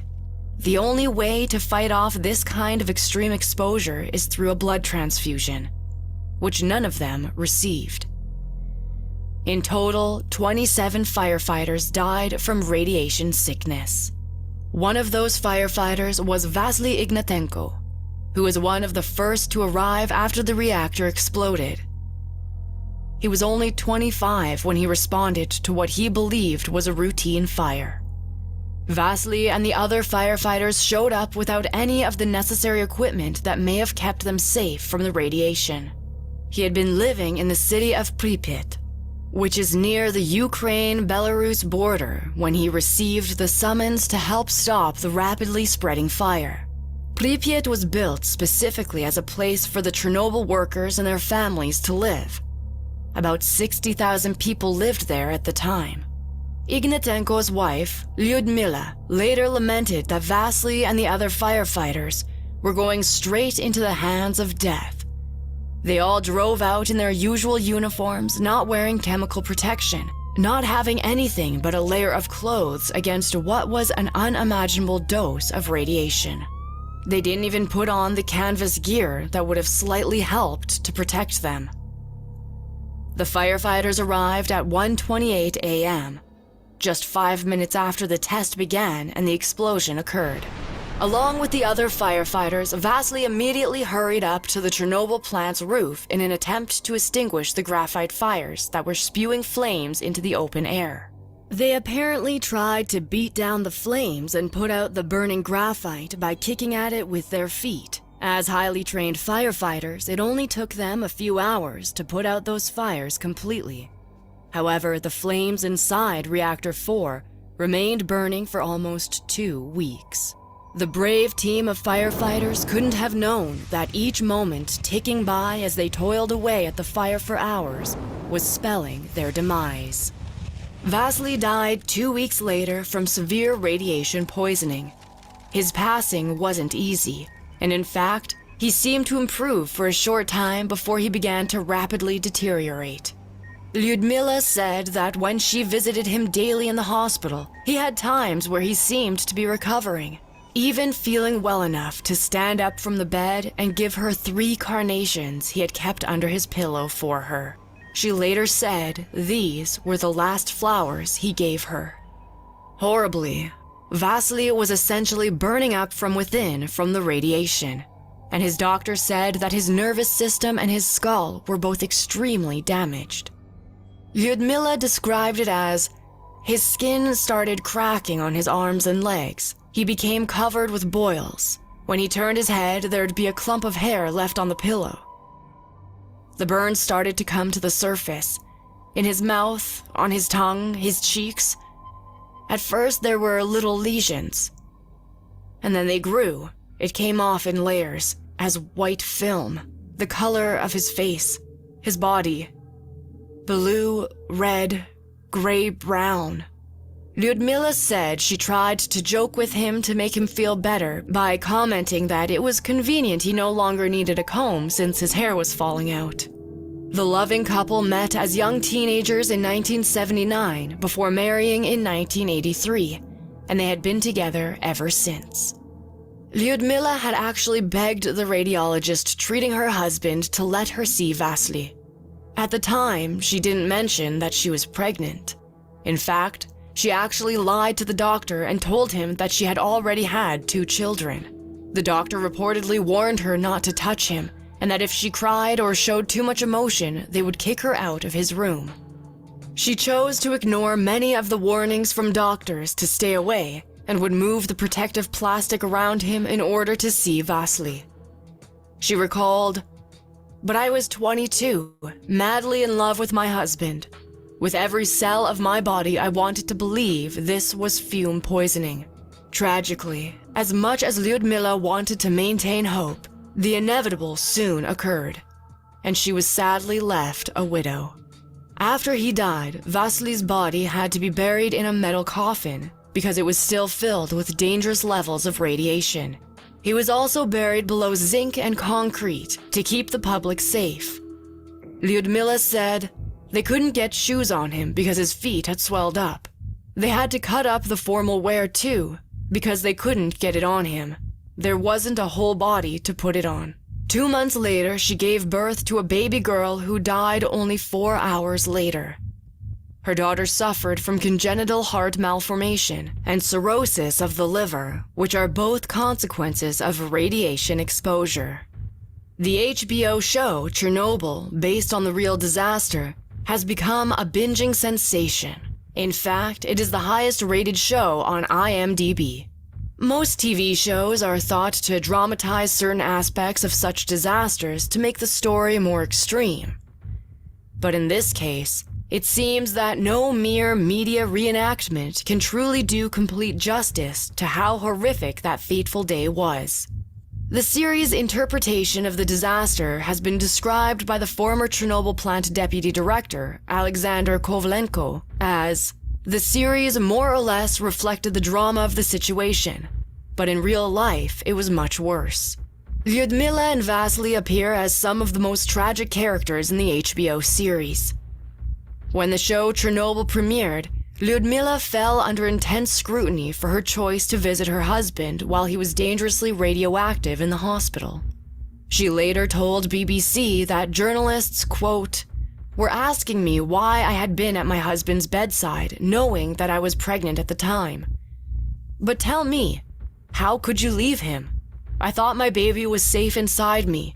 We didn't know anything about radiation then." She went on to say that after watching the show, people insinuated, quote, "that I killed my baby." She now says that she never actually gave permission to anyone to tell her story, despite HBO's claim otherwise. She wrote her own story in a book published in 1997 titled Voices for Chernobyl. Though 30 years has passed since the horrible disaster stole her husband and later her daughter, Lyudmila has said, "There is no day that I don't think about my husband and daughter, not a day that I don't feel pain." But Vasily's heart-wrenching story is only one of many. On April 27th, the day following the explosion, the evacuation began. 30,000 people were in immediate area of the Chernobyl reactor explosion, and a total of 135,000 had to be evacuated. Eventually, 350,000 people were evacuated because of the disaster, and the resettlement is still uncompleted today. Those in the area were exposed to a similar amount of radioactivity as the survivors of the Hiroshima atomic bomb in 1945. 45 REM, a measurement of radiation, was released, which is not enough to cause radiation sickness in those outside the immediate area of Chernobyl, but it does increase the risk of cancer by 1.8%. However, a 2006 study done by the International Atomic Energy Agency calculated that due to the sheer culmination of radiation, the exposure was more like 10 million REM, which likely caused at least 4,500 deaths from cancer. The most harmful radiation from the blast happened in the first weeks after the explosion. Even 15 minutes following the explosion, it was measured that the radioactivity had dropped to 1/4 of its initial value. After 1 day, to 1/15. After 3 months, to less than 1%. As part of the Soviet Union's radiation containment plan, 5,000 tons of lead, boron carbide, sand, and clay were dropped over top to entomb Reactor 4. In addition, an entire square mile of forest surrounding the site was cut down and burned to try to reduce the radioactivity near Chernobyl, and just as importantly, to stop it from spreading. Once the massive fires were put out at Chernobyl and people were moved, the next emergency became the need to drain the tanks below Reactor 4. There were 43 million gallons of water sitting below the still burning nuclear reactor. The firefighters who had first responded had actually tried to drain the water, but were unsuccessful. The emergency was that the core of the reactor was actually still melting, and it was heading down towards the huge pool of water that, if mixed, would have caused a second enormous steam explosion. The story is often told that the 3 men who went into Reactor 4 to drain the tanks of water were heroic volunteers who knew they were likely going to their deaths. Many people believe they chose to dive below the reactor to open a valve to release in order to save their country. But this is far from the truth. The divers weren't volunteers with the ability to choose their fate. Instead, they were workers from the power plant with knowledge of the reactors. Because of their jobs, they were required to do this deadly work.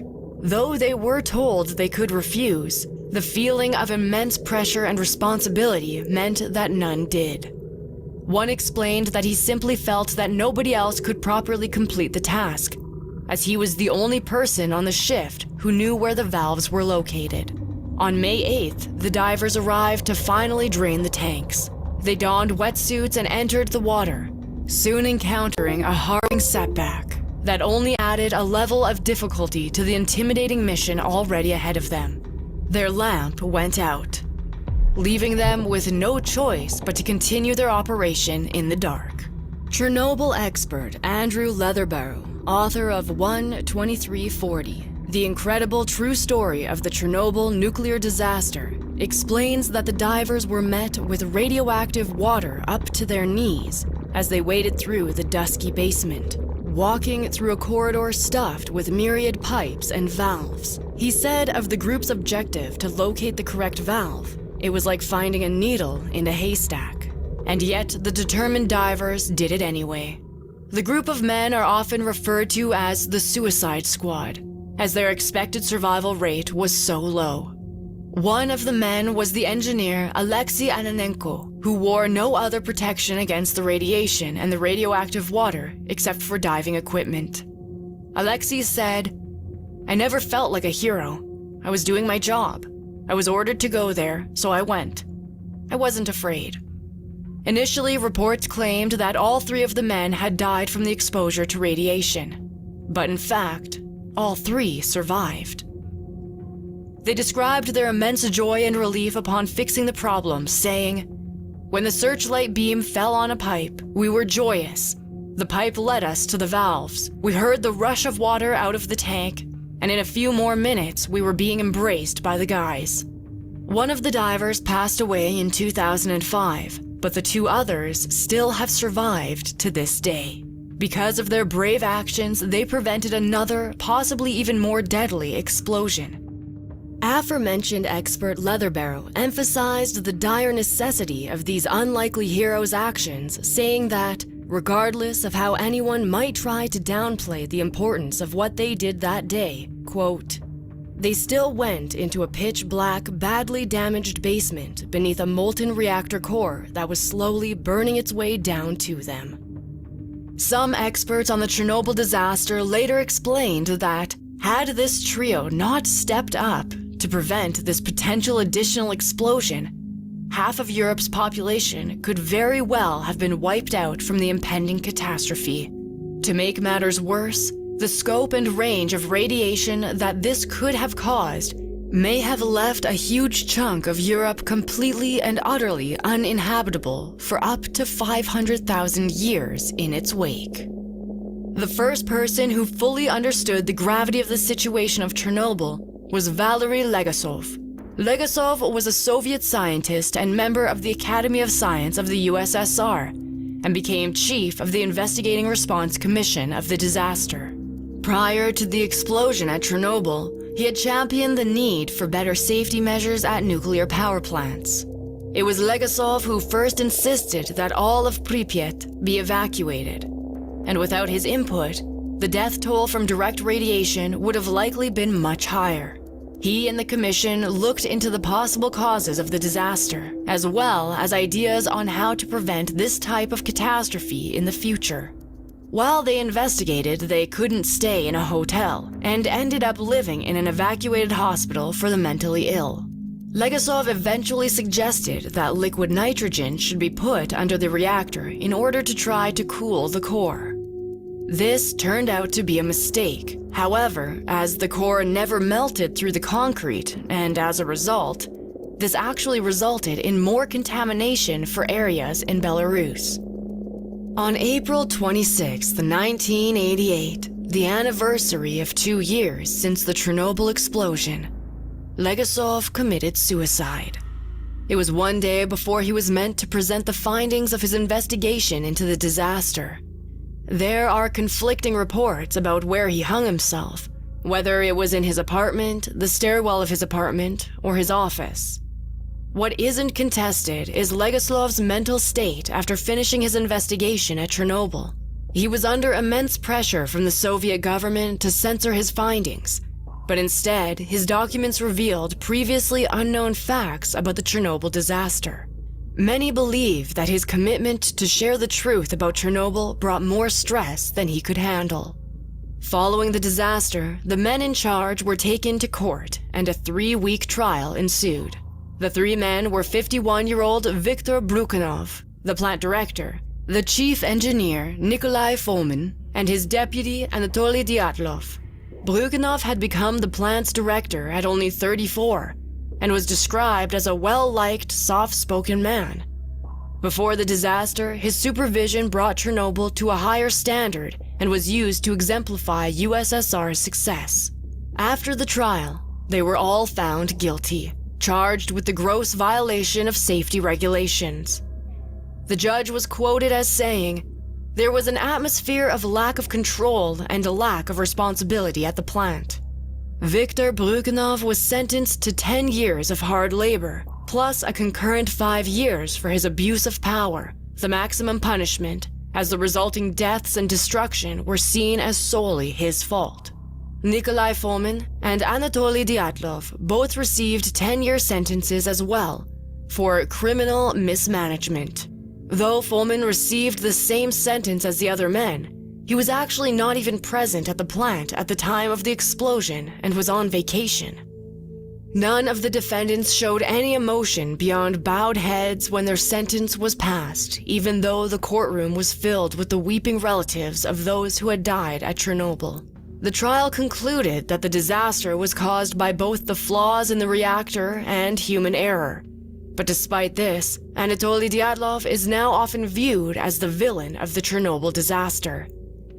He was likely the most experienced engineer working at the plant, but he was also reportedly a dictator to everyone who worked below him. In fact, Many of his colleagues outright detested him.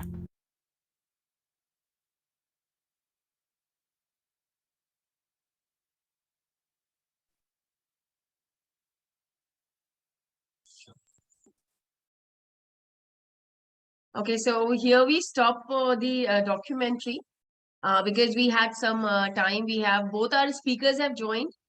I have requested S.N. Mishra sir to join us because we were waiting for Shailendra sir, but now both of us are here. So we'll follow the sequence. Shailendra sir is here. So we can begin with that. So, Shailendra sir, are we audible to you? yeah, I can hear you. You can hear me, right? Yes, sir, we can hear Okay. you. Okay. So, And sorry for the delay. Actually, Costa sir has finished early. So we Okay. have 20 minutes of gap. So we thought we should play a documentary of nuclear Okay, toxicity. okay. So Okay, so I will share my screen to start with. yes, sir, we'd like to read out your resume. Sure, And sure. Jyoti? Now we have Dr. Shailendra Singh sir with us. He's the principal scientist in the regulatory toxicology group at IITR Lucknow. He's also worked at CDRI Lucknow, from where he received his PhD degree. He has many publications and one patent to his credit. He has expertise in areas like bioanalysis, pharmacokinetics, and drug discovery. Sir, I would like to felicitate you with the virtual Tulsi sapling. Dr. Richard Dave Nagar is giving us the honor. Thank you.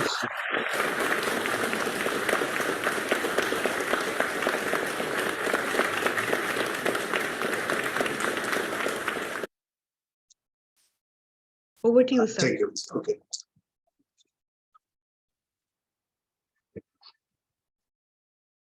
So thank you very much for the introduction. So actually, as we are talking about the environmental health and especially the management part. So one of the important aspects before we go for the management is to understand the problem.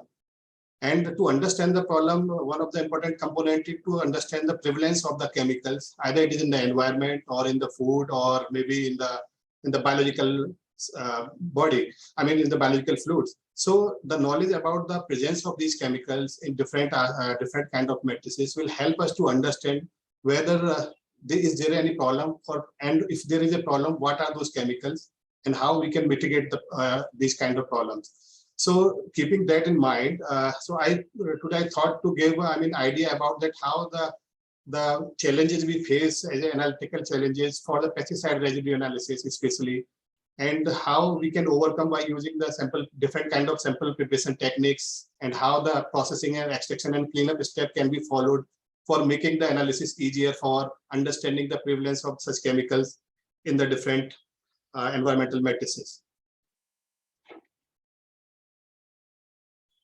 Okay, so one of the important aspect for any kind of analysis is the collection of the sample, right?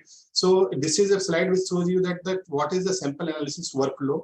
If suppose, let's say, if I wanted to study the pesticide residue occurrence in different food commodities, so the very first step is that collecting the sample. So it should be the right representation of the sample. So best place could be like going to the mandis and collecting the samples from the field directly. So the sampling become very important aspect for any kind of analysis. And then we go for the sample preparation and the sample analysis. Then we handle the data, and then we generate the reports, and then we inform the customer or regulatory bodies for the outcome. So if we look at the overall analysis, where we spend most of our time and what are actually the important source of error for any kind of analysis. If you see that the sample processing is one of the major source of error for any kind of analysis we are dealing with. And in fact, this is the particular, the sample processing also consumes most of the time for any kind of analysis. So if we address especially the sample processing, sample preparation things, then our life become easy as an analyst when we do any kind of analysis for any kind of contaminants present in any kind of different matrices. So the question is that then why we need the sample preparation, right? So there could be several reasons. If you wanted to focus, there are some limited the common important factors which we need to consider when we are doing the sample preparation. One thing is that if suppose I wanted to do the analysis in, let's say, in the water sample, so the amount which is present in the water could be very minute. So the sample will be very much diluted. Okay, so how I will do the analysis? So in that case, the sample preparation is required so that we can concentrate the sample to the, and we can extract the analyte for analysis. At the same time, the samples contains multiple kind of interferences other than the analyte of interest. So how we can remove those interferences from the sample? And as you know that if we will not clean the sample, then what will happen? It could be dangerous to the instrument, and could be like damaging the columns which are being used for the separation of the analyte. So if we can optimize the sample preparation, then we have the several advantages. You would get the accurate and precise data. We could keep on running our machine without any like damage to the machine, because if the samples are clean enough. And we can remove the unwanted interferences from the sample. And we can, if the sample preparation is very easy, then we can process more number of samples in a day. So I have just listed here some most commonly used sample preparation techniques, which are the solid phase extraction, liquid extraction, and protein precipitation. So these techniques have certain own its advantages and disadvantages. If you see that in terms of the cleanliness, the protein precipitation is the poorest sample, I would say. But if you see that if we will going to the liquid extraction and then going to the solid phase extraction, the cost will increase and even the complexity will also increase. But at the same time, cleanliness will also increase of the sample. But thus, so the advantage of the SP is that it provides you the most cleanest sample in comparison to any kind of sample preparation techniques, because it has the capability to remove protein, lipid, salts, and others, and make your analyte select, especially enrich your sample for the analyte of interest. Similarly, the liquid extraction process is also comparatively inexpensive as compared to the SPE. But again, this is very laborious in terms of preparing the sample if we are using this particular technique. Protein precipitation is generally preferred for primarily for the biological sample analysis, and even I would say for the food sample analysis, where different kind of protein component present in the sample can be precipitated out by using some organic solvents. So if we look at this process of the liquid extraction, it is useful for separating the analyte from interferences by partitioning the sample between two immiscible liquids. So if suppose we have a, let's say, water sample, and then we will use a solvent which is immiscible to that water sample, and will try to extract the analyte from that aqueous metric to the organic solvent.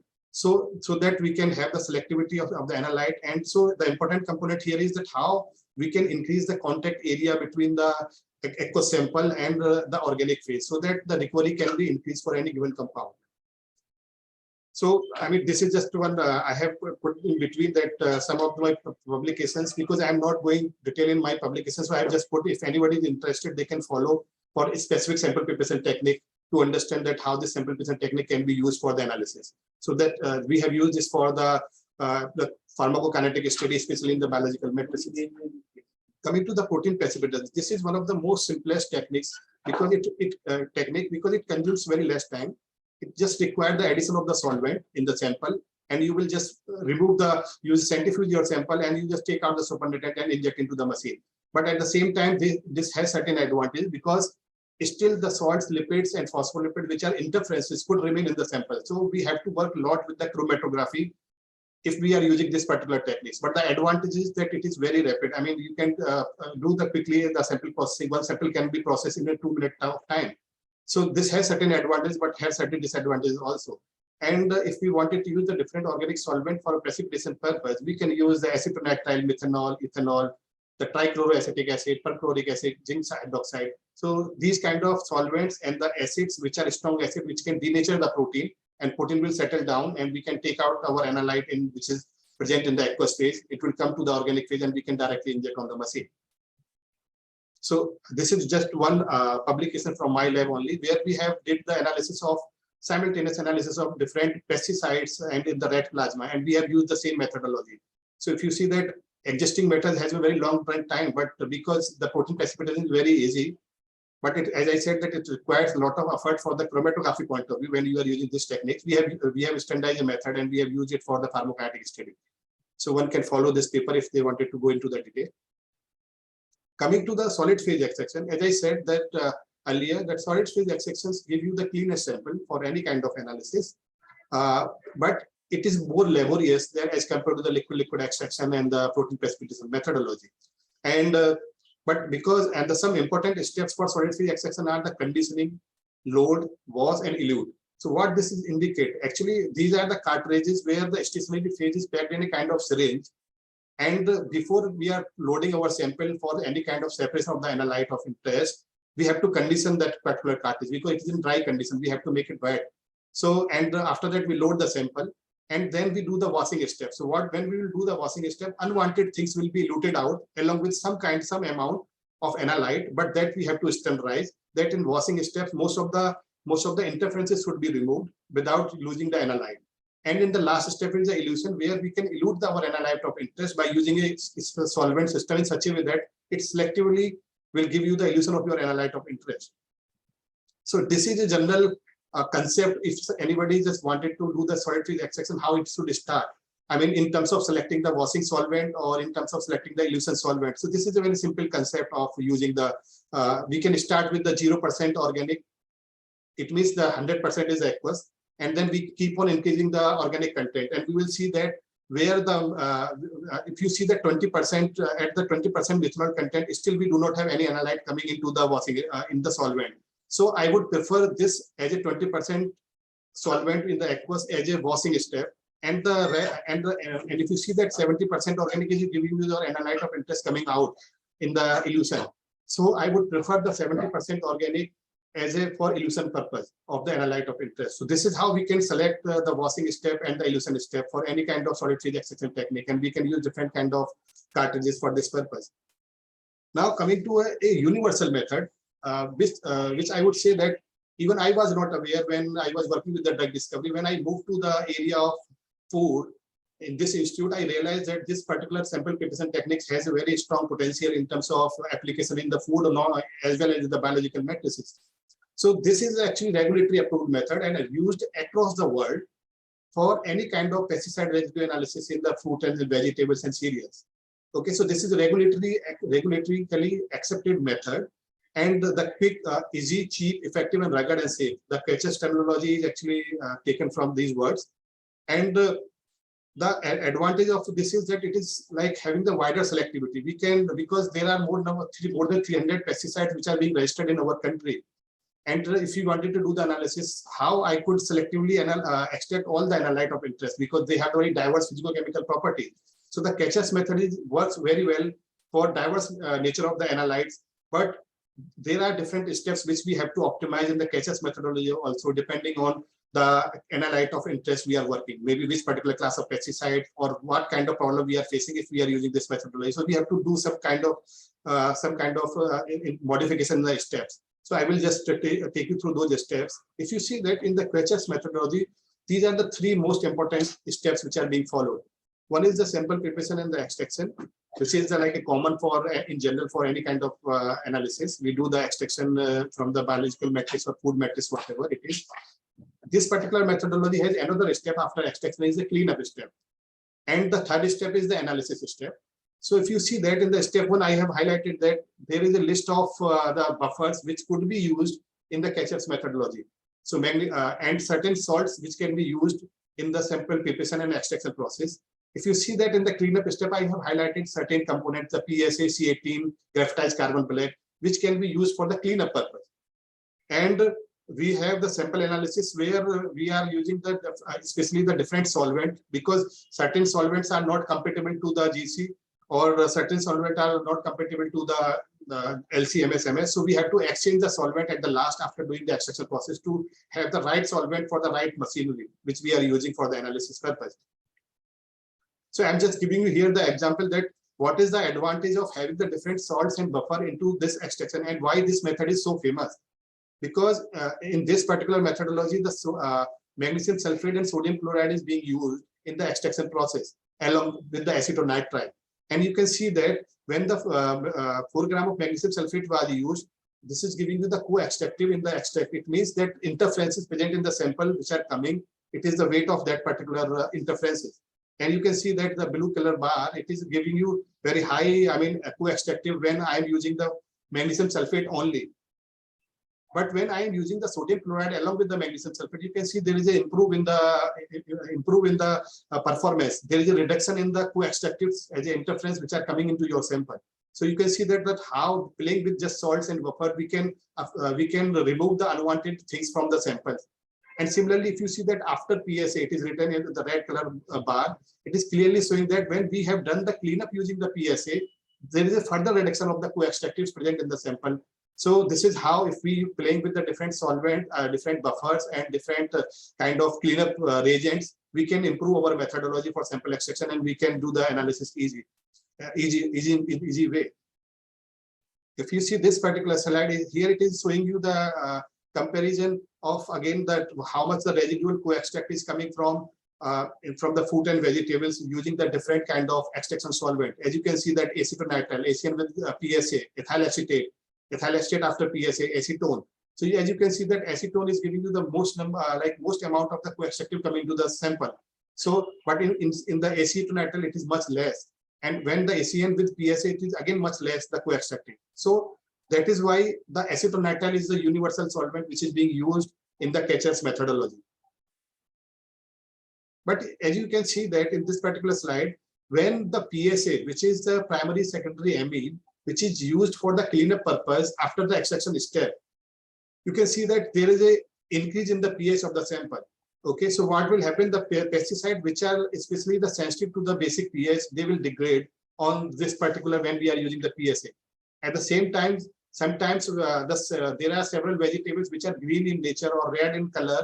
They have too much amount of the carotenoids or maybe the other pigments like chlorophyll. The PSA is not sufficient to remove those carotenoid or chlorophyll from the sample. So then how we will do the analysis? Otherwise, this the colorful matrix will go to the column and go to the machine and will damage your machine then and will lead to the inconsistency in the analysis and reproducibility. So for overcome this purpose, people start using the graphitized carbon black, which is again the material, which is a carbon-based material and which can remove selectively the pigments present in the sample. So the PSA and GCD combination came into the picture. Okay, if suppose we have any greeny vegetables or any vegetables or fruits, we can use this particular along with the PSA, we can use the graphitized carbon black for cleanup of our sample. But it has certain problem because it is non-selective in nature. It can also adsorb the analyte of interest. Let's say if I'm doing the pesticide residue analysis, it is possible that graphitized carbon black can adsorb the pesticide also along with the other co-extractive. So we have to be cautious while using these particular reagents in our methodology. So this is one example that how we have used the carbon-based material, novel eco-activated carbon fiber for the sample cleanup, and we have replaced the use of PSA from the sample because the PSA, as I told you, it has certain advantage. It increases the pH of the sample and causes the degradation of the pesticides. And with this methodology, we were able to overcome the problem of the basic, especially that base-sensitive pesticides, which can degrade at high pH. Coming to another, the problem is that there is a wide variety of the foods, right? Now coming to the, let's say, the oil or the fatty matrices, the methodology or the reagent which we are using for the analysis in the fruit and vegetables may not be suitable for these kind of matrices which are much more oily in nature. In that case, we have to use certain other kind of cleanup reagent along with the reagent which we have discussed so far. So this is especially if you see that C18, which is used in along with the PSA, is giving you the cleanest sample as compared to the raw extract, which is giving you the 4.2 milligram of the co-extractive coming with your analyte of interest. So if we are using the PSA and C18 combination, we can remove the co-extractives much better way as compared to the any other way of doing the cleanup. And as you can see in the right hand side of this figure, it is the study from my lab where we have used again the carbon-based material for as a replacement for PSA and C18 for fatty matrices. You can see the peanut, flaxseed, sesame, soybean. We have used this particular material for the first time, and we have shown that this material can remove the use of PSA and C18, which are much costly than the reagent which we are using, and it does not cause change in the pH of the sample also. So this is the work which came out from this work. One can follow for the details. Whenever we are doing the pesticide residue analysis, especially in the food matrices, we have to have the knowledge about the kind of matrices we are handling. We have to have the knowledge about that what is the water content, how much is the fatty content of that particular matrix, because this knowledge is very important for choosing the right method or the Quechas methodology for the pesticide residue extraction. Especially when we are doing the dry commodities analysis, again, it is very important that this Quechas methodology was made for especially fruit and vegetables, but there are cereals which are dry in nature, right? Then what should be done for those kind of analysis, for those kind of samples analysis? In that case, we have to add the water along with the dry matrix before doing the extraction process. So this is a table which gives you the idea that how much amount of the water should be added when we are dealing with the dry matrices for any kind of contaminant or maybe pesticide analysis. So there are different versions of the Quechas methodology which are being used for the sample preparation. This is the Anasted et al., which in 2003 discovered this method, and this is used worldwide. But when they discovered this method, they have made this method very simple, but later on they realized that there are much more challenges. Even this methodology is not able to resolve all the issues with pesticide which are base sensitive, with pesticide which are acid sensitive. They are giving the poor recoveries. They are getting degraded in during the sample preparation or extraction process. And there are green samples which are having the pigments also. So then what magnification has to be done to make this method more robust? So as I said earlier, that knowledge of the sample is very important. As you can see that the commodity pH itself can vary from the acidic to the basic side. So when we have the understanding of the acidity of the basicity of the sample, we can choose the right right kind of buffers in our sample preparation. Let's say the sodium acetate buffer or citrate buffer, or we can adjust the pH for getting the better recovery of analyte of interest. I'm just giving you here the example that one toluflunate is one fungicide which is showing you, especially this figure is showing that it is showing very poor recovery at the basic pH. Yes, pH 8 and 9, there is an almost very less than 10% recovery of the analyte. This happened because this analyte is unstable at the basic pH, and that in the methodology of Quechas, the PSA is used. So PSA generally increase the pH of the sample by 8 to 9, and that is why it is not able to extract particular methodology. So for this kind of analyte, we have to adjust the pH of the sample when we are using the PSA in our for sample cleanup purpose. Similarly, another example, if you will see, this is especially for the acid-sensitive pesticides, the carbosulfan or pyrimethamine. They are showing the very poor recovery at the low pH, but at the basic pH, they are giving you the very good recovery. So if we understand the property of our matrix of interest, and we know the function of each and every reagent which we are adding in the cleanup process, we can optimize these parameters for extracting the wide variety of diverse structural properties of pesticides from any kind of samples of fruit, vegetables, or cereals. This is another standard method which is recommended for pesticide residue analysis, which is the AOAC method. Okay, so this is by default, in general, people use AOAC method for any kind of analysis of fruit and vegetables. As you can see in this particular this workflow, there is an optional option is there for C18 and GCB for use of these particular two reagents, because as I told you that the Quechas method, when it came initially, it was not suitable for all kind of matrices to handle. I mean, this was not suitable for the green vegetable sample analysis. So the GCB was added to remove the chlorophylls or the carotenoid from the sample. Similarly, the C18 was added to remove the fatty content from the samples, because PSA is not effective enough to remove the fatty content from the sample. So in addition to the PSA, the C18 and gaphitized carbon black was added into the sample to make the sample much more cleaner for the analysis purpose. This is another method which is called the buffered version of the Quechas methodology. As in this, you can see that here in the orange color, you can see that this is especially the citrate buffer. Additionally, is added in the Quechas methodology as such. So the advantage of this is that the citrate buffer gives you the stable pH of the sample. So this helps in the improve the recovery of the analyte from any kind of sample of fruit and vegetables.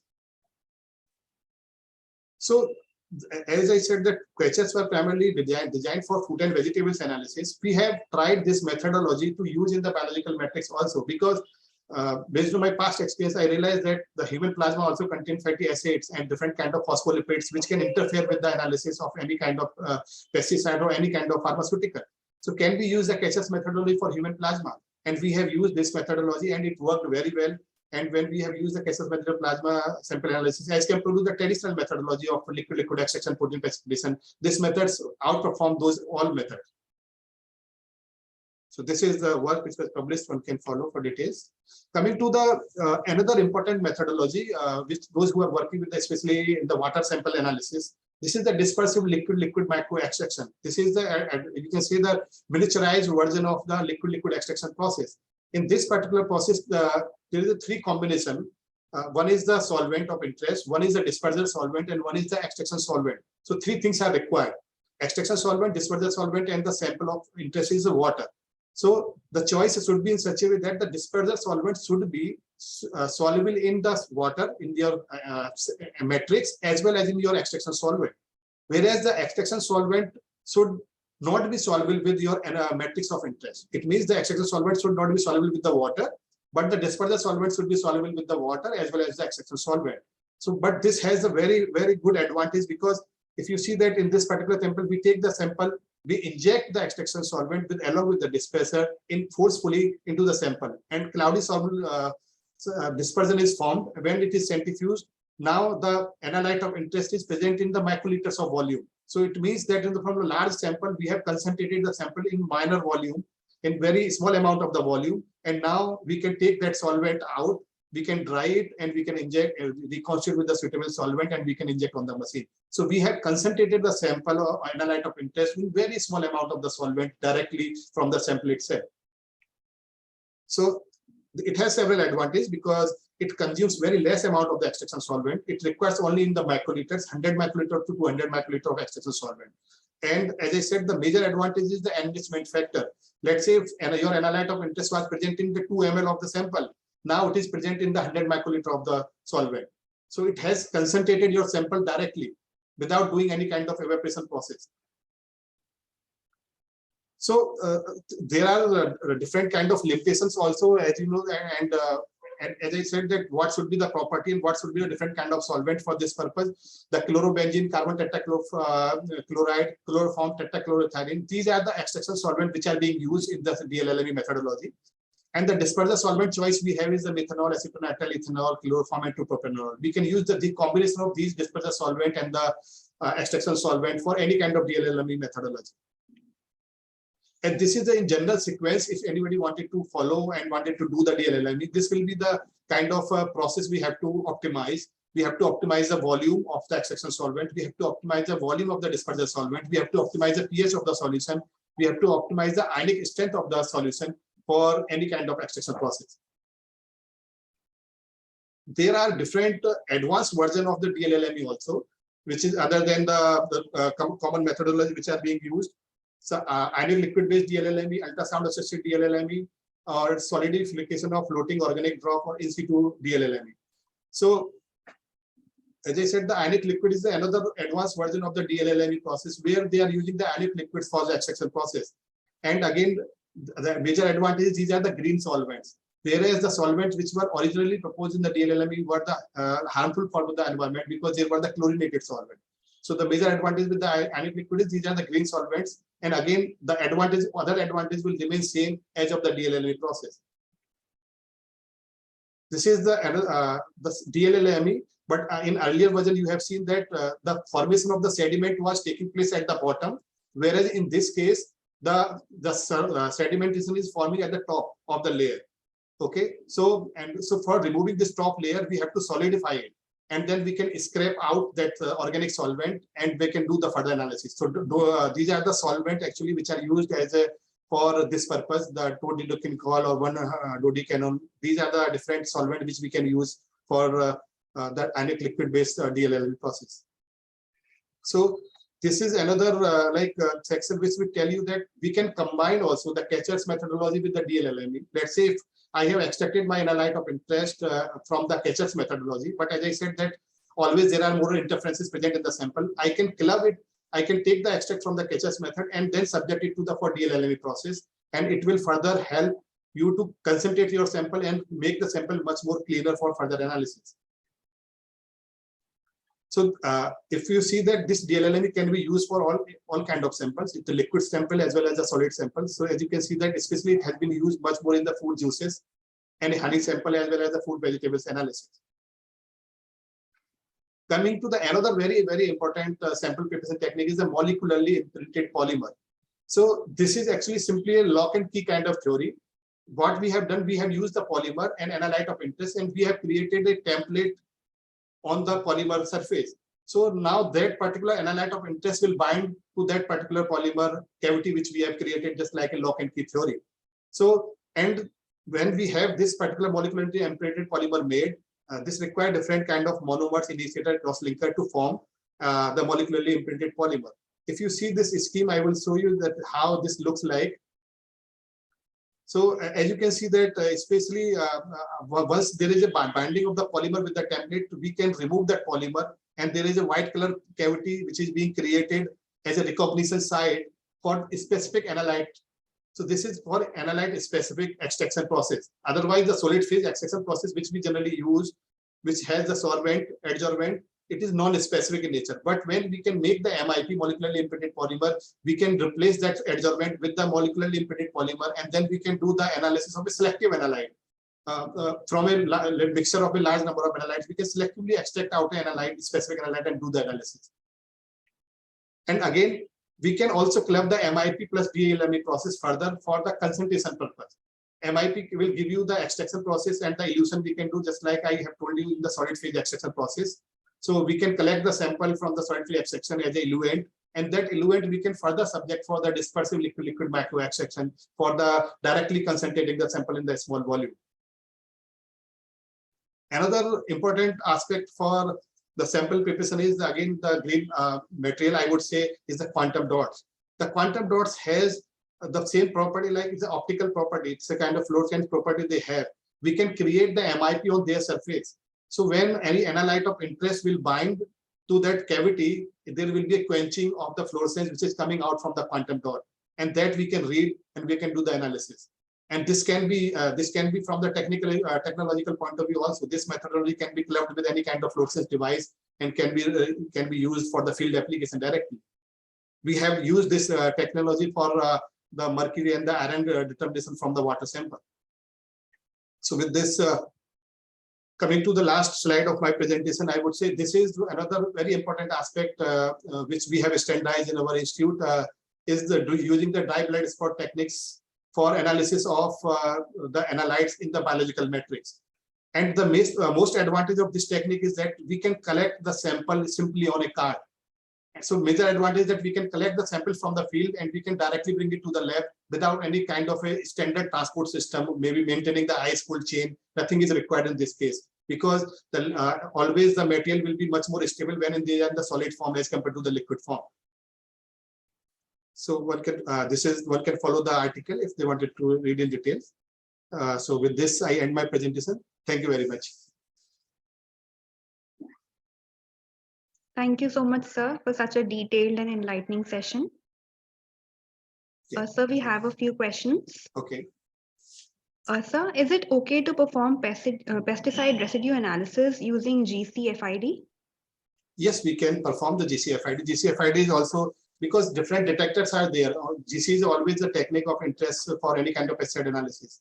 So hydrocarbons are present in any sample, we can do the FID also, but the FID sensitivity is always much less as compared to the GC with the ECD or GC-MS-MS. So we always prefer the GC-MS-MS and followed by GC-ECD. And after that, we can look for the GC-FID. But the FID has very limited range of pesticide which could be analyzed using the FID. Sir, another question is that how important is the control of pH to achieve suitable extraction of pesticide residues in vegetable acidic matrices? So actually, as I said, that we should have the knowledge about the pesticide first when we are doing the extraction process. If suppose I know that some pesticide which are base sensitive, okay, I will modify the pH accordingly. Okay, if I know that my pesticide is the acid sensitive, then I will modify pH in such a way that I will choose those buffer which gives the pH higher side. I will not choose the buffer which gives you the pH in lower side. Let's say the acetate buffer versus citrate buffer. Acetate buffer will give you the pH around 5, whereas the citrate buffer will give you the pH around 8. So I can choose the right combination of the buffers as well as the pH modification in the first step or maybe in the last step before just analysis. We can maintain the pH of the solution to have the better stability. Thank you so much, sir. Thank you for taking Thank out you. time from your busy schedule for our participants. It was truly a privilege to hear from you. Thank you. Thank you. Thank you, sir. Yeah, thank you for that.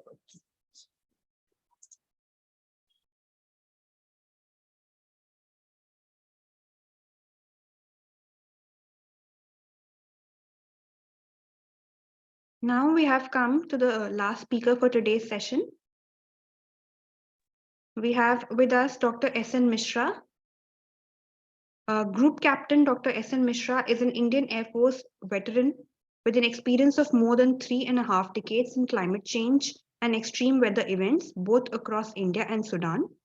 He has been an advisor on various CERC schools on climate change and extreme weather events conducted by Department of Science and Technology, Government of India. He is an advisor of Ladakh Ecological Development Group. Dr. Mishra has worked on several projects of national importance with DST, IMD, IITM on extreme weather events, climate change all across the regions of India, including Ladakh and Tibetan Autonomous Region.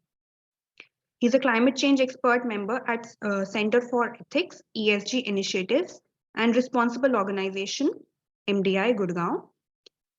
Recently, he has authored a chapter on climate change and responsible business leadership in the book titled Responsible Leadership for Sustainability in Uncertain Times, Dealing with Social, Economic, and Environmental Challenges for Sustainable Organization, published by CERO at MDI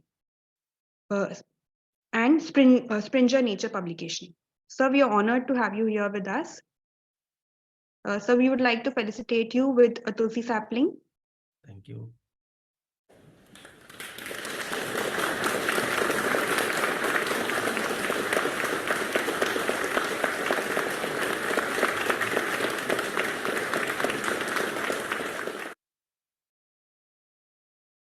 Welcome, sir. Welcome to Amity. Thank you. Am I visible? Yes, sir. Yes, sir. Okay. Over to you, sir. Yeah.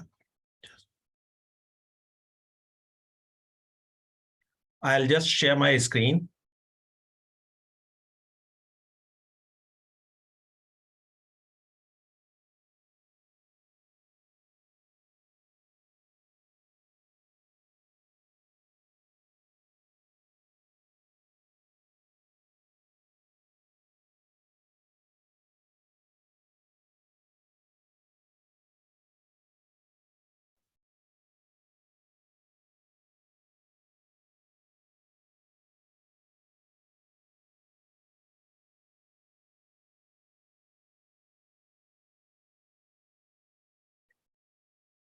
Is it visible now?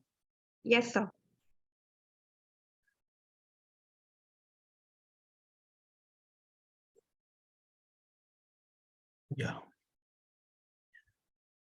Yeah.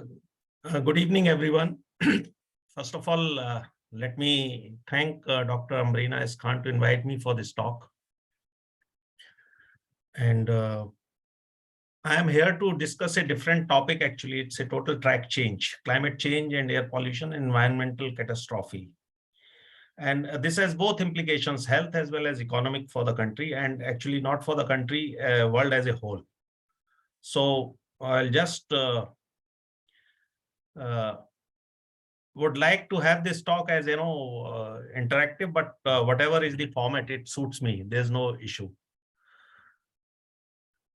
So first we would love to have, I'll just tell you that this is the structure that emerging global risk landscape, what is happening around the world, how is the climate change and the action failure which is creating trouble, and how air pollution can be separated from the climate change, role of climate change and weather in containing air pollution, and how the warming, which is climate change, how it is now creating huge issues across the world and across the planet. Is air pollution really a catastrophe? Yes, it is. Impact of climate change on climate change risk, impact on economy and health. And then what could be the interventions to mitigate air pollution risk? Main drivers for decarbonization and a joint response is the need of the hour. That is how we feel. So during the session, we will seek answers to these questions. Which are the emerging risks in next decade? Is climate change a major risk? Can climate change and air pollution be separated?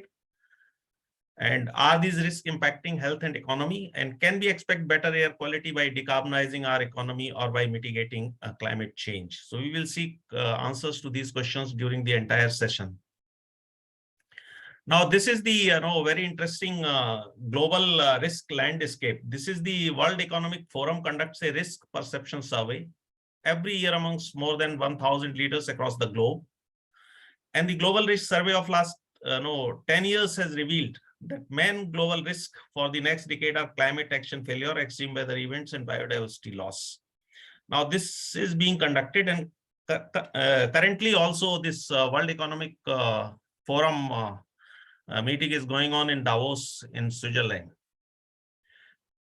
So this is the just released survey around 5 days back. If we look at the survey, there are short-term risk 2 years and there are long-term risk 10 years. Again, failure to mitigate climate change is one of the major risks when it has been asked by all the world leaders.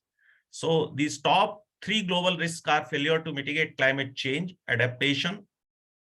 climate adaptation, and extreme weather events, biodiversity loss. Even post-COVID pandemic, climate crisis remains the biggest long-term threat to humanity which is facing today. And this is another very important, this is the latest survey by GlobeScan by World Sustainability Leaders.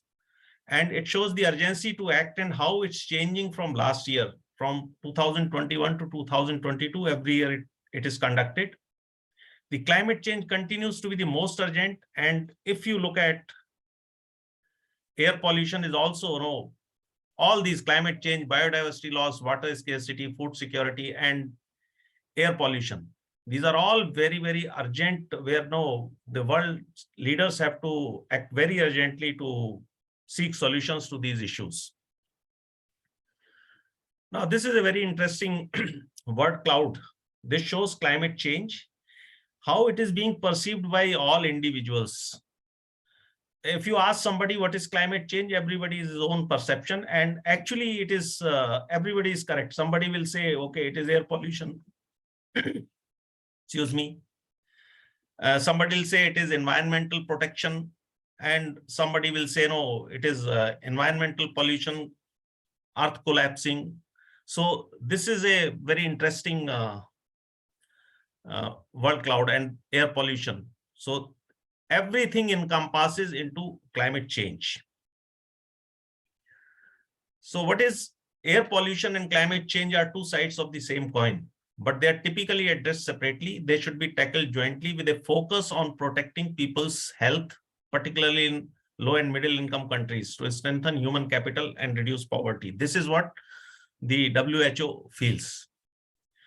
So climate change is a major problem. So here we will look at what is climate change and what is the issue actually which the whole world is talking about today. This is the global average temperature. If you look at this global average temperature of the Earth atmospheric system, in last 2000 years, in the history of 2000 years, Earth temperature consistent till around 1950. If we see till this level, it is consistent, and that is considered pre-industrial era. Thereafter, due to industrialization, there has been an increase in temperature, which you can see here in the graph, and human activity has been the reason for sharp rise in average global anthropogenic activity, which we call, or it is basically the business of human, which has been the cause for this sharp rise in temperature. And this is what creating a problem. In between, you have seen the medieval warm period and little ice age. So when we look at little more closely for roughly 120 years, then you just have a look at from 1880, this is the global average surface temperature. So temperature has been generally, this is that same little ice age which we were talking about, and it has been consistently close to normal, 0 degree. And what is very surprising, in last 10 highest warming years have been they are in last decade itself. All 10 in last 2 decades, most of the warm year. And if you look at these 4 or 5 years, they're just around 2020 and 2021 also, and 2022 also has been very warm. So this temperature rise is creating problem, and this is what is called global warming or climate change. The rise in the basic temperature, the Earth atmospheric system temperature. Why this temperature is rising is very important to understand. This is what we all know almost, that natural greenhouse effects, that human enhanced greenhouse effect because of a lot of CO2, methane, nitrous oxide has been that has been pumped into the atmosphere. So this is the reason that these all gases which are called greenhouse gases, they have so much of affinity to the heat that they trap a lot of heat, and the heat which is supposed to go out, as you can see here, that the heat which gets escaped to the space does not get escaped to the space and remains within the atmosphere, and that is how it is increasing the temperature, Earth atmospheric system temperature. So these greenhouse gases, tons, millions of tons greenhouse gases which has been offloaded into the environment through our business activities, especially after the pre-industrial, during the industrial era, that is what is creating the problem, and that is responsible for trapping of heat. So how the CO2 concentration has gone over a period of time, if you look at the global climate change, this is the NASA, they have looked at right for, if you see from 8 lakh years before, if you continue till 1950, the CO2 concentration in the history has never been more than 300 parts per million. But after the industrialization, the current level, if you see, they are close to 420 parts per million. And this has increased drastically post-industrial revolution, as previous graphs also show. On 3rd June 2022, NOAA's Mauna Loa lab recorded 421. This is the highest concentration of CO2 recorded in 2022 on 3rd June. Now, this is the share of annual CO2 emissions. If we produce roughly 2,411 million tons of CO2 annually, and China 11,600 million tons, 680 million tons, and US around 4,535 million tons. So we are at number 4, but we take out rest of the world, then individually we are the 3rd biggest polluter today. But this has not been our history. And the energy sector is the biggest contributor. So if we see, this is where our air pollution problem will also get sorted out, that most of the carbon dioxide is being pumped into the environment through energy industry, that is fossil fuel based in. And this is the reason that so much of CO2 is available in the environment, and fossil fuel is also the one emissions which also pollute air very badly. So India's, if you look at the current carbon mix, power industry is 34.4%, industry 28%, transport 9%. If you put all these together, they contribute 70%, 72% of the gross emissions is basically from fossil fuel based industries. So that is how so much of talk about phasing down coal, phasing down fossil fuels, gas, oil. And if we look at per capita carbon emission, then measuring total carbon emission doesn't paint a real picture actually, unless we see a per capita CO2 emission. India produces 1.74 tons per capita and ranks at 110, whereas US produces 15.52 tons and ranks 13th, and China 36 with 7 tons. So that means we are very poor country still, and our per capita production of CO2 is very less because we have a huge population. So the burden of producing so much of CO2 is not with us. And this is what we are fighting also in all the COPs which are happening. We are not the one who are producing maximum carbon dioxide, and historically We have never produced more. Now is the time that we are trying to develop, and that is how our total consumption, total production of CO2 is going slightly high. Now, if you look at CO2 is relatively harmless. In last 10 years, some new gases like HFC, PFC, SF6 were found to be more harmful than CO2.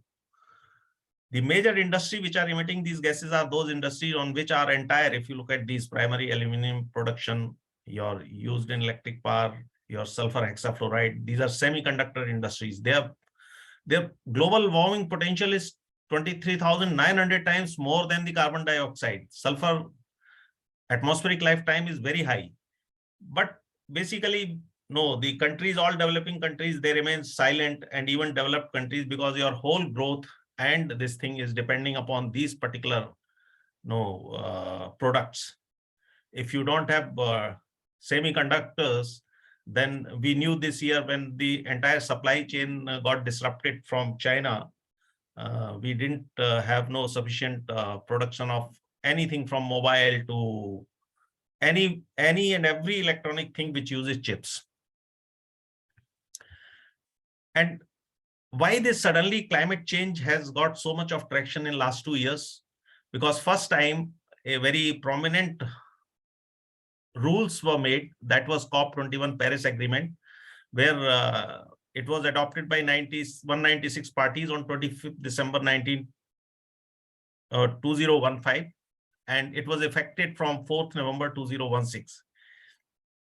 This is the first time that they have quantified that we will limit the global warming well below 2 degrees Celsius, preferably to 1.5 degrees Celsius compared to pre-industrial levels. The countries are to aim for global peaking of greenhouse gas emissions as soon as possible. This was the first. And based on this, certain nationally determined, voluntarily, some national determined contributions were made. So these were sustainable goals.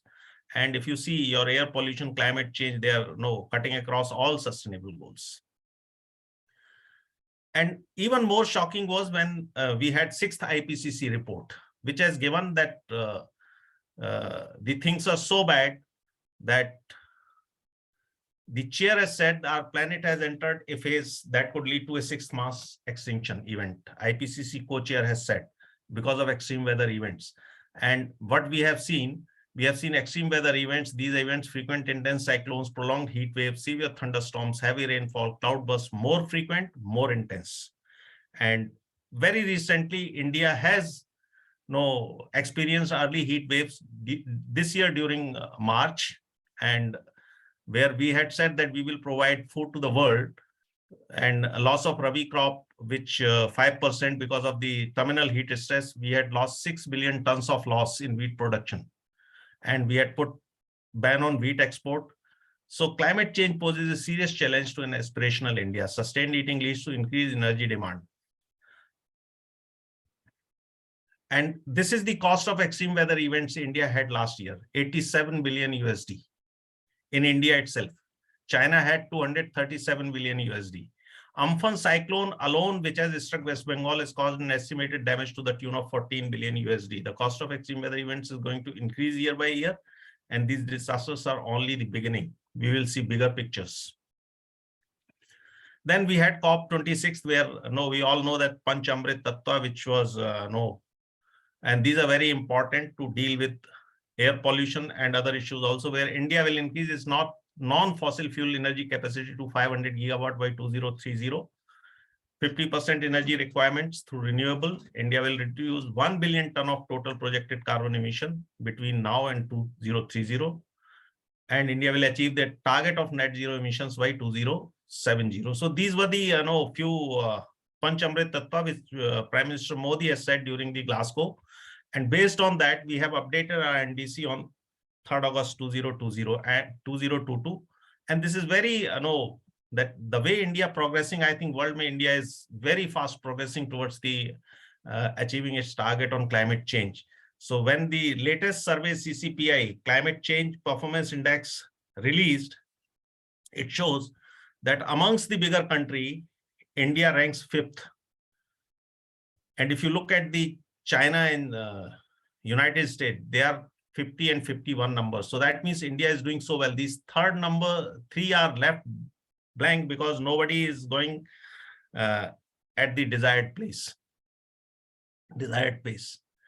And then we had COP27, Sharm el-Sheikh, Egypt, where adaptation, resilience, mitigation, emissions, and just transition, climate funding for essential climate solutions were just happened this year in October, and last year in October and November. So here we comes adaptation and mitigation. So adaptation involves modifying our decisions, activities, and ways of thinking to adjust to a changing climate, preparing for the effects, uncertainty, and change, changing crop patterns, creating more resilient infrastructure like food, defense, and social structures. So adaptation measures are increasing this is for climate change. So what I want to compare that how the climate change and the air pollution, building resilience.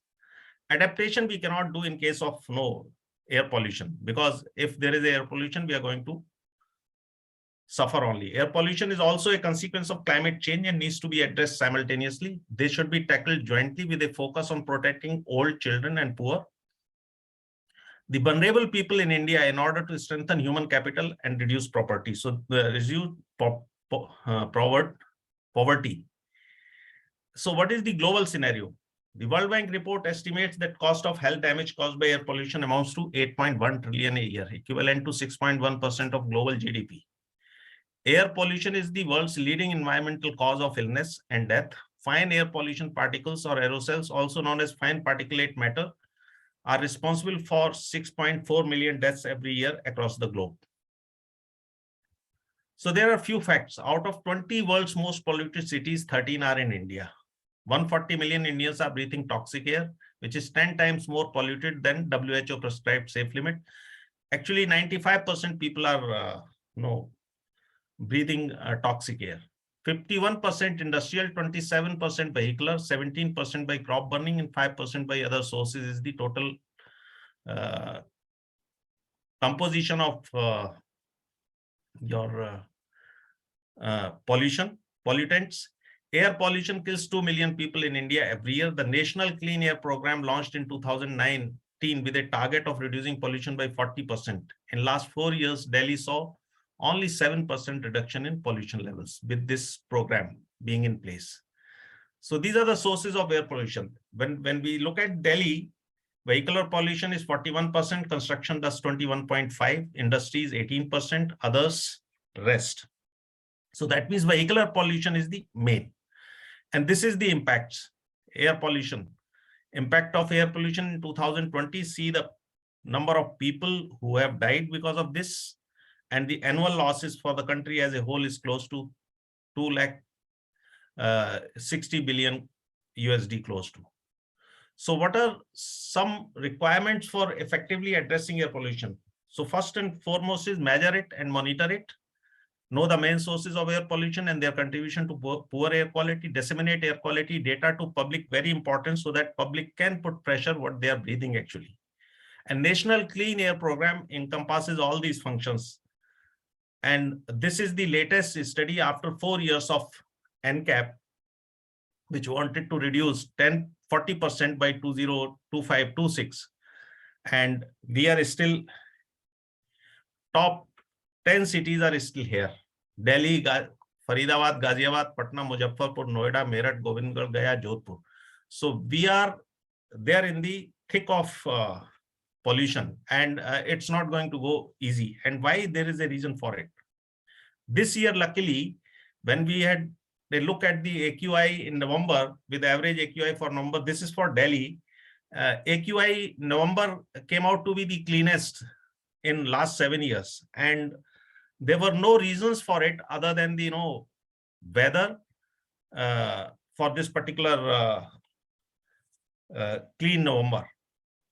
So I had done a fair case study just in November. Delhi had breathed the cleanest air in almost 7 years, although the AQI was very poor. Delhi saw only 3 severe AQI days in November 22, a record actually. Otherwise, it has never seen less than 5, 7, 8, and 2016 was a great smog in Delhi.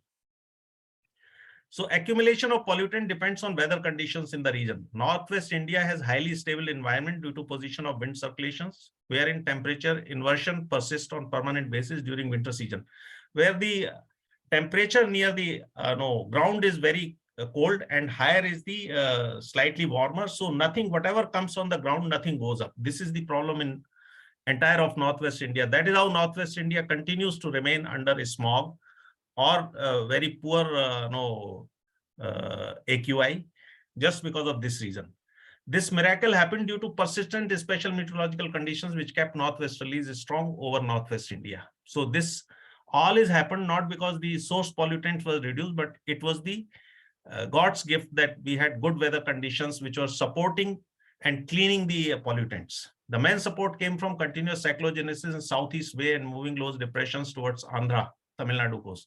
See, the weather formation at such a far place can also impact your weather at Delhi or this region, and also the pollutants. Source pollutants have not reduced, and thus the moment northwesterly weaken AQI flared up. This year, despite the stubble burning and source pollutants, November's AQI turned out to be the cleanest.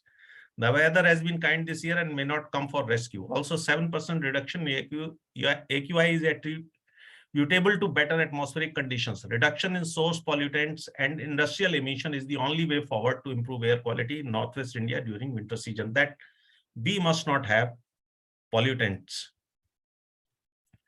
And this is the case study. This is all you must be aware. If you are looking at this, this is the every RAQI is declared by the measured and average AQI and all AQI other places given, including Noida. And these were the conditions which I had made from the atmospheric GFS charts which we had taken. Cleanest November, Delhi had to be the cleanest air in almost 7 years through the AQI was very poor. Delhi saw only 3 severe AQI days. And this is another interesting case in Delhi, 12 December 22. This is Delhi overall 152 AQI, Mumbai 225, Mumbai 221, and Delhi 180. It never happens. Delhi is generally cleaner than Delhi. And this year, this is again weather conditions helping Delhi to breathe easy. These instances are rare but seen more frequent this year due to typical weather conditions again. So weather plays a very important role in deciding your air pollutants, how they will get dissipated or they will get ventilated into the environment.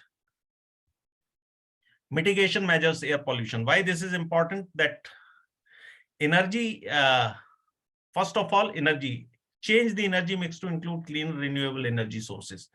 This is same that we must change our energy from fossil fuel based to clean air energy, because that will be the biggest intervention in terms of mitigating air pollution. Industry, again, use renewable fuels to all industry. Renewable fuel, when we are talking of ethanol, transport industry, then your EV or anything which is renewable energy. Transport, change your system to electric vehicles, which we are now having in India now. It is picking up very fast and we are very sure that this will help. Agriculture, again, industry, and if you look at in agriculture, discourage use of nitrogen based fertilizers, improve nitrogen use efficiency of agriculture soils, because these all leave a lot of nitrous oxide into the environment, and that is creating as a GHG also, it remains for a longer duration and continues to hanging around. Cooking and heating, a lot of interventions have been done, cooking and heating, and this is another one of the source of pollution. And biodiversity conservation, as biodiversity helps mitigate pollutants and also gives a lot of oxygen to the environment. So this is another mitigation measures for air pollution. When we compare these mitigation measures with the climate change, it is again reduction in GHGs, renewable energy, reduced dependency on fossil fuels, sustainable transportation, e-mobility, green infrastructure, conservation of water and energy, efficient technology, and you have better technologies to deal with all these issues. So they are almost same. Is decarbonization pathways are really will help in air pollution when we look at this huge push to renewable energy with share of green energy consumption to 50%. So these are the renewable energy push, e-mobility, ethanol mix, and fourth very important is coming from clean energy, battery storage, and green hydrogen from the Next Gen India. But the problem is that this will take a very long time, and we do not have that kind of a liberty at hand in case of air pollution. So air pollution will have to be little more quick, and we have to use more ways to clean it faster. We need to tackle air pollution and climate change both jointly, rather than separately, with a focus on protecting people's health today, particularly in our country. Can we expect better air quality in the future as countries decarbonize their economies? Yes, we can, but it's a long-run process. And we need something which is needs to be controlled very urgently. The reduction of carbon dioxide in the atmosphere would occur over a longer time frame, whereas methane and all, they have a smaller time frame to stay in the atmosphere. And if we control them, then also we can do a lot of good in reducing the air pollutants. If decarbonization efforts pay attention to non-CO2 pollutants as well, notably PM 2.5, we can not only expect better air quality, but also health benefits in short term. So with this, the problem of climate change and air pollution is real, and it is an emergency and needs to be dealt comprehensively and together to make meaningful difference in air pollutants in order to breathe clean air, which currently appears to be a distant dream, at least in Delhi. Problem are both real and we need to deal with it. But let me put it this way, that climate change India is making very fast strides, whether it is renewable energy, whether it is e-mobility. I do not see that any vehicle post 2030 in Delhi NCR will be registered if it is diesel or fossil fuel based or petrol based asset. And we are moving very fast, and definitely this will help even air pollution also in a big way, and all other problems which we are facing. Thank you very much. Any questions? I'll take on. Thank you so much, sir, for such an enlightening session. So we have two questions for you from our participants. First is, what is the best way for large-scale purification of air? See, there is no method to purify large scale. These all, the purification we are doing in public platform only through purifying tasks, right? They are not a solution. The solution is to reduce the source pollutant. You just stop your those kind of activities which are emitting so much of pollutants in the environment. So if you take the case of Delhi NCR, it is the mobility or e-mobility has to come in, and you're all, because these are the biggest source of pollutants. So there is these are all actually people may not like it, those who are working, these are all fraud means of doing that. How can you, when how big you can have, they are good for posturing or to send a message, but they're actually not doing anything because it's a transboundary problem. You cannot reduce Delhi's pollution if you don't reduce any pollution to the best of it.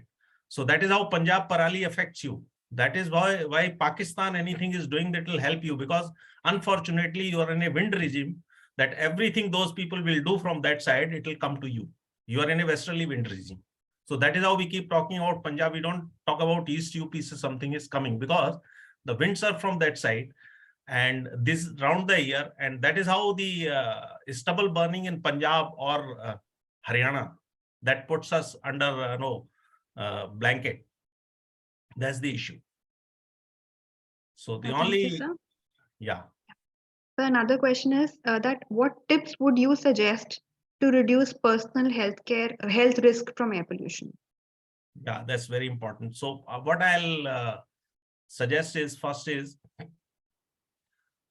that anything which you want to do of intense activity, don't do during morning hours and evening hours. during winter season is I'm only talking because these all problems come basically in the winter. I said there is an inversion available. So everything which is emitted in the ground, it remains in the ground. It doesn't go and get ventilated because you have a temperature inversion. So if you have colder air below and a warmer air on top, the colder air will not go up. So that remains. That is how the fog happens. That is how your smog happens. So don't do any activity when either in the morning hours, all heavy breathing activity like running or whatever it is. And rest also you just use, if you have to go compulsorily during these times, you take your precaution. Only precaution is the mask. But don't run, don't do exercises during this time. Avoid. Do this after 10, 11 o'clock when your inversion breaks, and finish it by 5 o'clock in the evening when again inversion starts setting in. That is the time of least pollution, pollutants available at the ground level. And this problem is only in the Northwest India. It starts from Punjab, Haryana, Rajasthan, continues Indo-Gangetic Plains. So if you see all 10 most polluted cities, because winter is here only. Where there is no winter, this kind of inversion doesn't set in. So you won't have that. That's why I said unusual study that Mumbai is having poorer air than Delhi. So it's something Delhi has to cheer about. Thank you so much, sir. Thank Thanks you, a sir, lot. for taking Thank out you, sir. time. Thank you for taking our time and for being with us. And of course, a very nice lecture to end up talking about SDGs. Sir, you have focused and highlighted a very important aspect that sustainable management is also very important when it comes to the climate action and the climate change. And of course, the air pollution, we've been talking about toxicity, we are talking about the pollutants, and they are very important aspect where we have to talk about the, taking care of health. And since air is something that we are breathing every single second, so it's very important that the very small things that you have mentioned has a lot to take away from your lecture. Thank you so much, sir.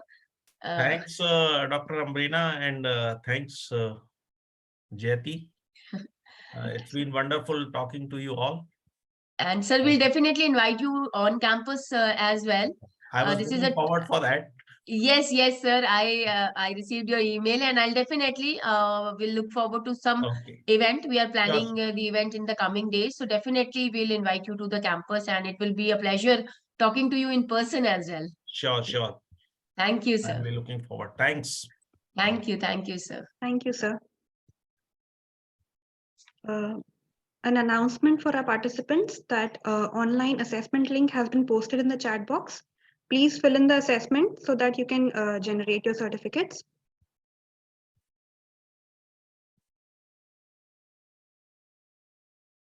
Coming to the end of the session, now is the time for vote of thanks. Respected dignitaries, scientists, academicians, research scholars, students, and all the participants present at this platform, a very good evening to one and all here. I, Jayati Arora, on behalf of Amity Institute of Environmental Science, take this opportunity to propose the vote of thanks for plenary session 5 of day 3 for 5 days training program on management strategies for environmental health and safety, a step towards achieving SDGs, organized by Amity Institute of Environmental Sciences in association with Indian Institute of Toxicology Research, Lucknow. At the outset, we sincerely thank our Founder President, Sir Dr. Ashok K. Chauhan, for his valuable guidance, constant support, and blessing. We would also like to thank Chancellor Sir Dr. Atul Chauhan and Vice Chancellor Dr. Mrs.